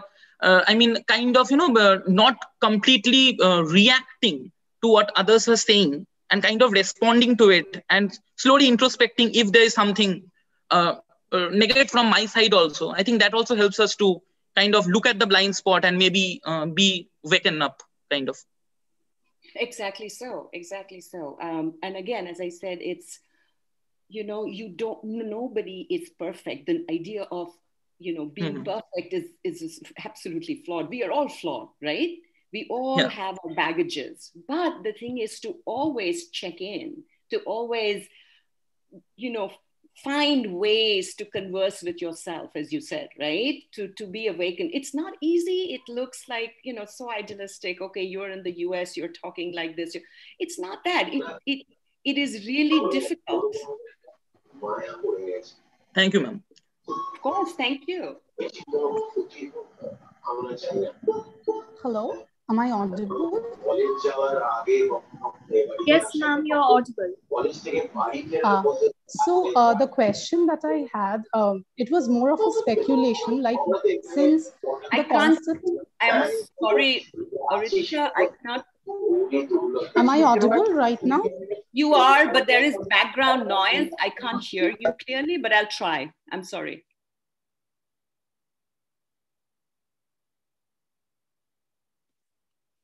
Was that Oritra? Am I saying the name correctly? Oritra, you can speak now. Oritra, you can speak now. What I was saying is, since the concept of well-being comes primarily from psychological discourse, so would that not, also lead us to think that whether the discourse that we are creating in psychology might in itself be a neoliberal form of discourse? So that's one of my speculations which I wanted to share. And another thing which I was also thinking about, like when I have attended quite a lot of well-being seminars, but standing in a country like India, can we even begin to think about the well-being of the migrant workers? Like, are we in a position to even frame their well-being? So that is a point that I was also reflecting on. And when we are talking about, like quality family time, because often this comes up, spending quality time with your family, but for queer people, and specifically for people who are belonging from the GSM, even the natal home is a site of violence. Like, I personally belong from that space. So I'm aware that every day or the other, I'm hearing someone facing violence at home and having to, seek community support, which is also not available. So in that question, I think it is rather probably important to have a systemic psychology rather than a very neoliberal kind of psychology, and to be aware of, our own privileges whenever we are bringing up any concept such as well-being in discourse or conversation. So that's all. Oh, that was wonderful. You're exactly right, right? The notion of home as safety, right? As a safe place. Feminists have always talked about that not all homes are safe, right? And the idea of, childhood, idyllic childhood is available to only few, right? It's available to, so you're exactly right. The discourses we create, Fanon has talked about this. Psychology in the US is very white in some sense, right? It only talks about certain things and not others. For the long time, many fields, not only psychology, many fields, anthropology, geography, they have been in the service of the powerful, right? So any expert knowledge we create, we have to debunk it as we create it, not to take everything down, but in a more affirmative way, right? And sometimes loudly, sometimes tactfully, sometimes gently, but we have to push against it. You're exactly right. Thank you for that observation. That was wonderful. Thank you, Mom.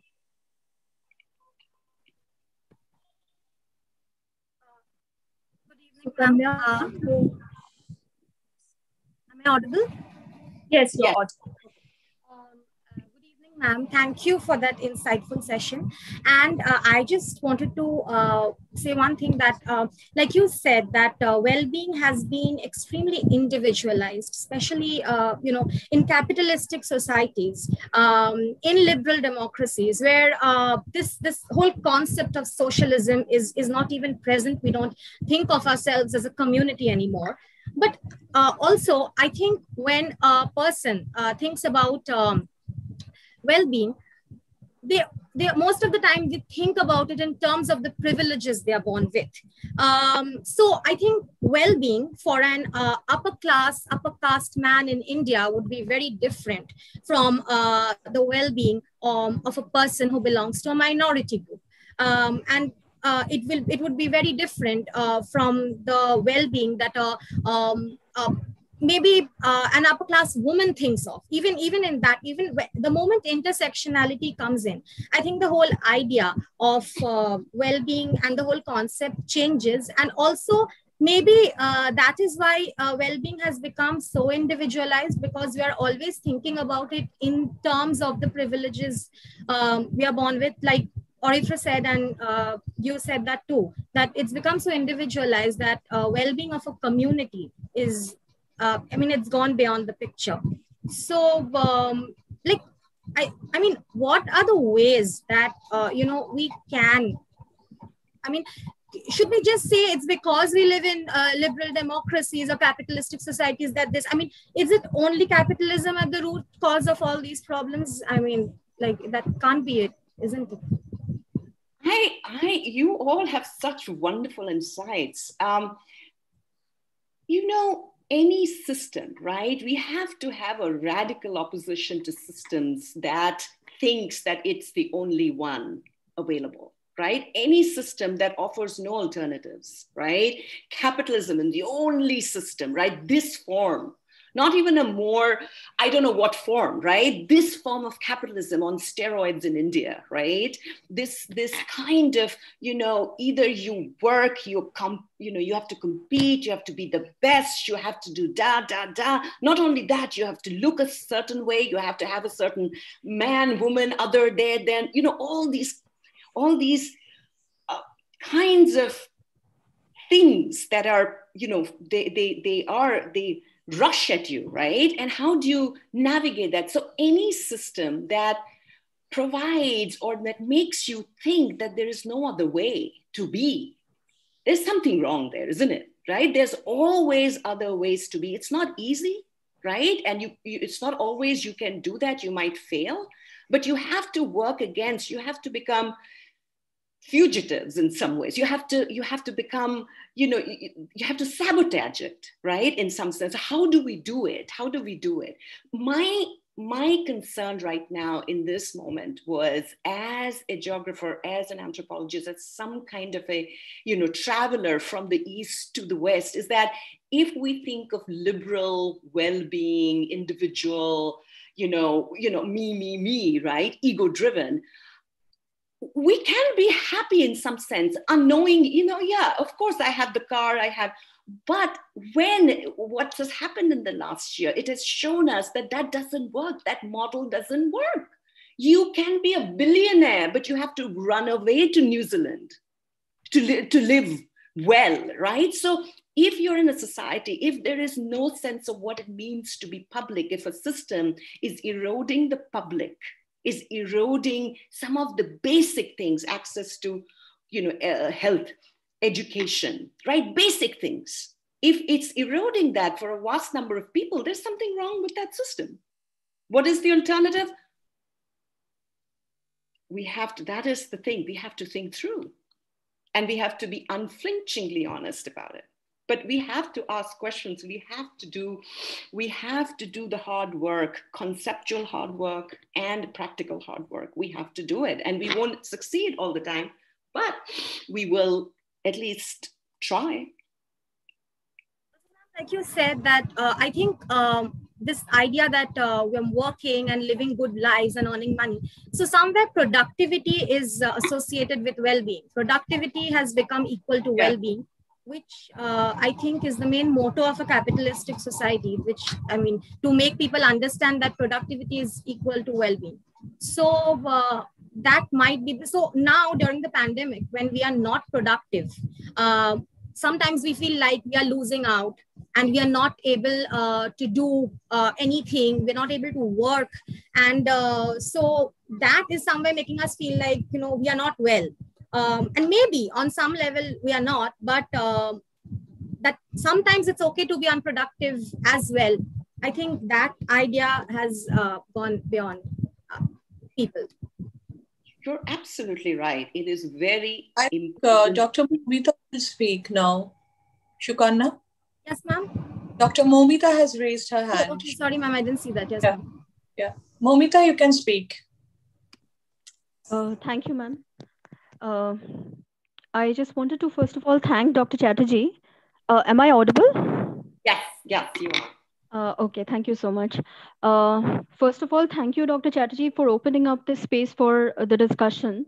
And thank you, Tilottama ma'am, for giving me the opportunity to speak. As I was listening to this kind of dialogue that was going on in between everybody, I just wanted to talk about a couple of things. One thing is the fact that we are all getting this opportunity to speak in the relative safety of our home speaks to our privilege. And that's kind of a basic, I suppose, acknowledgement that I have had over this last 1 year. I teach in a private university in India, and I have this opportunity of working from home, while I know that there are so many essential workers, healthcare workers who are in this raging time of the disease, who are stepping outside their homes, and even those who are not technically always referred to as healthcare workers or I suppose essential workers, the people who deliver goods to our houses or something like that, who are probably paid a pittance, and they are also doing an incredible amount of work. And while we can have this academic space of talking about community feeling, are we necessarily having this community feeling in our minds? Have we stopped ordering unnecessary products over the last 1 year? Necessary products, yes.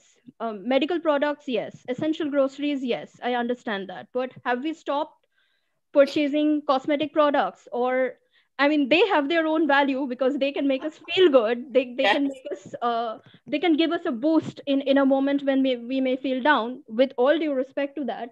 But I have often felt that there are some things perhaps where we could have perhaps moderated a little bit. And you use the term unimaginable, and one of the saddest things, I suppose, in this 1 year, more than 1 year now actually, that I have noticed is that unimaginable is the real right now. We couldn't have imagined that people wouldn't be able to get an oxygen bed, and that is happening in so many places of India. That is kind of unbelievable, unimaginable, yet that is the reality. I have had conversations with some of my students who have lost loved ones from their families, and they're saying, ma'am, we are having trouble attending classes. We can't concentrate. We can't put aside the loss. And honestly, there are moments when I have no answers beyond saying that maybe try to have like grief counseling if that is something that would help you. And momentarily I might say that, but is that really going to help them? If this situation doesn't really get better, then will it really help them? And one other point, and this is the hopeful point amidst all the negativity, since we are talking about community, and one of the things which has really given me hope and inspired me over this last 1 year is that there are individuals, mostly youngsters, young college students, university students across different levels of India and also in Bengal, who have come up with these small community endeavors which have reached out to a lot of people to help them with, oxygen and getting a bed in a hospital setup and things like that, which has been, I think, incredibly helpful and in some cases life-giving for some people. So this is something that I thought, and these are people who did not have any personal gain out of this. These are young people who are doing this, I suppose I would say altruistically for the community. And in a way, it's a sense of community building itself. So I just wanted to mention that. And if you could share your thoughts on this, Dr. Chatterjee. You all are raising such wonderful points. I don't know if I have anything to add, but you're exactly right. We have to be aware that the fact that we can sit here and talk itself is an advantage, isn't it, over others who cannot. The fact that we are, but the thing is, I often think that we cannot always guilt ourselves also in some sense, right? So as long as you are always simultaneously aware of somebody else, right? And at the scale of the individual, at the scale of the city, at the scale of the nation, right? So, this voluntarism, this kind of altruism, it's all good, but we need changes at the societal level. We need governance, we need policies, we need political changes, right? So major systemic change that needs. Yes, systemic changes, because what happens is you and I, we can say this, but if the system is such that it never allows us to thrive, to be happy, then, you will turn inward. right? You will turn inward. So we have to constantly move against and push the institution systems, right?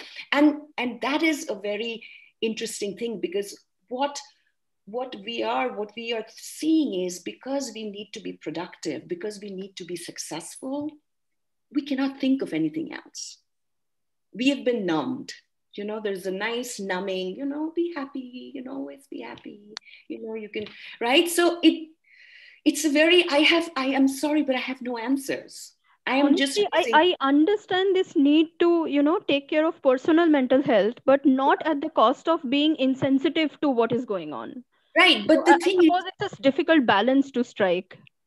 You're right. But the thing is, how will you take care of others when every structure around you, right, is saying that it's very hard? Either you have to leave everything, you have to become a social worker, turn everything, or so how is it that we live in a society, at least in the US, where you are working 40 hours a week and still you cannot afford healthcare? How is it that my friends, family in India, Carmichael, right, they are saying to me now that, India is not for me. We want, this is not the space. This is, we are, this space is this country, the space is not including us, right? So how has it become? How did the system become like this? And then how do we change it? I suppose these are presently questions we all need to ponder upon, but I suppose immediate answers are not something we have in hand. And we should not go for immediate answers, right? Because solution speak is also very interesting strategy, no? Anyone tells you a problem, but they'll tell you, but you're talking about problems, babe, where are the solutions? That means the responsibility of the problem is on you. The responsibility asking is on you. The responsibility of solution is on you. That's not right.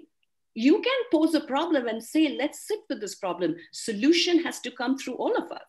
Because sometimes you pose a problem and they stare at you as if, oh, she's always raising problems. She's the killjoy. Right? So those kind of things.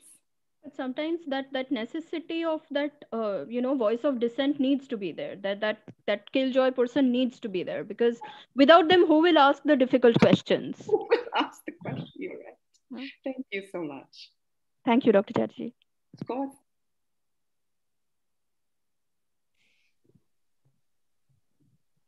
Khushi ma'am, you can unmute yourself.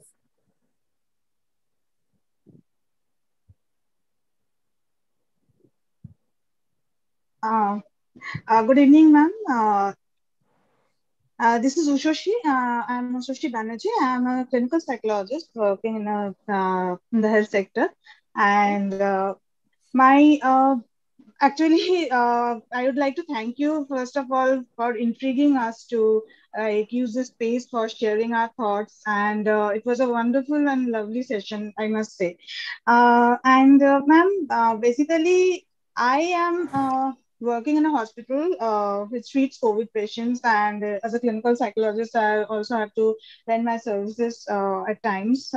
So basically, working with frontliners, maybe also I'm one of them, maybe, but basically I was intrigued to speak about the well-being of frontliners. Basically, what we mean by well-being, very briefly, is about the acceptance of our environment, of the current situation, and dealing positively with it.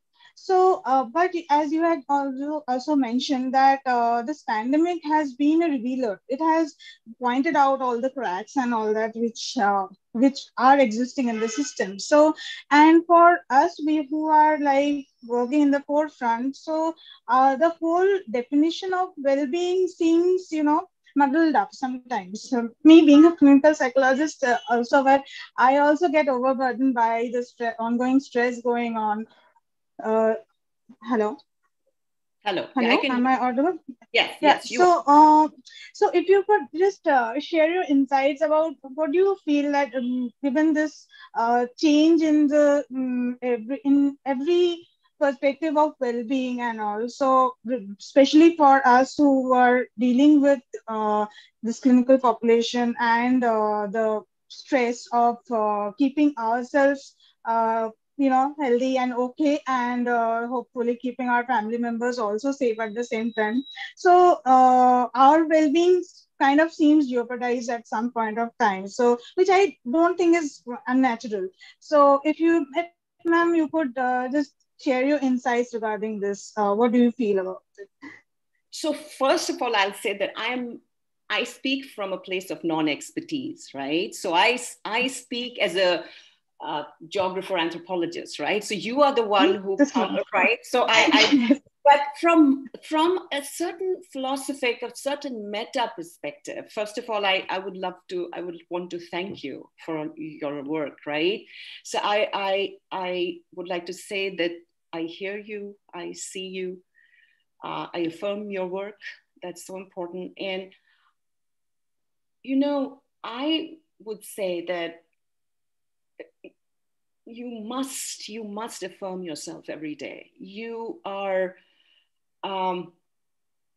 faced with something for which you have no words, right? You don't have the capacity to put it in words, even for counsel, even how do you explain this? What are the words, right? So a situation which defies language in some sense, right? So how do you deal with that?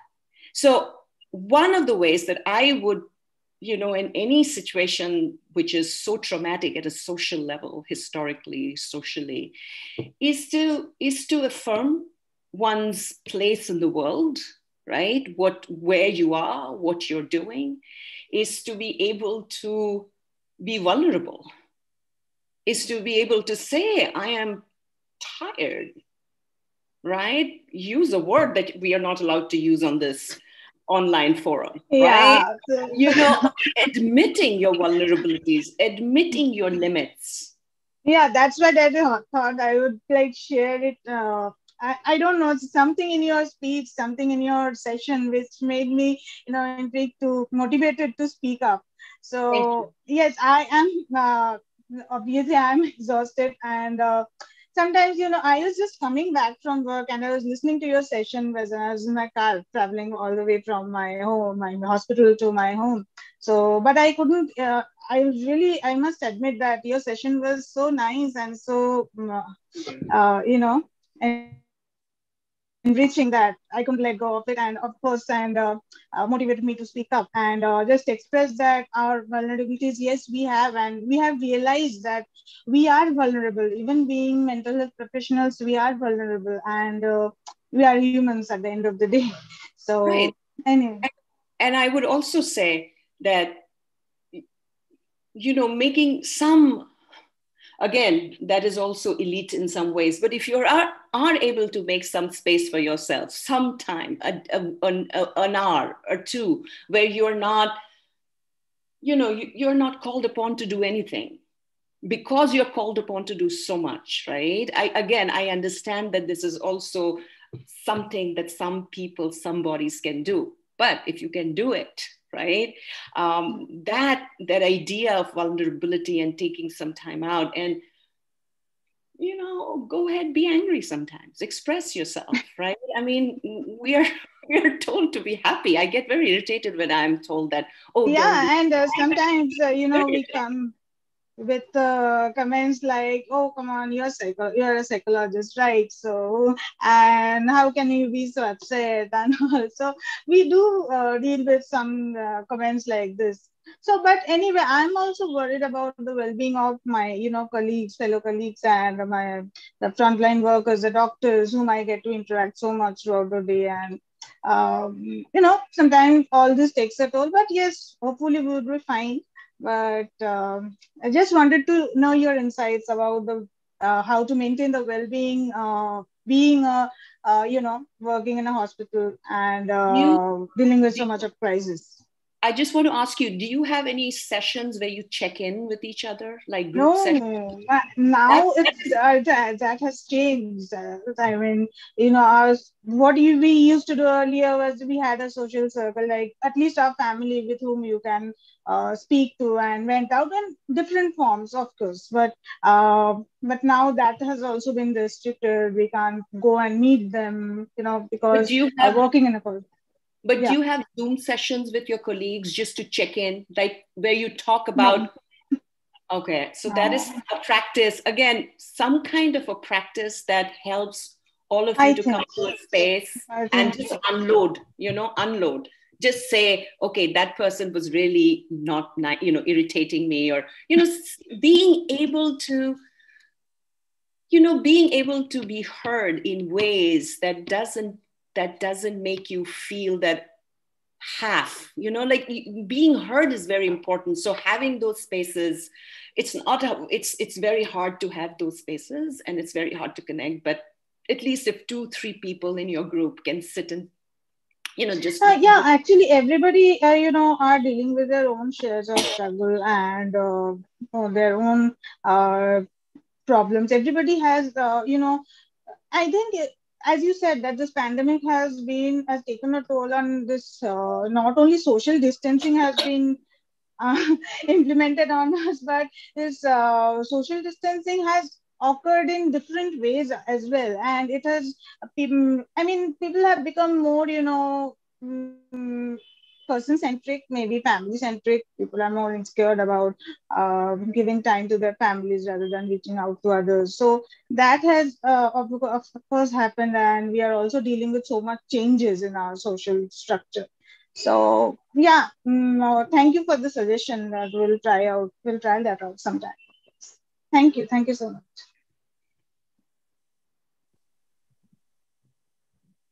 SD ma'am, would you like to turn your mic on?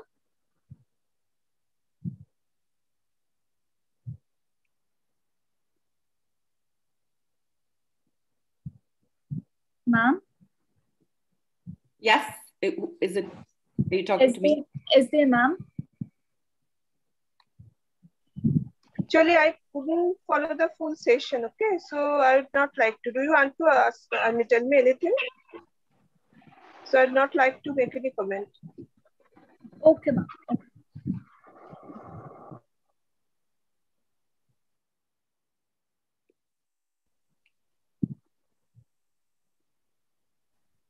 Does any of our attendees or panelists have any other questions or comments, or any other questions for ma'am? If so, please raise your hand and we shall unmute. We shall unmute you.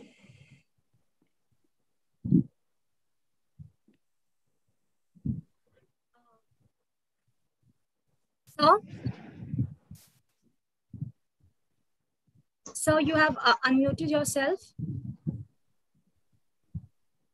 No, it's by mistake. Actually, my internet connection is unstable. That's why it got. Okay, okay. Someone from the attendees have raised their hands. Yes, ma'am. I can unmute it.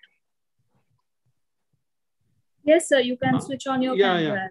Yes, sir. Ma'am, I have one question for you. Ma'am. First of all, I wanted to congratulate you for an excellent and very informative session deliberation, ma'am. Ma'am, I wanted to just to know about the well-being. Is the well-being, is it our conscious or unconscious thought, whether it will conflict? Because like have you said the wake and all, ma'am? So similarly, like conscious mind will always go for well-being. So unconscious mind will always say, no, you cannot go it because of the current pandemic situation where you are infused with the very bad news, medias and deaths and surroundings, So in these two concepts, how can the mind the conflicts can be resolved, ma'am? For having a better, to pass on this pandemic with a good well-being, ma'am. Thank you for that. So from a humanities perspective, from a social science perspective, I cannot speak as a psychologist. The split between consciousness and unconsciousness, and somewhat from what I know, you're right, that is a dichotomy, that is a split. But the point think I was trying to make, and I'm still grappling with it, is that if the conditions under which our consciousness and unconsciousness resides are such that there is a general sense of safety, there's a general sense of availability of oxygen, availability of healthcare, availability of good roads, availability of clean air. If the conditions under which we become beings, if the conditions under which we live our lives are such that permits us to engage, with our consciousness and unconsciousness in ways that are, in conflict but also thriving. Right? That is the point, is that as human beings, we are not going to resolve, right? But at a social, psychological level, right? If the society is such that is always adversarial, it's always, that you have to fight your way. It's always fight or flight, right? That response, if you're always poised, if you're always tensed, right?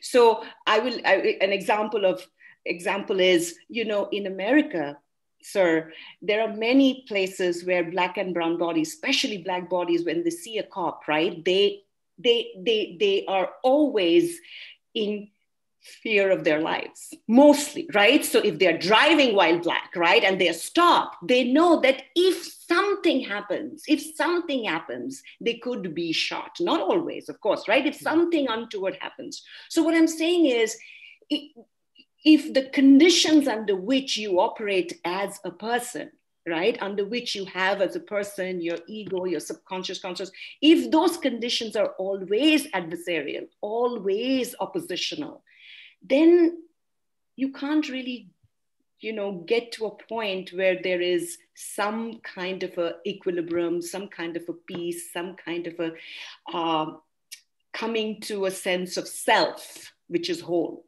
right? So that is my area of expertise. I cannot tell you psychologically, but I can. Yeah, beautiful say, ma'am. It is a good, actually, we have to have an equilibrium. That is a balance, ma'am, balance between. Yeah, that is a takeaway point for me today. Thank you, ma'am. Thank you. Oh, thank you.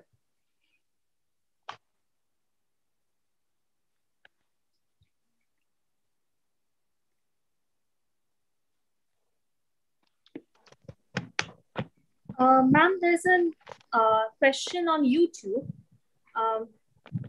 So the question reads, ma'am, do you think that America, being a largely liberal society, has contributed to its being progressive in addressing racism than India has been able to address casteism? Well, I will tell you this, Shumdatta, that if I ask my Black friends here, okay, they will tell you America is a failure, right? They will tell you that their experiences of Blackness is such that they live racism every day, okay? Now, when I ask them that have things moved a bit, have things changed, they say yes and then no, right? So they are not going to give me any happy script. They are not going to make me feel good, right? Now, if I ask the white folks, if I ask people in general, right, they will say, of course, there has been some movement. There has been, America has some laws. America is still a place where, you can go to the courts, right? So, of course, there are at a basic level, there are structures in place, right, that work in some ways for some people, but it depends on whom you're asking. It depends on the context. But by and large, with George Floyd's death, right? You still can have a white police officer pinning a Black man down openly with his knees on his neck, right? You've seen those images, right? For more than 9 minutes. And when people pleading, justice took so long. Yes. and people pleading with them, children watching that 9-year-old, right? That's America. India, I'm sorry, listen, I love India, okay? But I have no words for it anymore.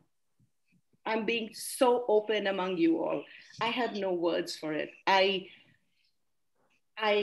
have to work, I have to think, I have to read, I have to talk to people who I trust about their opinion, and then I can say, but from what? At an intuitive level, from having read very little, at an intuitive level, we are at a very bad space in India. Yes, you know, it is unfortunate. Yes, and again, you know that I speak from a place of love for my, you know, I have 2 homes, right? India and the US. And it just, you know, the story of again, what comes out, you know, the fact that there are school children who cannot can't go online, right? And there is this lower caste girl, I think she's Dalit, that she took her own life, right? The story that she could not get. I mean, that does something, you know, that does something to your brain. It's not well, you cannot have well-being. You know, you can't write, you know, after the Holocaust, right? Adorno or somebody asked that, can you write, no, it was Neiman, I think some writer said, can you really write poems, right? So to write a poem, to create something beautiful after what is happening, right? It's very hard. So it's a very affective, emotionally charged moment. Yes.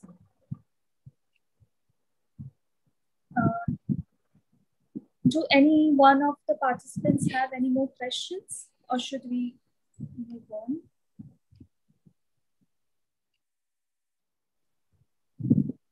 You can raise your hand and we'll unmute you.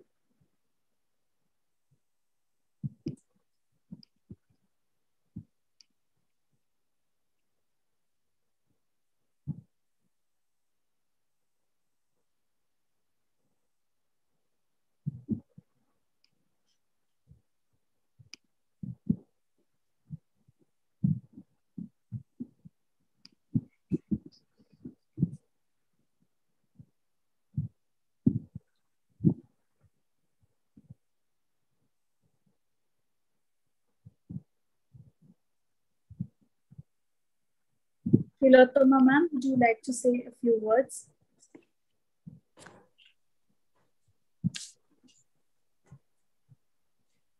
Well, quite engaging, engrossing, I must say. You brought a very different flavor to your session. It has been highly appreciated. Thank you, Shubhana, for such a lively discussion and gracing the occasion. Calcutta University Psychology Department is extending warmest thanks to you for your participation. Hope we'll have more opportunities in future to interact and have these lively sessions with you. So I wish you all the best. Stay safe wherever you are and take care. Thank you. And as I said earlier, warmest thank you to all of you for including me. This group is very warm, very open. Even though I couldn't see their faces, I could feel the vibe in the room, in the space was wonderful. I want to thank you all for organizing this and the students. Thank you so much. Bye-bye.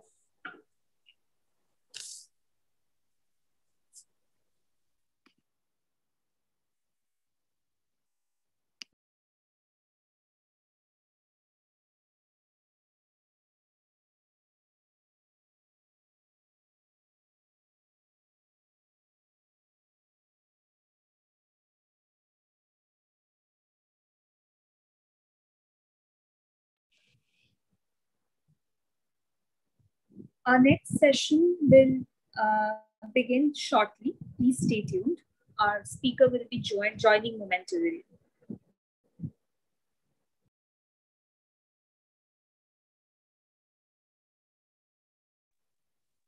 speaker had joined, Shumdatta, you know. I saw her joining, but probably yes, she's not here right now. Not here right now, but I could see that she was joining. Yes, ma'am, she had joined once. Yeah.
Urpita ma'am, can you hear us?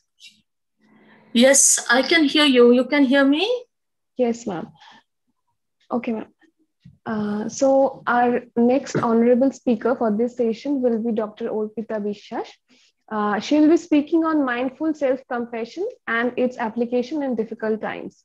Dr. Urpita Bishwas is a registered psychologist in private practice in Toronto, Ontario, Canada, an alumni of Calcutta University.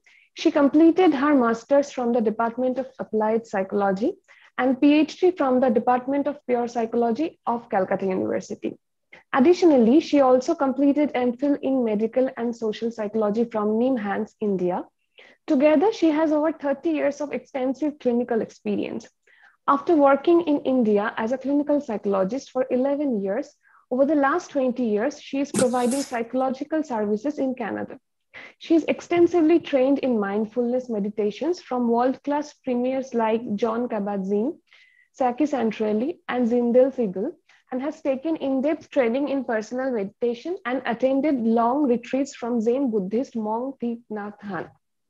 Currently, she is the clinical director of Scarborough Psychology Clinic, a reputed psychology clinic in Toronto, which has a number of psychologists and psychotherapists working. And she is involved in clinical training and supervising master's and PhD level students and other psychologists in supervised practice. Additionally, she holds faculty position at Center for Mindfulness Studies, which is the leading professional development and service delivery organization for mindfulness-based interventions in Canada.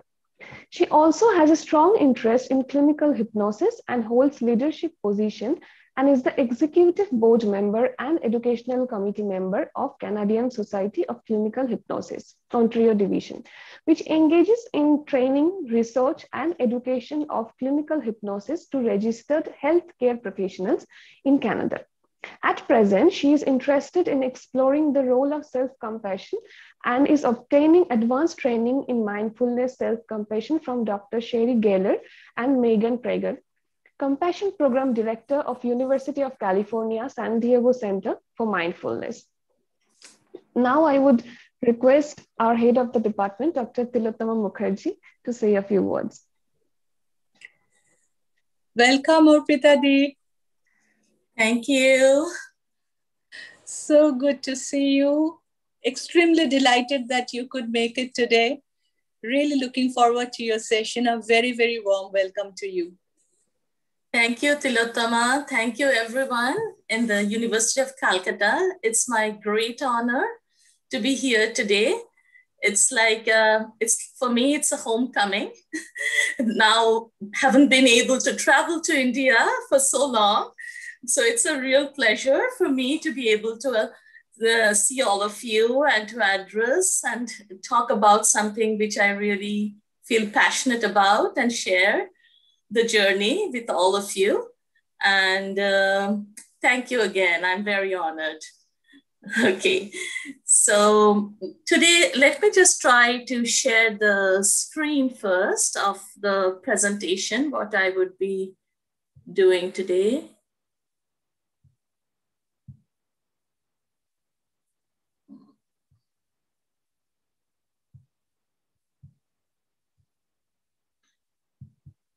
Is it properly visible? Yes, ma'am, it's visible. Yes, yes, ma'am. Okay, so basically today I'll be talking about mindful self-compassion and its application in difficult times, especially during this pandemic and COVID. I think we all need a little bit of self-compassion. So let's a little bit talk about what it means and why it is important for us. And can you all hear me clearly? Can you all hear me clearly? Yes, we can. Yes. We can. Okay.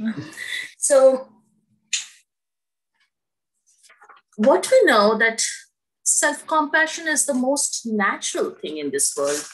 Whenever, like when we are having some kind of a physical injury, we try to take care of that cut or injury. We try to put some bandage. We try to clean the place, stop it from bleeding, whatever is needed for our healing. But when it comes to our emotional injury, what do? We go into often a lot of negative self-talk. We ask ourselves, why can't I cope? What's wrong with me? Often we just go into the mission of fixing ourselves a lot and giving ourselves very hard self-critical thoughts.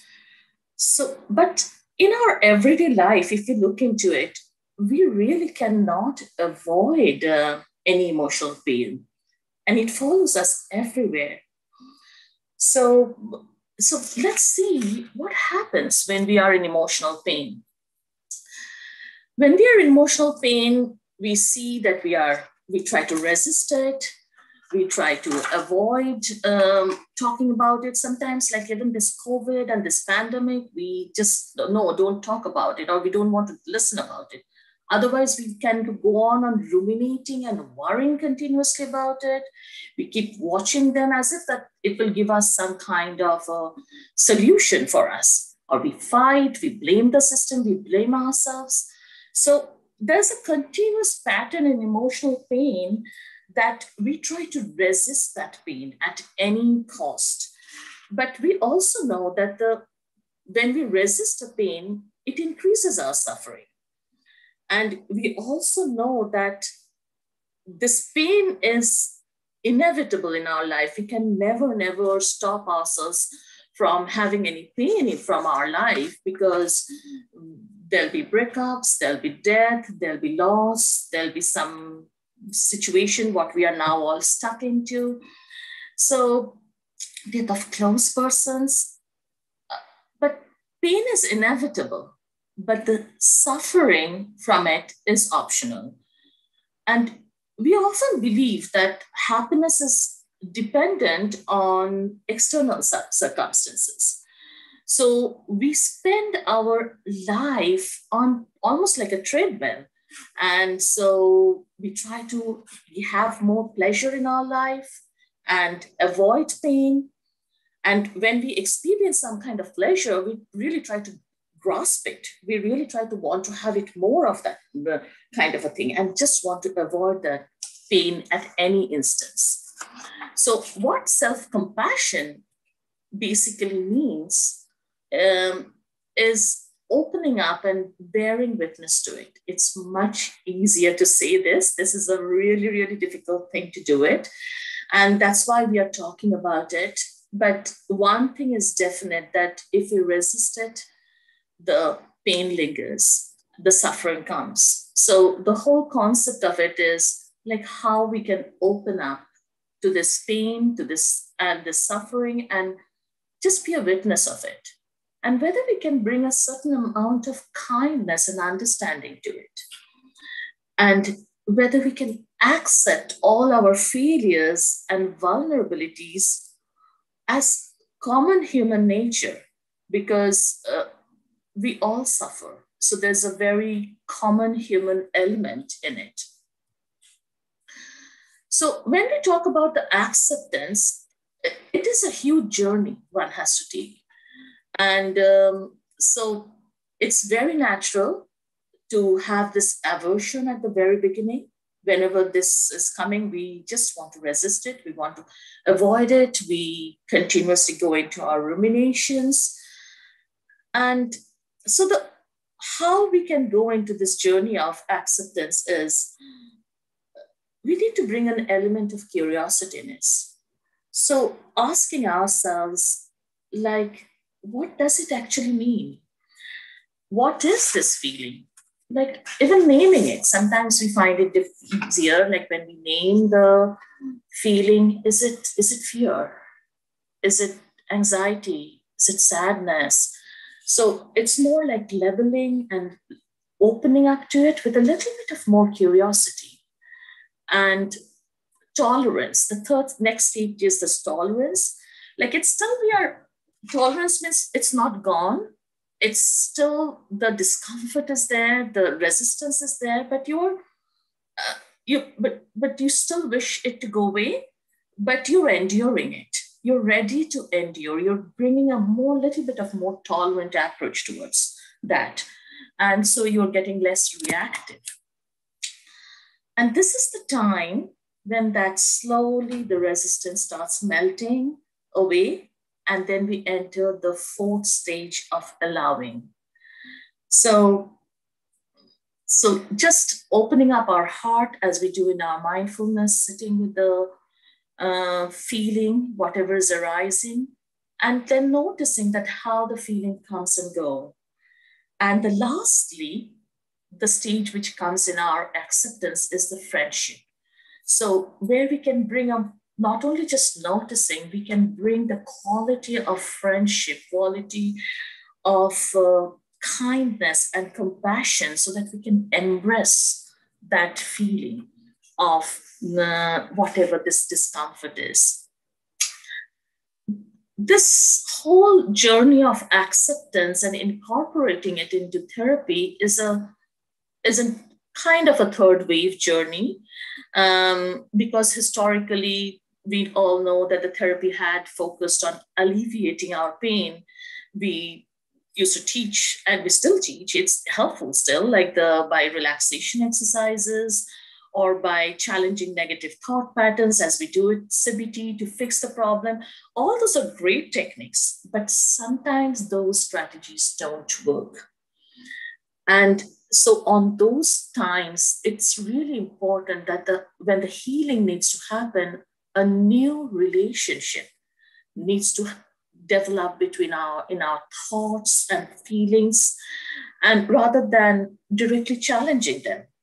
And so the new relationship is less avoidant, less entangled, and more accepting, more compassionate, being more aware. So what is self-compassion? So what we say is self-compassion. It is a form of self-acceptance. It is accepting our thoughts, our feelings, and it's more the acceptance of the person, of who we are. So like it's not accepting, like, okay, here I am and I'm suffering, so this is happening to me. So that person, compassion to that person is very important.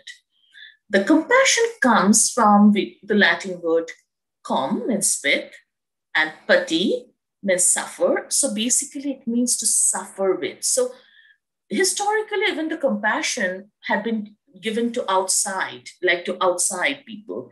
So here, to be compassionate with your friend.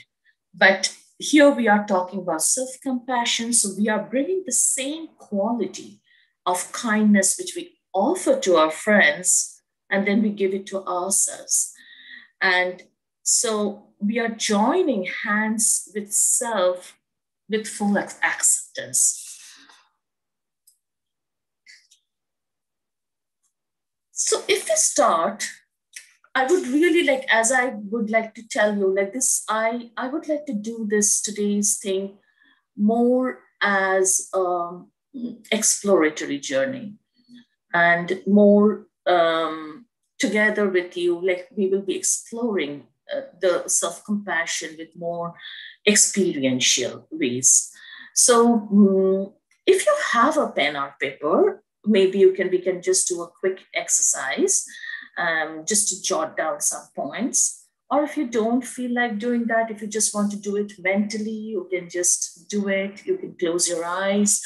So what I will tell you right now is to just adjust your posture and take a couple of breaths just to feel more in the body. Close your eyes if that makes you feel comfortable. And think of a time when you are fine. You are absolutely fine. But a close friend of yours is struggling with something like a failure or feelings of inadequacy.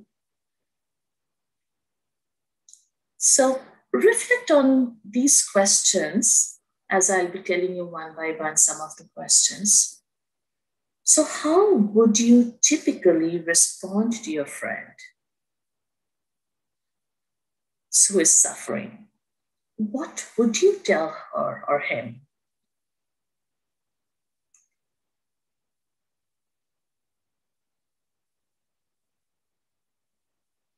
What tone you will use?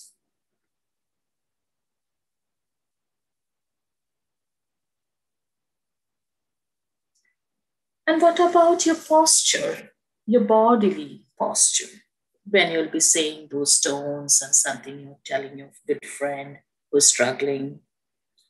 What will be the non-verbal behavior? And if you want, you can quickly jot them down, or you can do it in your mind.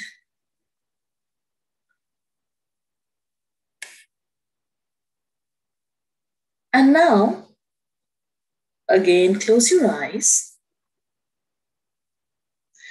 and reflect on the following sentences. Think of a time when you were struggling with something.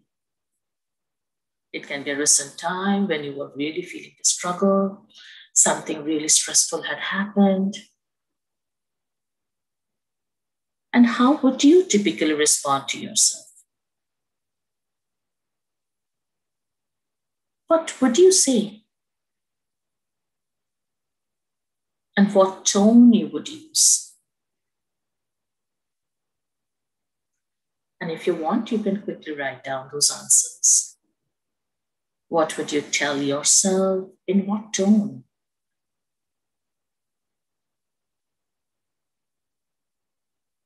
And now finally, reflect on the difference, if there is any difference, between how you treat a close friend who is struggling and how you treat yourself. And do you see any patterns?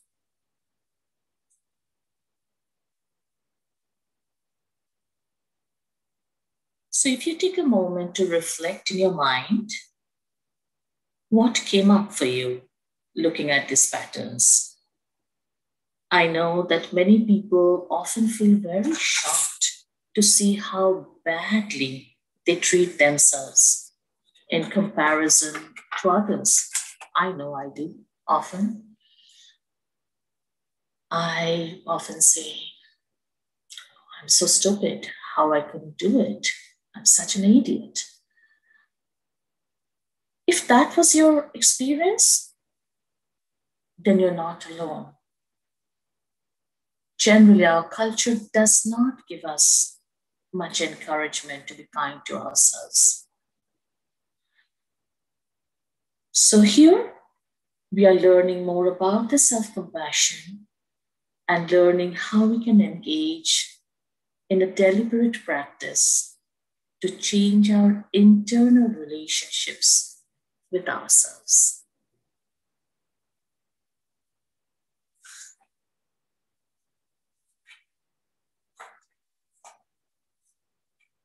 There are three elements of self-compassion. It's the backbone. Mindfulness is the backbone. Then the common humanity, and third is the self-kindness. So mindfulness is a very, very important aspect of self-compassion.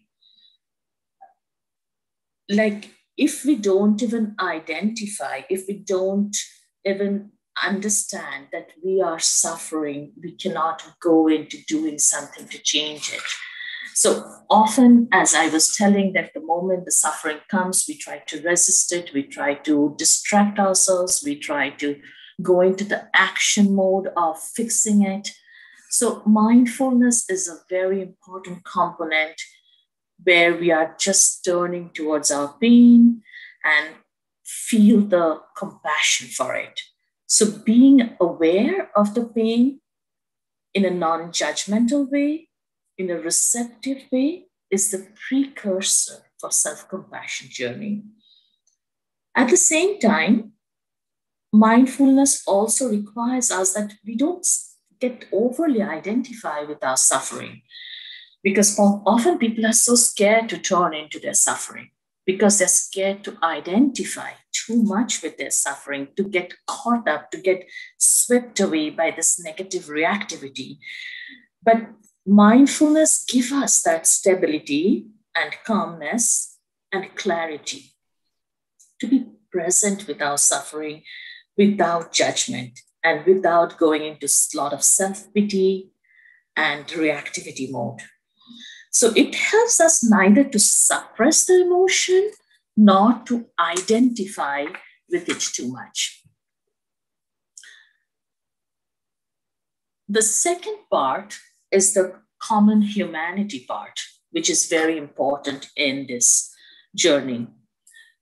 The common humanity means the realization and the acceptance that as human beings, we all suffer. And it is okay to suffer. To be human is meaning that you're imperfect, you're vulnerable, and realizing that vulnerability and imperfection and the suffering is a very important element of self-compassion. Therefore, self-compassion involves recognizing the suffering and the personal inadequacy and recognizing that this is a shared human experience, something that we all go through, rather than being something that happens to me alone. Because when we suffer, we often have this narration in our mind, I'm the only one. No one else is suffering. Oh, poor me. So this takes away and gives a space from that feeling of stuck, getting that self-isolation and noticing that common humanity aspect of it. And so it helps us not to suffer in isolation, and it's giving us that permission that it's okay to make mistakes. And the third most important aspect is the self-kindness.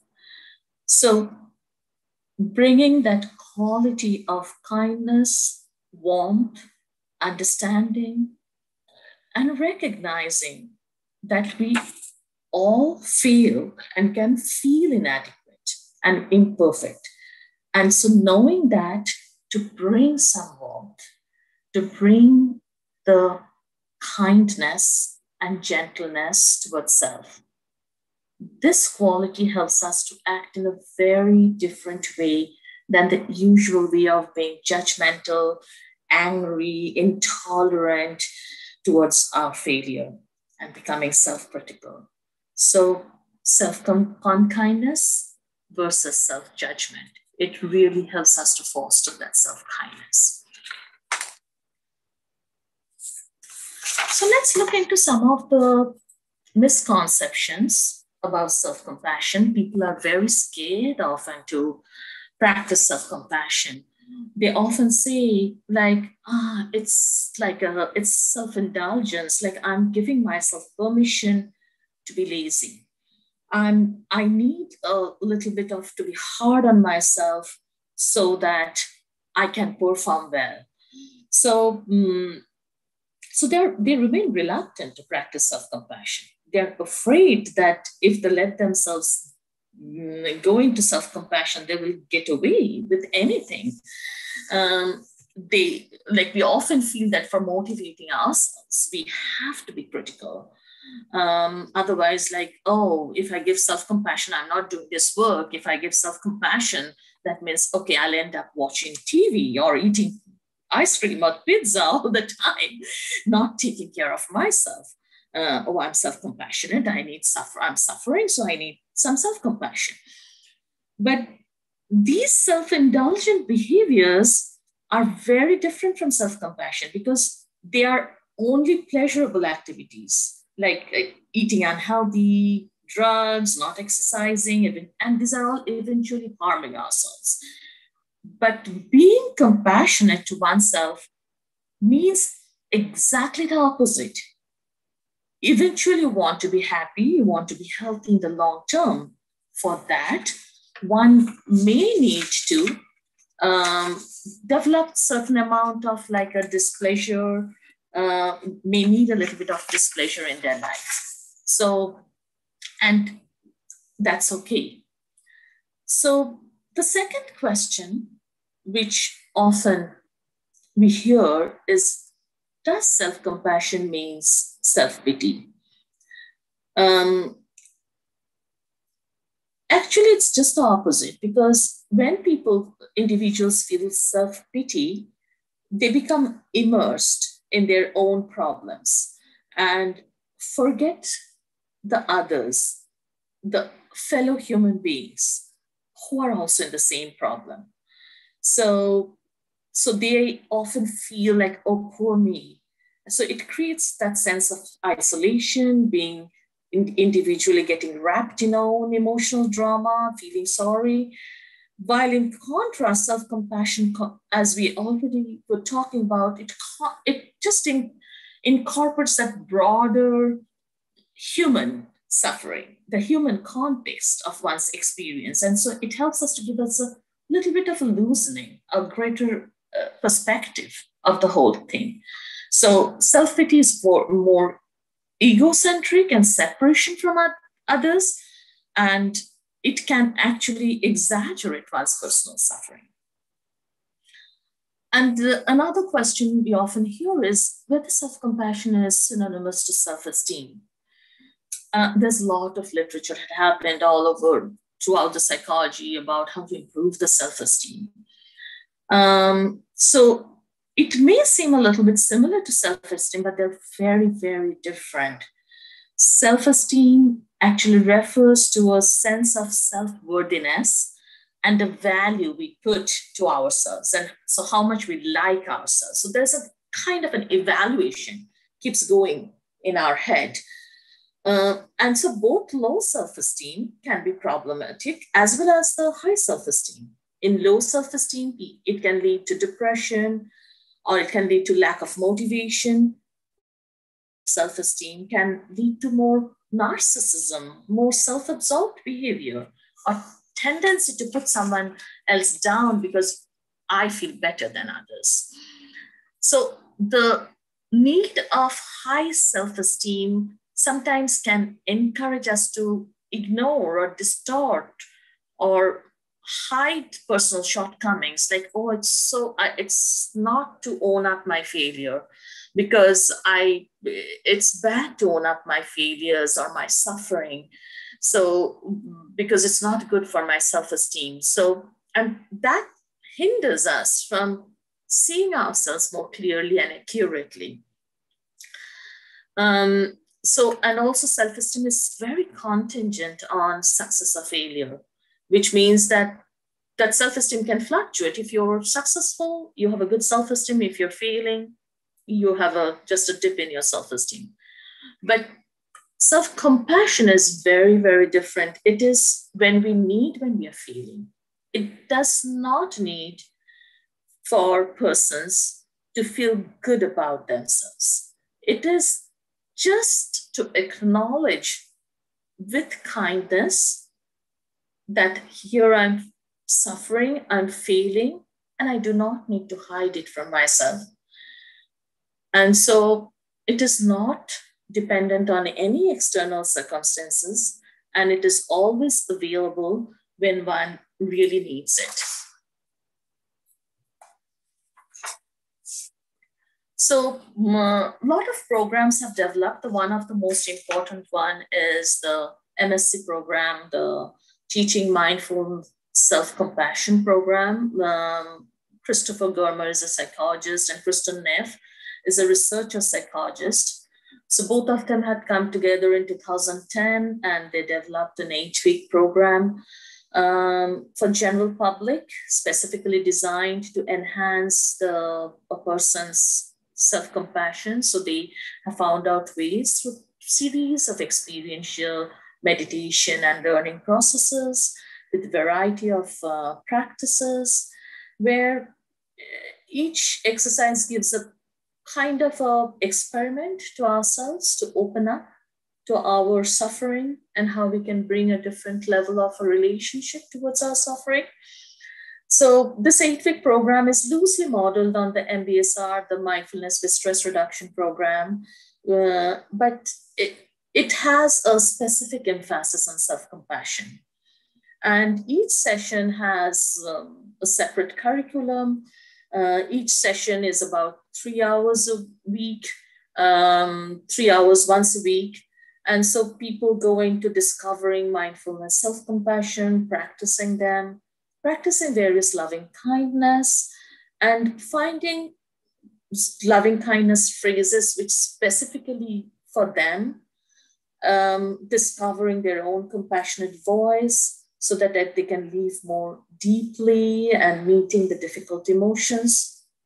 It also goes into a little bit more into the relationship aspect, how we can bring our self-compassion when someone is treating us extremely badly, or it's a very difficult situation like the caregiving. So there's a challenging relationship. It has been used in the couple relationship with the whole, and that last session goes into the embracing life, practicing gratitude, certain other practices. So it's a series of number of meditation practices, self-compassion meditation practices.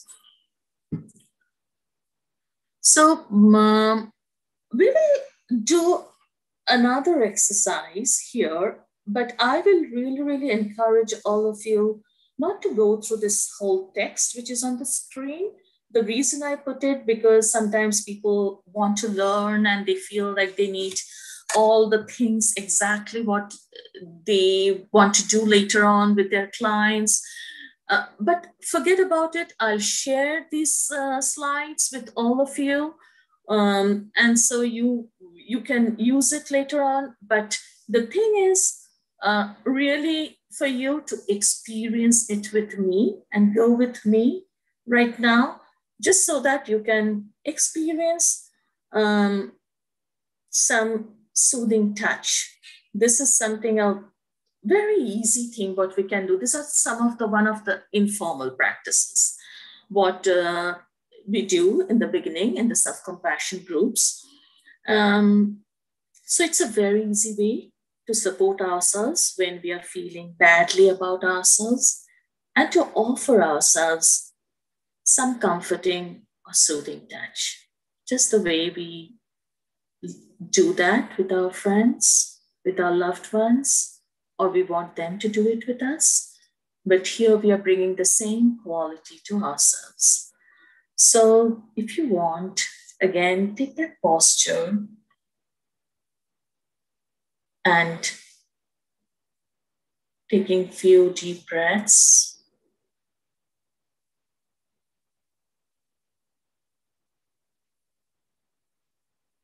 And now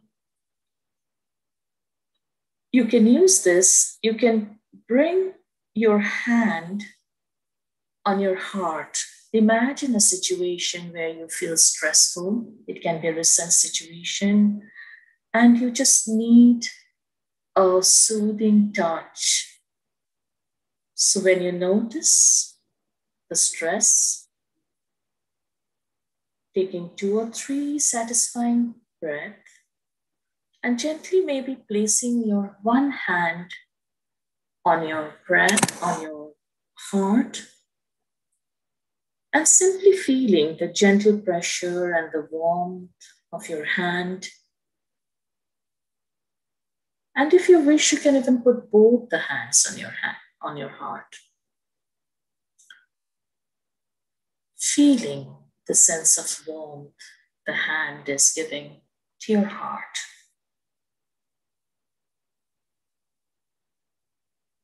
The sense of comfort, noticing the warmth in your hand.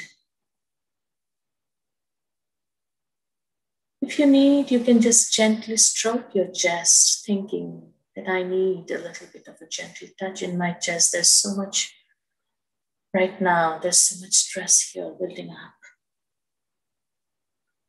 Sometimes you can do also, you can just put a fist on your heart and then cover it gently with the other hand.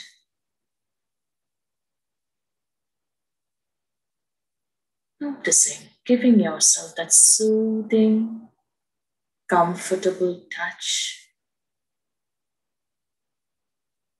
that compassion and kindness to your heart to soothe you. You can also put one hand on your heart and the other hand on your abdomen,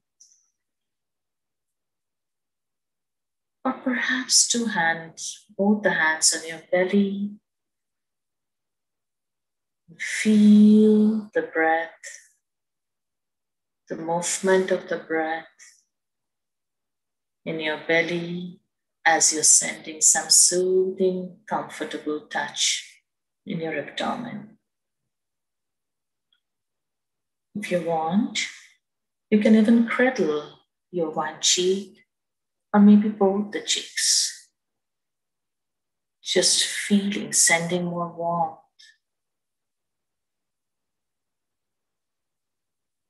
Or gently stroking your arms.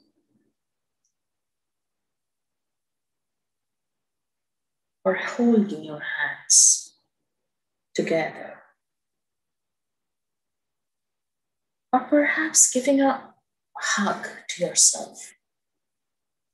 These are all things you can do just to give yourself a gentle squeeze when you need it most. Perhaps saying, it's okay, I'm here for you. Don't worry, everything will be fine. Or cupping your hands on your lap.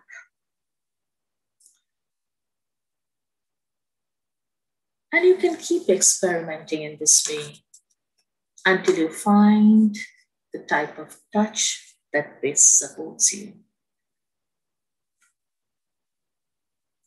And once you find the touch that best supports you, I will really encourage you to do it in your daily life whenever you feel stressed. It just works wonder. So by helping your body to feel safe and cherished, you make it easier. You make it easier for your heart and soul to feel more nurtured.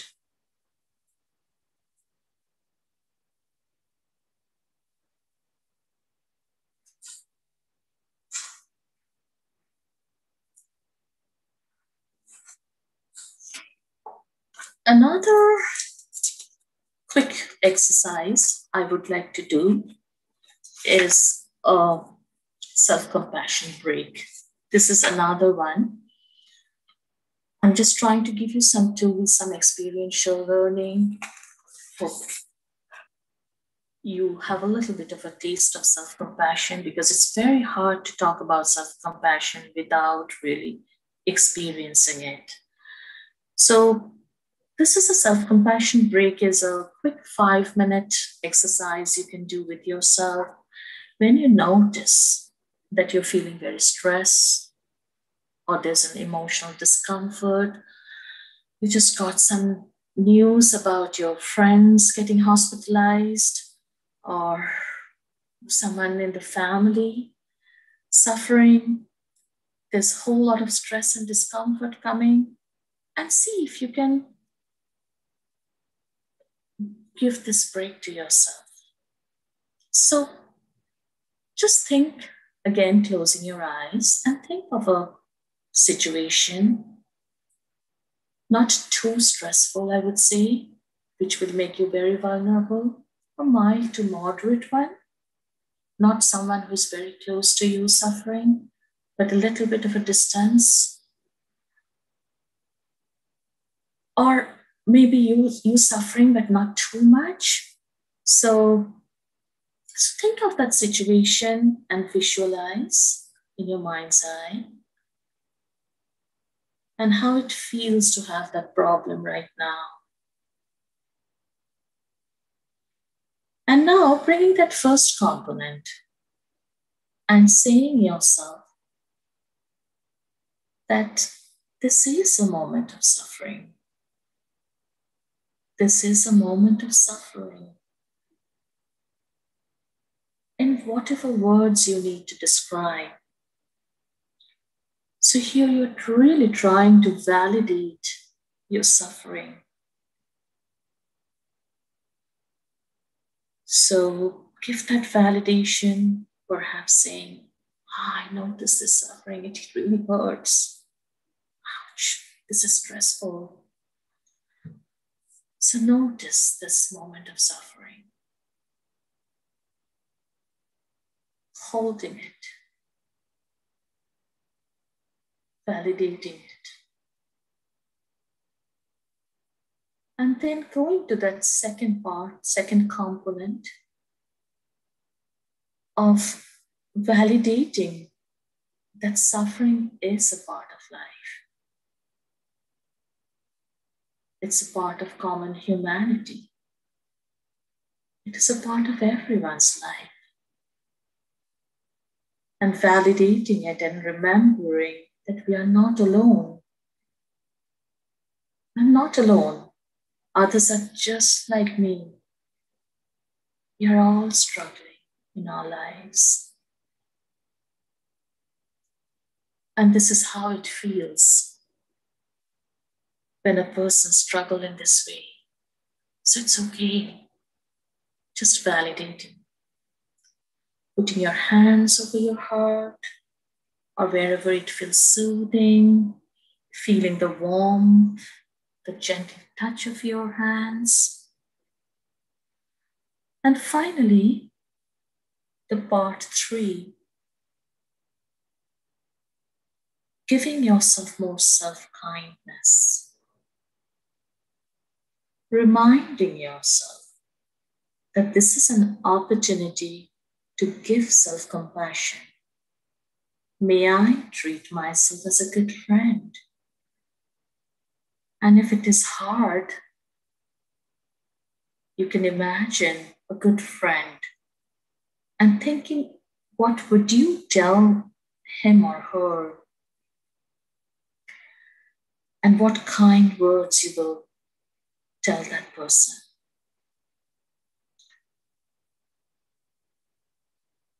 And if your friends, whatever words you're telling your friends, whether you can offer those same words to yourself and saying, may I be kind to myself? May I just accept myself as I am, with all my shortcomings, with all my failures. May I learn to accept myself. May I be more patient. Whatever words suits you, whatever words you need at this time. May I have the strength. May I feel loved. May I forgive myself. So all you're doing is to try to see what words you can give to yourself.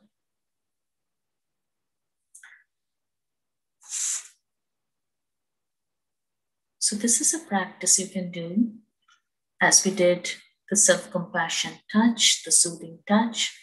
And there are 3 aspects in the self-compassion break. The first one is recognizing that here I am suffering right now, and this is a moment of suffering. That mindfulness, what we talked about. Then opening up to that common humanity, giving permission to suffer. Because suffering is a part of life. We all suffer. And then whatever phrases, whatever kind of words you need to give to yourself, finding those words and phrases so that you can take. And it can be just a very quick 5-minute practice you can do on a daily level. So hope you find it helpful. The next is, we'll just briefly talk about the self-compassion scale. As I said, that the self-compassion, that mindful self-compassion practice was developed by, there's a mistake here, I can see it's not Kristen, spelling is K-R-I. So Kristen Neff, In 2003, she's a developmental psychologist and who was experienced in mindfulness, but who shifted her attention more to self-compassion. She developed the self-compassion skill. It's a 26-item skill. Often we use it at the beginning of the practice of the 8-week and then at the end. It's a nice way to see where we lack our self-compassion and where we need. So some of the sample items, there's a 26 item, as I said, some of the sample items can be like on self-kindness, where the question can be, I try to be loving towards myself when I'm feeling emotional pain. One has to rate between 1 to 5. There are questions like on self-judgment, statements like I'm disapproving and judgmental about my own flaws and inadequacies. And again, rating. There are some statements on common humanity, like statements like when things are going badly for me, I see that difficulties are part of my life, are difficulties as part of the life that everyone has to go through. And again, rating how much you believe that when you're in difficulty between 1 to 5, how people feel isolated. So some statements like when I think about my inadequacies, it tends to make me feel more separate from others and cut off from the rest of the world. Again, rating that, rating the mindfulness aspect, that when I'm feeling down, I try to approach my feelings with more curiosity, with my openness, how much you are there in the scale between 1 to 5, how much you over-identify with your problems. Some of them can be like when something upsets me, I get carried away with my feelings. So those are the kind of things we try to do in our in this whole practice of self-kindness and self-compassion skill or measurement. There are 2 aspects in this self-compassion. We call it the yin and the yang of self-compassion. So the yin of self-compassion is the more comforting kindness part. Often like people think that self-compassion is always very kind, soft part. But there's a yang part. It's like a yang, it's a Chinese term. It's more than a fierce compassion. So there's a comforting part, the yin part, which is the comforting, like it is something that we might do for a dear friend of us who is struggling. So it refers to that helping a suffering person. Or that yin part also includes a soothing, like how to make that person feel better, how to make that person feel calmer, as we did in all those self-compassion and those soothing touch, and feeling more comfortable in our body, and also the validating that suffering is part of our life. So that's the yin part. But the yang part is the fierce self-compassion, what we often say. Here, as a loving mother, we do that for our children, like we protecting. So the same quality, bringing that same quality and to ourselves, and protecting and saying no to others who are hurting us or can harm us, and that finding that inner strength to stop it. That's also very much self-compassion. So it has that action part also, and that providing whatever we need to do at this moment. So like sometimes we feel so upset, like now people are losing their jobs, their financial situation goes down. It's not okay just to say, oh, I'm fine, everyone is suffering. But there's a whole yang part of it where I need to do what I need to do, what we really need to do. So this includes realizing that what I need at this moment, and then having that conviction that, yes, I can do it. And this deserves my need, and should be met. And so just then go ahead and try to meet whatever you need to do to provide yourself for your family, whatever you need to do. And no one else can do it except you. So that providing part also comes from deep self-compassion. And also the motivating part. It's like you have a voice in your head, like coach, as a good coach, which gives you the kindness, the support, the understanding to motivate us to reach our dreams and aspirations. So this that's why I just wanted to talk about this yin and the yang part of the self-compassion. Next, we quickly cover, there's a huge, in the last decade, tons and tons of explosion has happened in the area of self-compassion, the research. Like I can give you the Kristen Neff's self-compassion. If you just put self-compassion, Kristen Neff, it has a huge list of how many journals already have been published in the self-compassion. It's like numbers. Quite a few hundreds or thousand.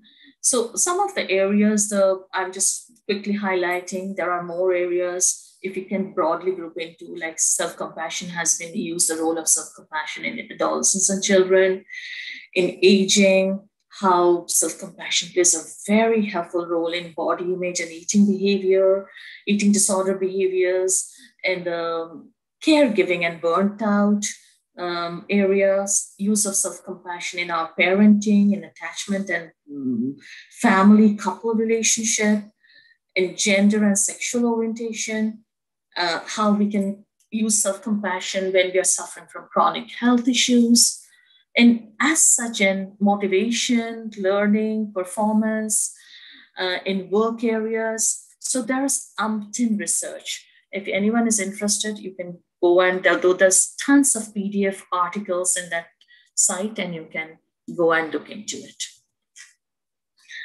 So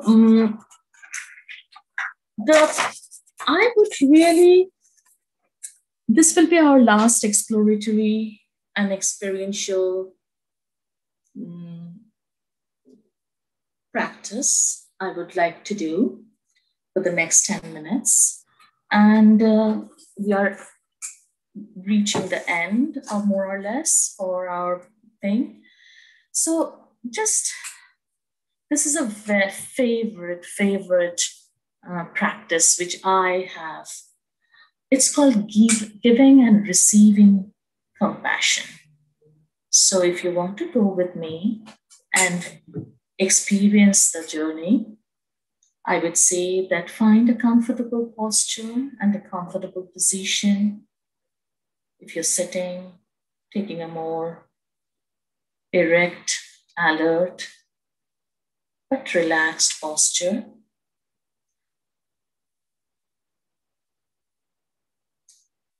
Closing your eyes, if that makes you feel comfortable.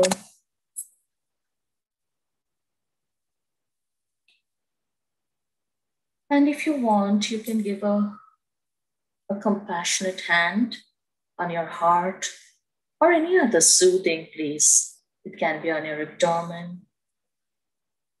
And feeling the gentle touch of your hand, the warmth of your hand.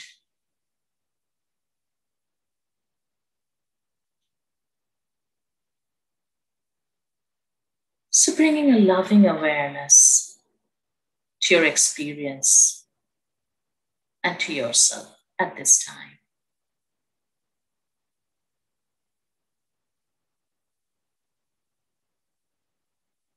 So you're bringing a very, not only an awareness, a very loving awareness to yourself. And next is taking a few deep, relaxing breaths.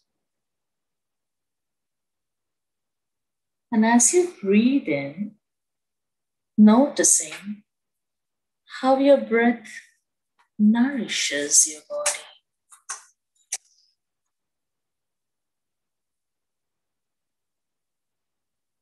And as you exhale,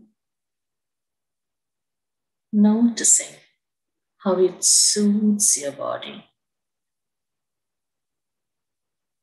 Continuing to breathe in and breathe out, noticing when you breathe in, you're sending a nourishing energy to yourself. And when you're breathing out, you're allowing your body to be more soothed and relaxed. And now as you're breathing in and out, find a natural rhythm. So anchor your attention on the breath and find a natural rhythm.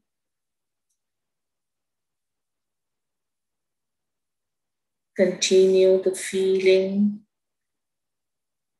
of the sensation of breathing in your body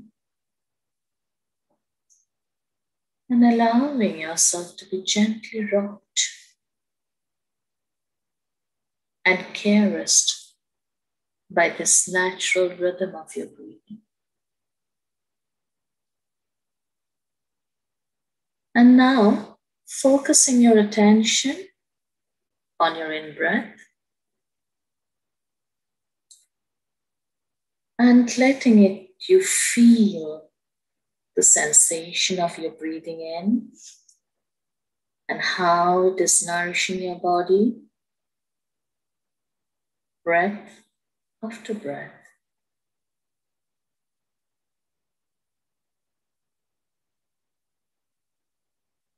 And then releasing your breath. So while you're breathing in something good for yourself, whatever you need. So when you're breathing in, bring a quality of warmth or kindness, perhaps compassion or love. Breathing in, I breathe in love and compassion for myself. And just feel it. Or you can have a word or an image of it.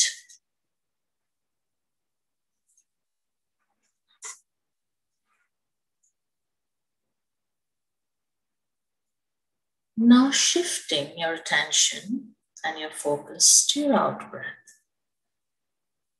And feeling as you're breathing out, your whole body is becoming more eased, soothing, free. At this time, please call to mind someone whom you love or someone who is struggling and needs compassion. Visualize that person clearly in your mind. Begin directing your out-breath to this person. So you're sending your compassionate energy to this person, offering the ease of breathing out. If you want, when you're breathing out, you can intentionally send some warmth and kindness, wishing something good to that person with each out-breath.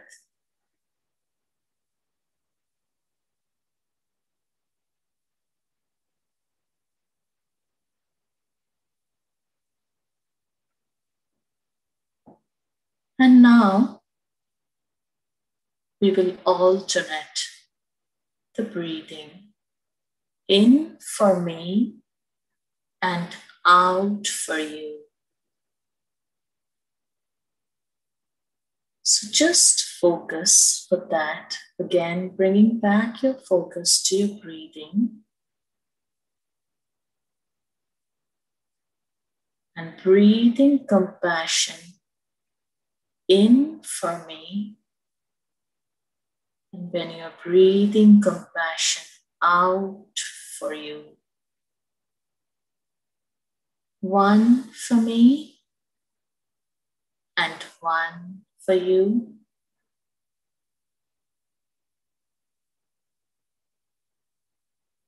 One for me and one for you. And if you wish, you can focus a little more on yourself if that's what you need at this time. Just noticing what you need. Or you can focus a little more on the other person. Or it can be just an equal flow. So if you want a little bit more for yourself, maybe 3 breaths for yourself, sending kind wishes or warmth to yourself. And 1 for the other person.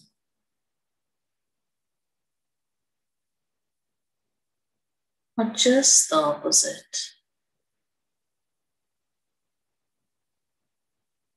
Few deep in breaths, breathing in, sending compassion, letting go,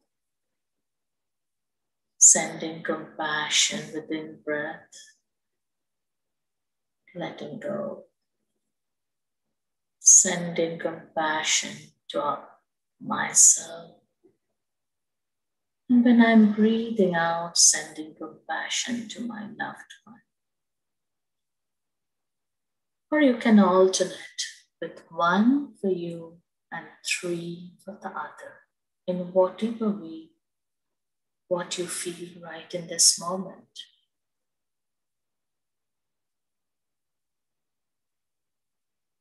Allowing your breath to flow in and out like the gentle movement of the ocean, a limitless, boundless flow. Flowing in and out, and letting yourself be a part of that limitless and boundless flow. Connected with the humanity, with an ocean of compassion.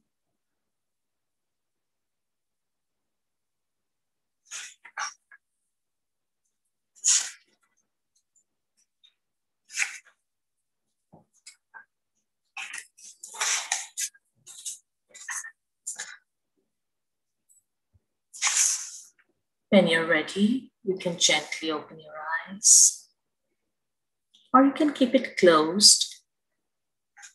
I'll be reading a poem to end today's session. It's called Unconditional by Jennifer Wellwood.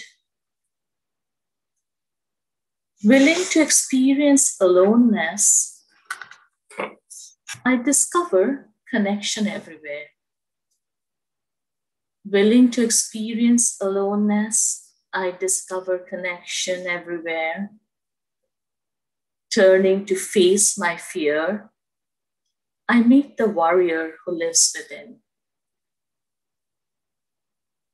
Opening to my loss, I gain the embrace of the universe. Opening to my loss, I gain the embrace of the universe. Surrendering into emptiness, I find fullness without end. Each condition I flee from pursues me. Each condition I flee from pursues me. Each condition I welcome transforms me and become itself transformed into its radiant jewel-like essence. I bow to the one who has made it so. who has crafted this master game. To play it is purest delight. To honor its form, true devotion.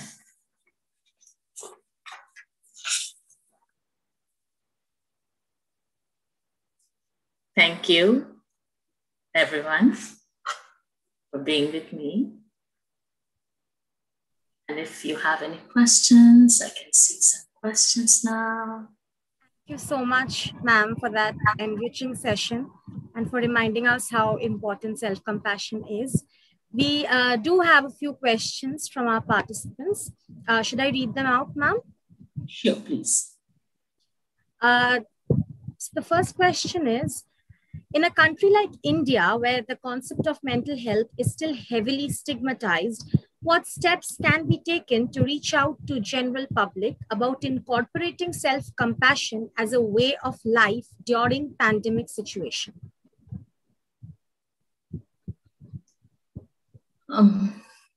Okay, so I guess if we can take out this whole mental health in India is often seen in perspective of mental illness, but the whole journey nowadays is going, whatever I was talking, it's more of positive psychology, more on focusing on wellness, which we all need.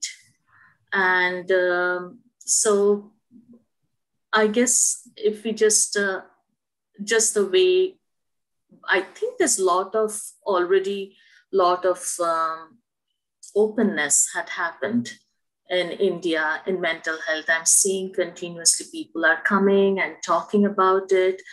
It's not the same India which I left about 20 years ago. I feel very happy with all the developments. So I guess more talking about it and more doing a little bit small exercises in your YouTube channels or reaching out to people, talking about it more. This is a practice which everyone needs it. And it just helps us to feel grounded. There's nothing really illness aspect. It's like just to help us. We all are suffering every day. Just like the yang part of the self-compassion, which we can definitely like putting letters to the government about taking proper steps. This is the yang part, or the active fierce self-compassion, or going out or doing something or helping someone else. So it's nothing to do with the with really the illness part. It's like we all need it. And first of all, to be able to talk about self-compassion, I really feel we all need to have that experience so that we can, otherwise it can sound quite alien to other people. What is it? So I think more we experience it, more it'll be easier for us to talk about it. I hope it answers the question. Okay. The next question is, in the current pandemic situation, how do we hold space for ourselves, especially when we are feeling the guilt of not being able to hold space for others? Very good question, Vidisha. This is exactly what we were talking about in the session, that how we continuously beat ourselves. Like it's okay to be compassionate to others, but it's not okay to be compassionate to self. But how can I give compassion to others if I feel burnt out, if I feel completely isolated? So it's so very important to first practice that compassion to self, to be able to hold space for others. And we often rush ourselves and then we get burnt out. So a lot of this in the self-compassion thing, there are a lot of, even for the caregivers, like how you need that even little touch, that soothing touch, or that self-compassion break, which I little bit like 5 minutes break, and seeing that those are the small exercises you can do for yourself. When you feel grounded, then you'll be really that true compassion comes out.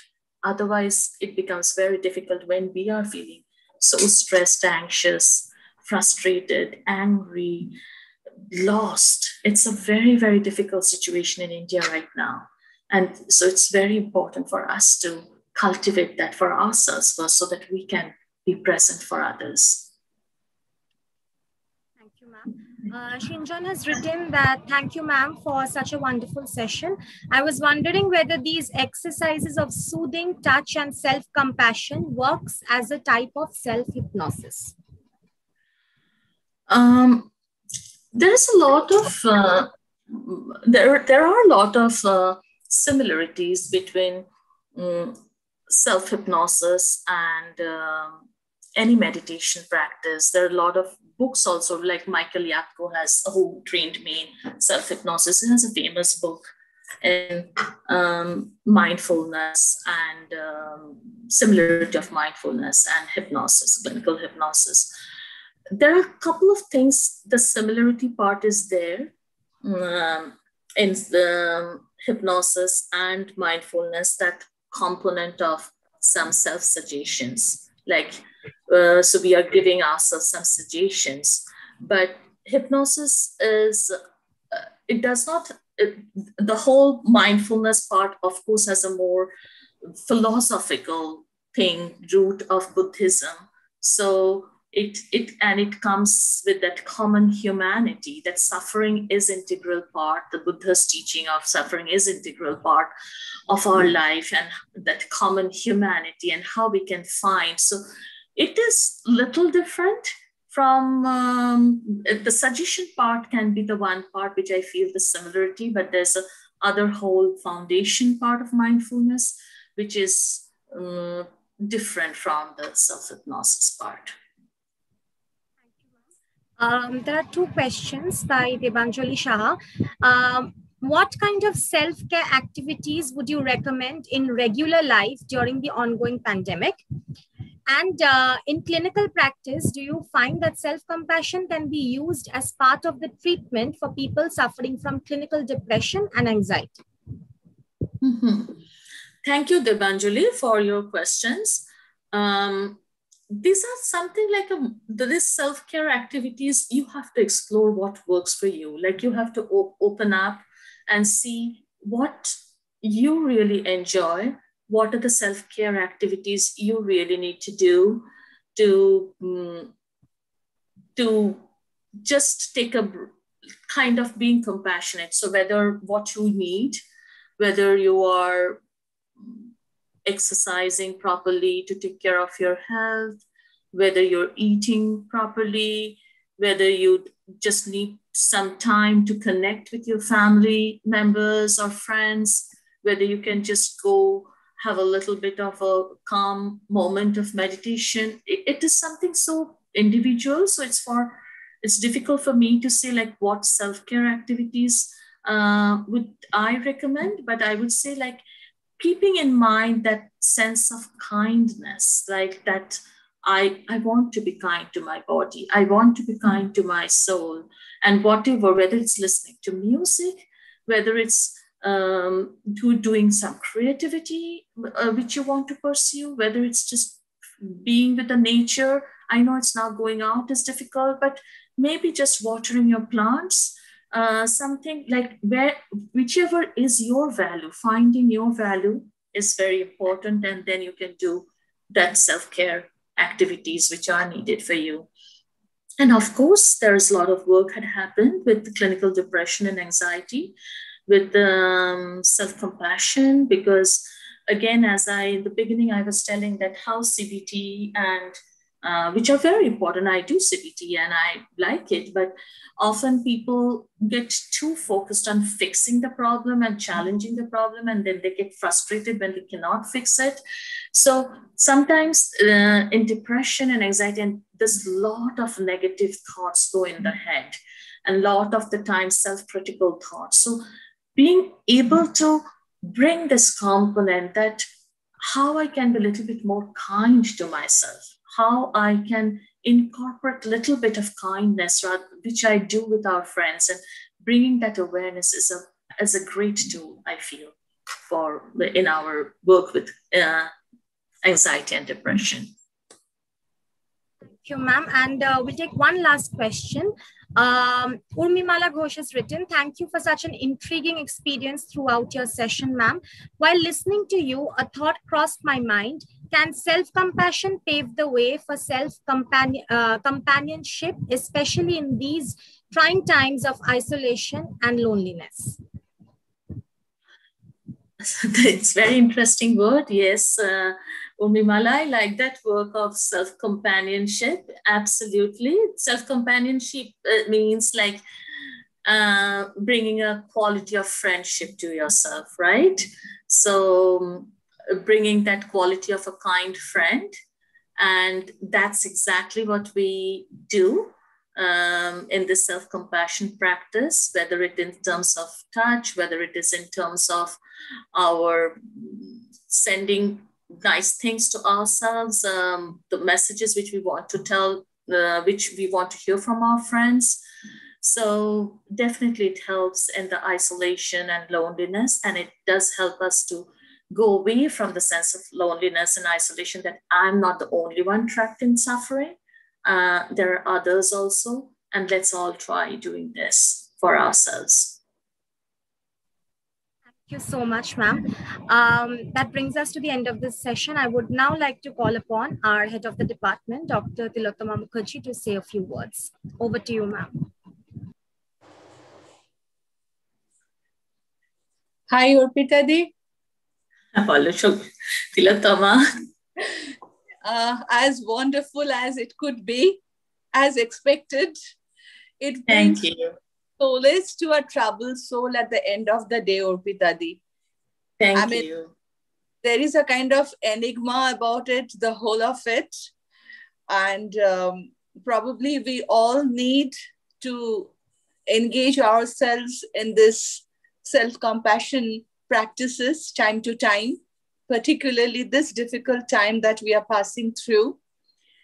And there is still so much to learn from you. And I would personally look forward to many more discussions. It was wonderful having you here today, Urpita Di.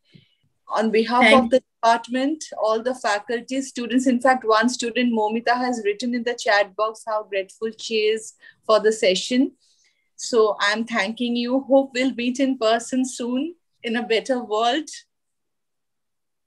Absolutely. Thank you so much, Tilottama, for organizing it and including me in this whole journey, what you have taken.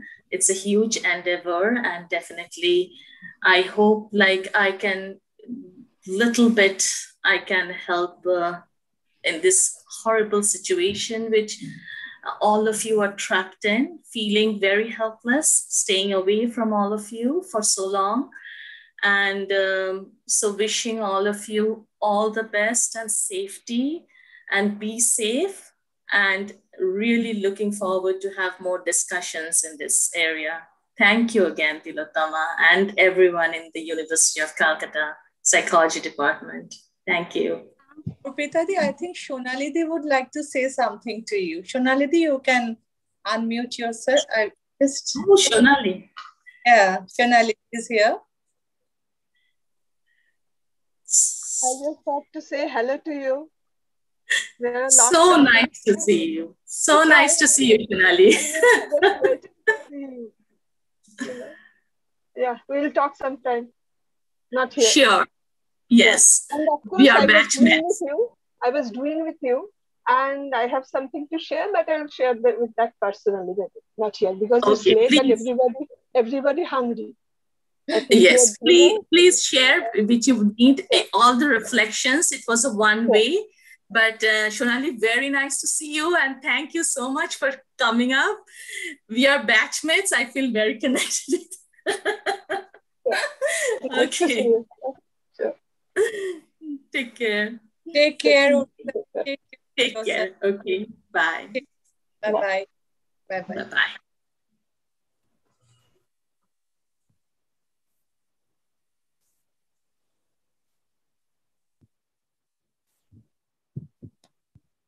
That brings us to the end of this session today, and to the end of the second day of the 3-day-long international webinar organized by the Psychology Department of Calcutta University.